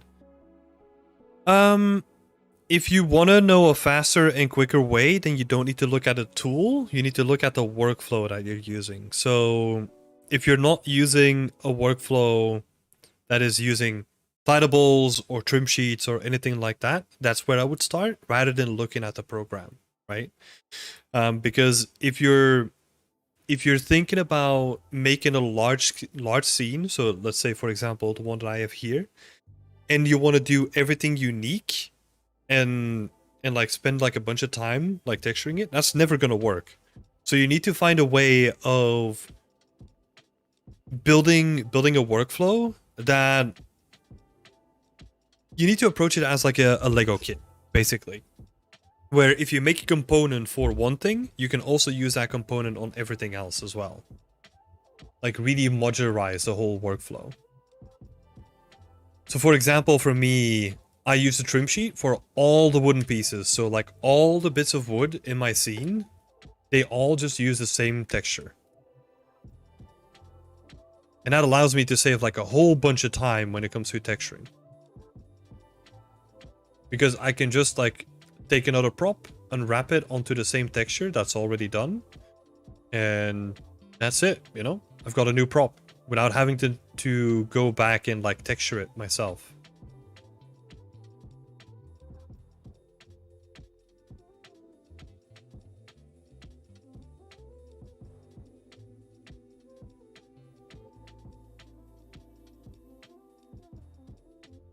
Let's see. Let's lower this down a little bit.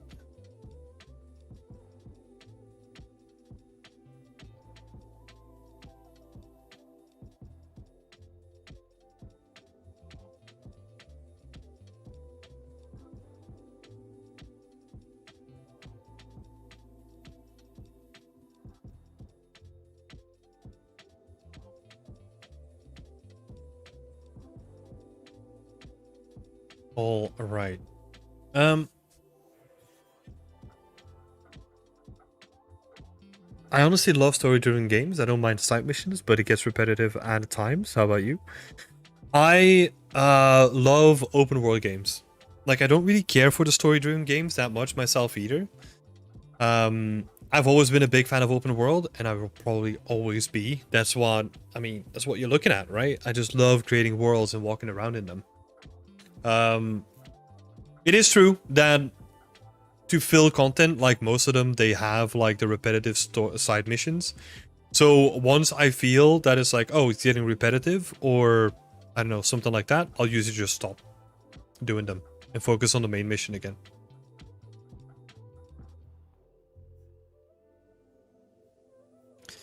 That's just my approach to it all. And I think that's honestly like what a lot of people do. Like once they're like, okay, kind of had my fill with the side content. Let's move on to the main thing again.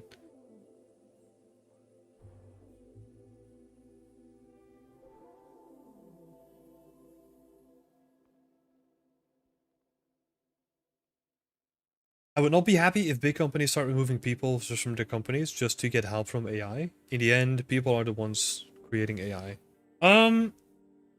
So there's always going to be the efficiency debate, right? But currently the way that it stands is that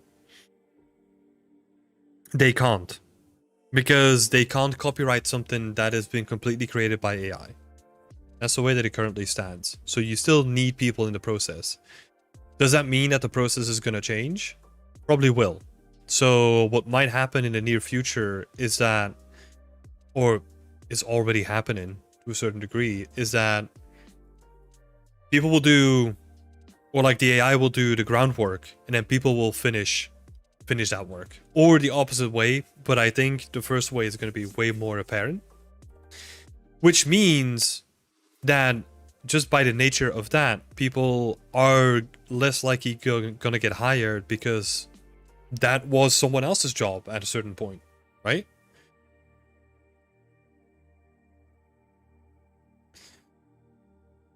So I think to some degree it's already happening or has happened already. As unfortunate as that is.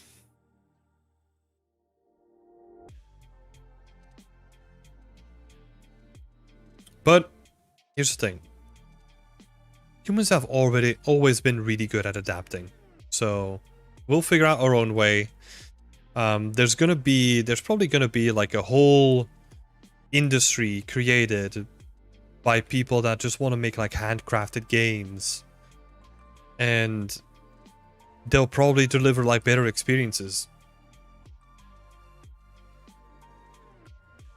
Arguably. I mean, that's what we're kind of seeing playing out right now, right? Like, what do people do if they stop caring about like AAA games? They go play indie games. Same thing, right? Because a AAA game is trying to cater towards like a whole bunch of people, or like everyone to a certain degree. And the indie game is just like, hey, look, let's just focus on what it is about, right? The game. If we find something interesting that's worth creating a game around, then we'll make it. If not, there's no game.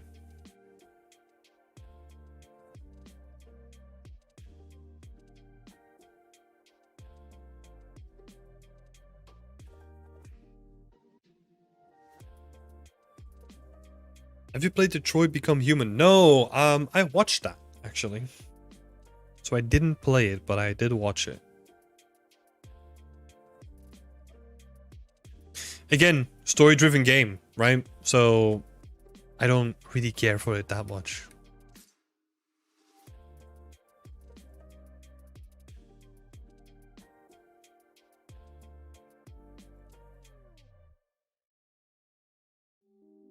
Yep. We will always figure something out.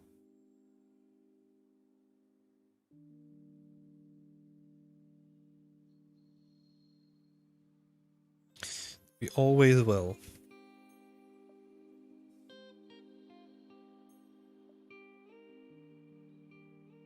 Death Stranding. Nope. I watched that as well. For a little bit. I just didn't care too much about it. Honestly. So, didn't play that either.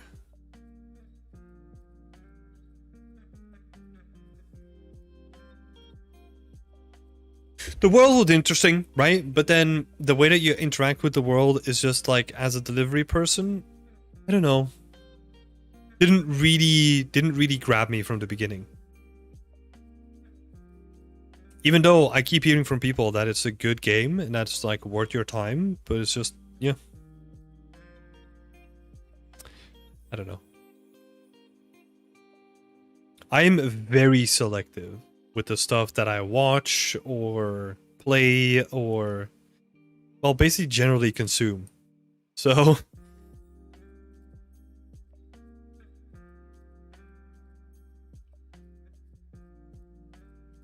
which makes conversations sometimes annoying.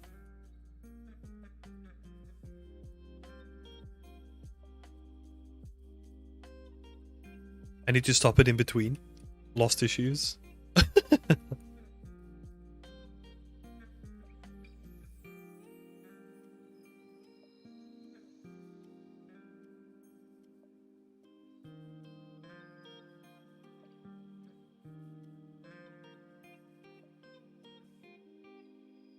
This is the thing, right? Like, there's so much out there. Like, it's kind of impossible to have time for all of it, so you kind of need to pick and choose to a certain degree. And I've just become, like, really picky. Hey there, I'm back! Welcome, Henrik. Welcome back.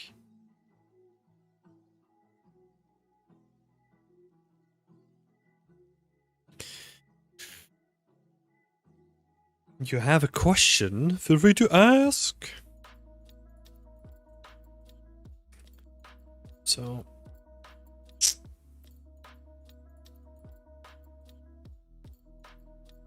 I feel like this is good. We do need to replace the meshes that we have here because they look terrible.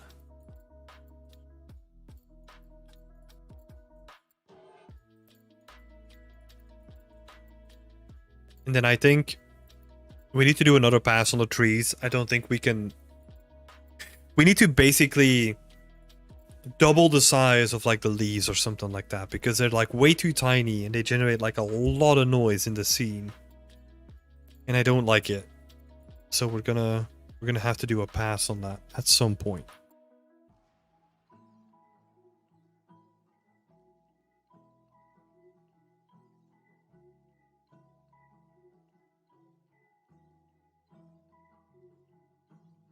How do I model some stone pillars and fundaments for my medieval elf house building? How do I start on it and make it good?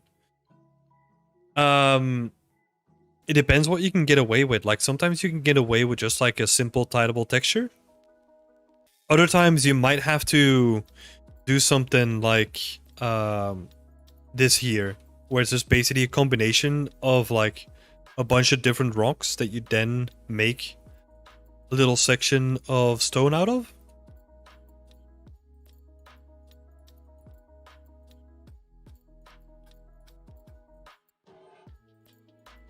Yeah, it depends. It depends on what kind of fidelity you want to go for. Wait, which screenshot was this? Number 6.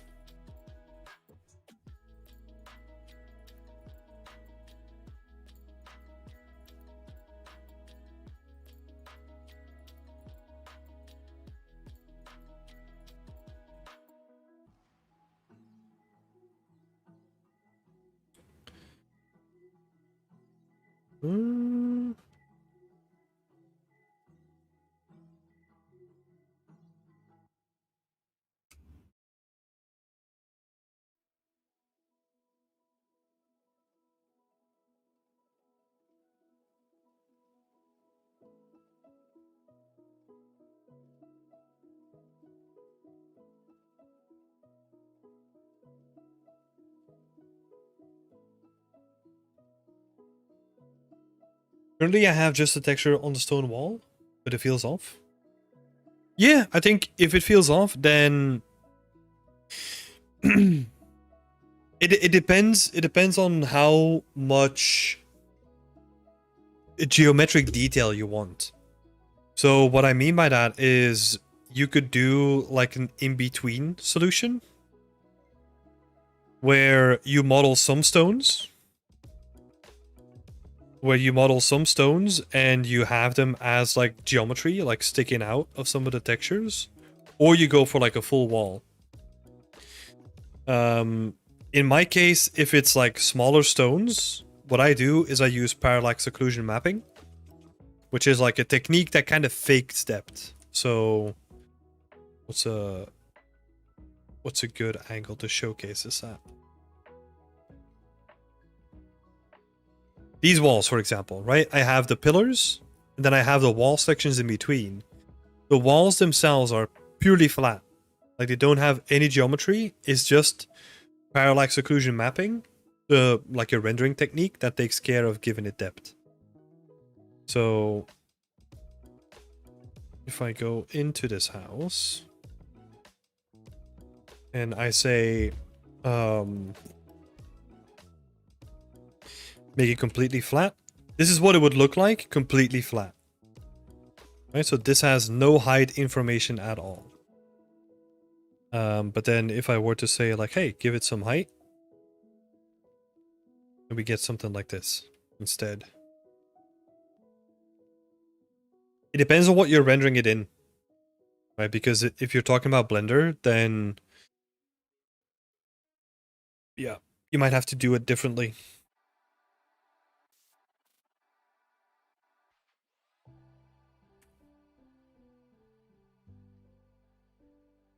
But that is the way that I have done it.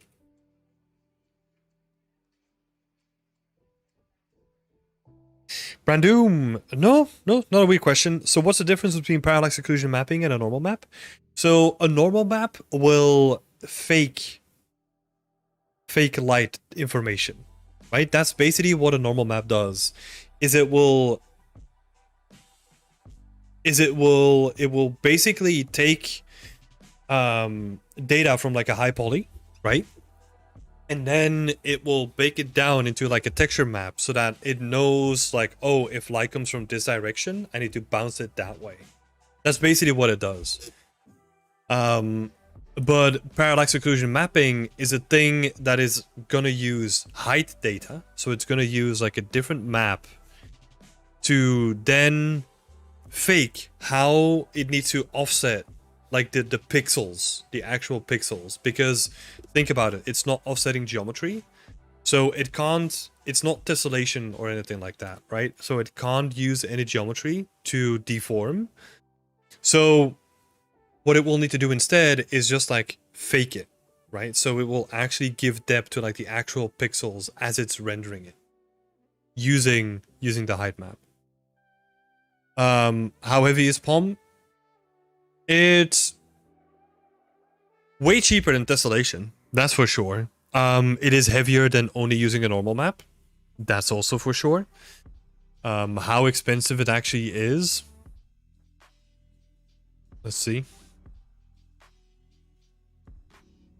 So this is the difference. I know that this is not saying much, right? We're looking at the shader complexity view.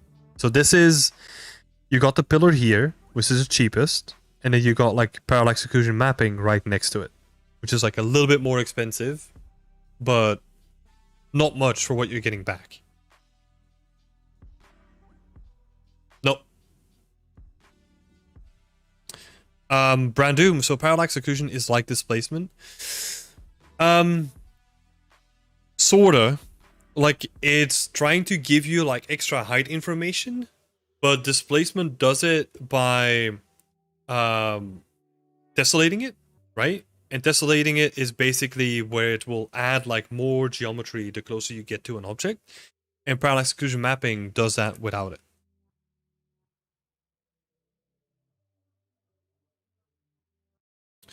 So yeah, displacement is really a game changer on a texture like that. Yeah, it is. The main drawback is if you're at glancing angles, right? If you're looking at it at a glancing angle, that's when stuff is gonna break down. So let's say you can kind of see it here already, right? If we're looking at a glancing angle, this looks weird. That's why I'm using these pillars to kind of stop you from looking at them at a glancing angle. Right? So it's kind of like you're kind of faking, or like you're kind of tricking people into only looking at it from like a certain perspective. Parallax occlusion mapping is, by the way, like very common in like any sci-fi game these days. Think Doom, think Star Citizen, think Starfield, think like any modern game that is sci-fi. Because it is very performant in those games, because they combine that with reusing textures that have like this parallax occlusion mapped detail in them, so that they can create like just a whole bunch of paneling on any surface that they want with basically just like a handful of textures. So it's really performant in that way.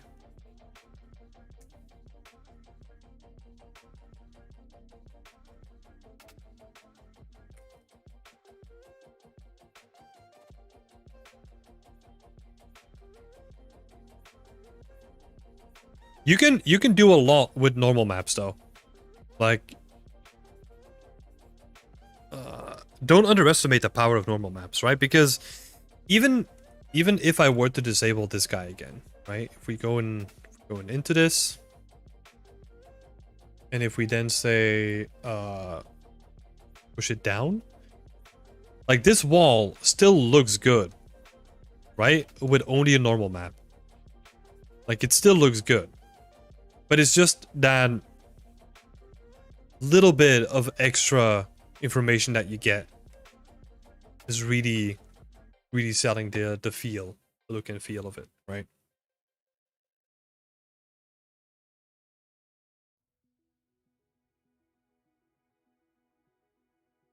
Hendrik, I think you're talking about the Starfield explanation that I was doing, right? Like trim sheets. Yeah, well, there's probably going to be a bunch of posts about it. I just need to find a good one that has like an example of it.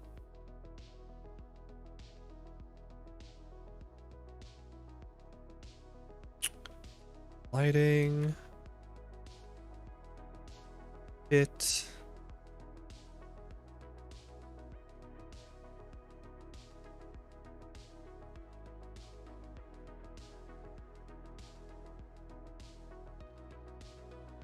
I think this one was a good example.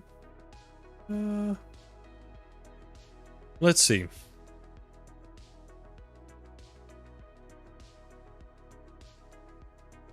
Yeah, here we go.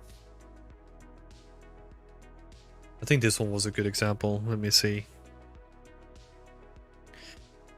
Yeah, so this is basically like all the details that you see in here, right? Like all of this information, all the depth that you see in here, that's purely parallax, right? Because you can see the cylinder actually doesn't have like any silhouette changes. So this is all parallax occlusion mapping.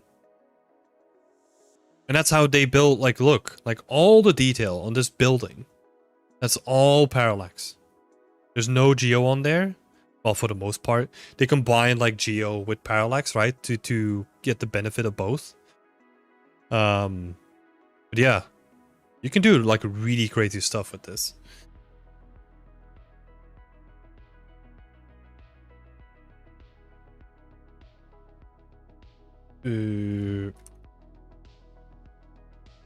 So this is probably one of my favorite things to show off.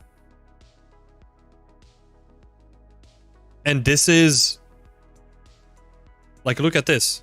This is purely parallax, right? There's no geo here. You can see it on the left. Like there's no geo here. Like all the bolts and like all the paneling lines, that's all just done with textures. Textures and parallax occlusion mapping. Here you can see it as well. Like this is it without it. And with it. Like this stuff is super powerful.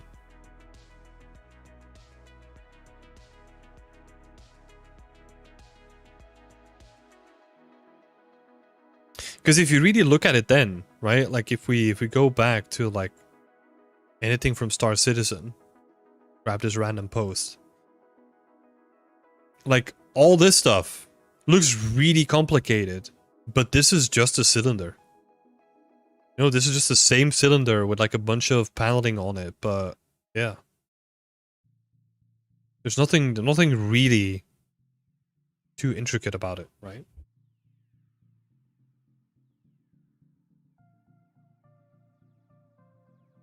So yeah, and this is very common. There's a breakdown from Doom as well.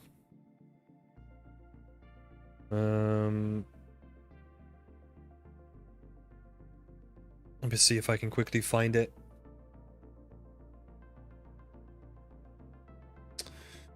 Do I have it in my likes, maybe?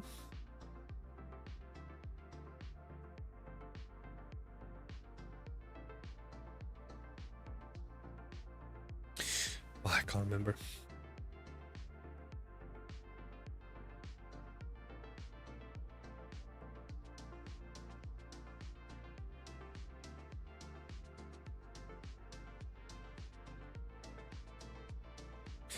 It's basically showing the same thing, though. Oh, wait. So, Doom. Surfacing. This one. There we go. This is a good illustration as well. Like, what... This is basically... I'm going to simplify it a little bit, right? But all you're seeing here is a simple base texture, right? Where you can change the color to get like a little bit of a different feel. Then what they do on top of that is they have a decal sheet with just like a bunch of like paneling details on it, where they just reuse that on the entire surface. And then they do the same thing with like other decals too. So where you can have like the graphics and like the logos and all that kind of stuff. That's a different decal sheet that they then add on top of it. And then they do the same thing with some vertex painting and other decals for like paint splotches and drips and all that kind of stuff. Let's see. So yeah. Makes a huge difference, you know? Blends everything together really well. Let's see here. Simple comparison.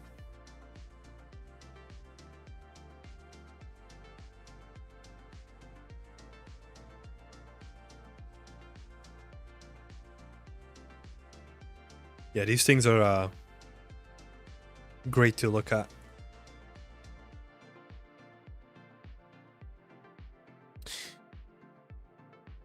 So cool.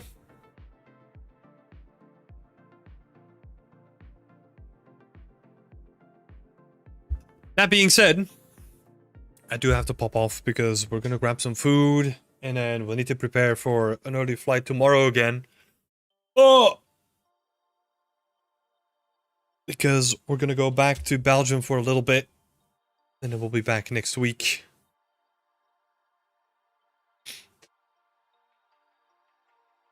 Oh, Brand Doom, I just remembered. Have you seen the windows in Spider-Man on PS4? I believe all the building windows were parallax. That's a different technique. That technique is called the cube mapping. So if you look up cube map windows, like that's where you're gonna find it. It's basically what you do is you take you basically take a screenshot from like a 360 screenshot of whatever you're in, right?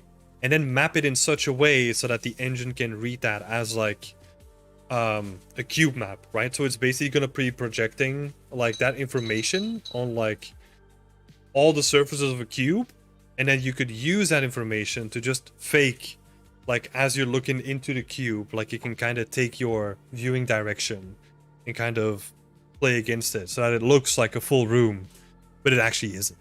It's just a flat piece of geometry. No worries. Thanks so much, Tim. Appreciate all the advice. No worries. Thanks for all the questions as well. I'd love to dive into like all this freaking nerdy stuff. This was awesome. Yeah, that's gonna do it for me this time. I'm glad that we got back to where I was last time. Oh my god. Let's hope that it doesn't crash again, but I don't think so. I saved this time, so we should be good.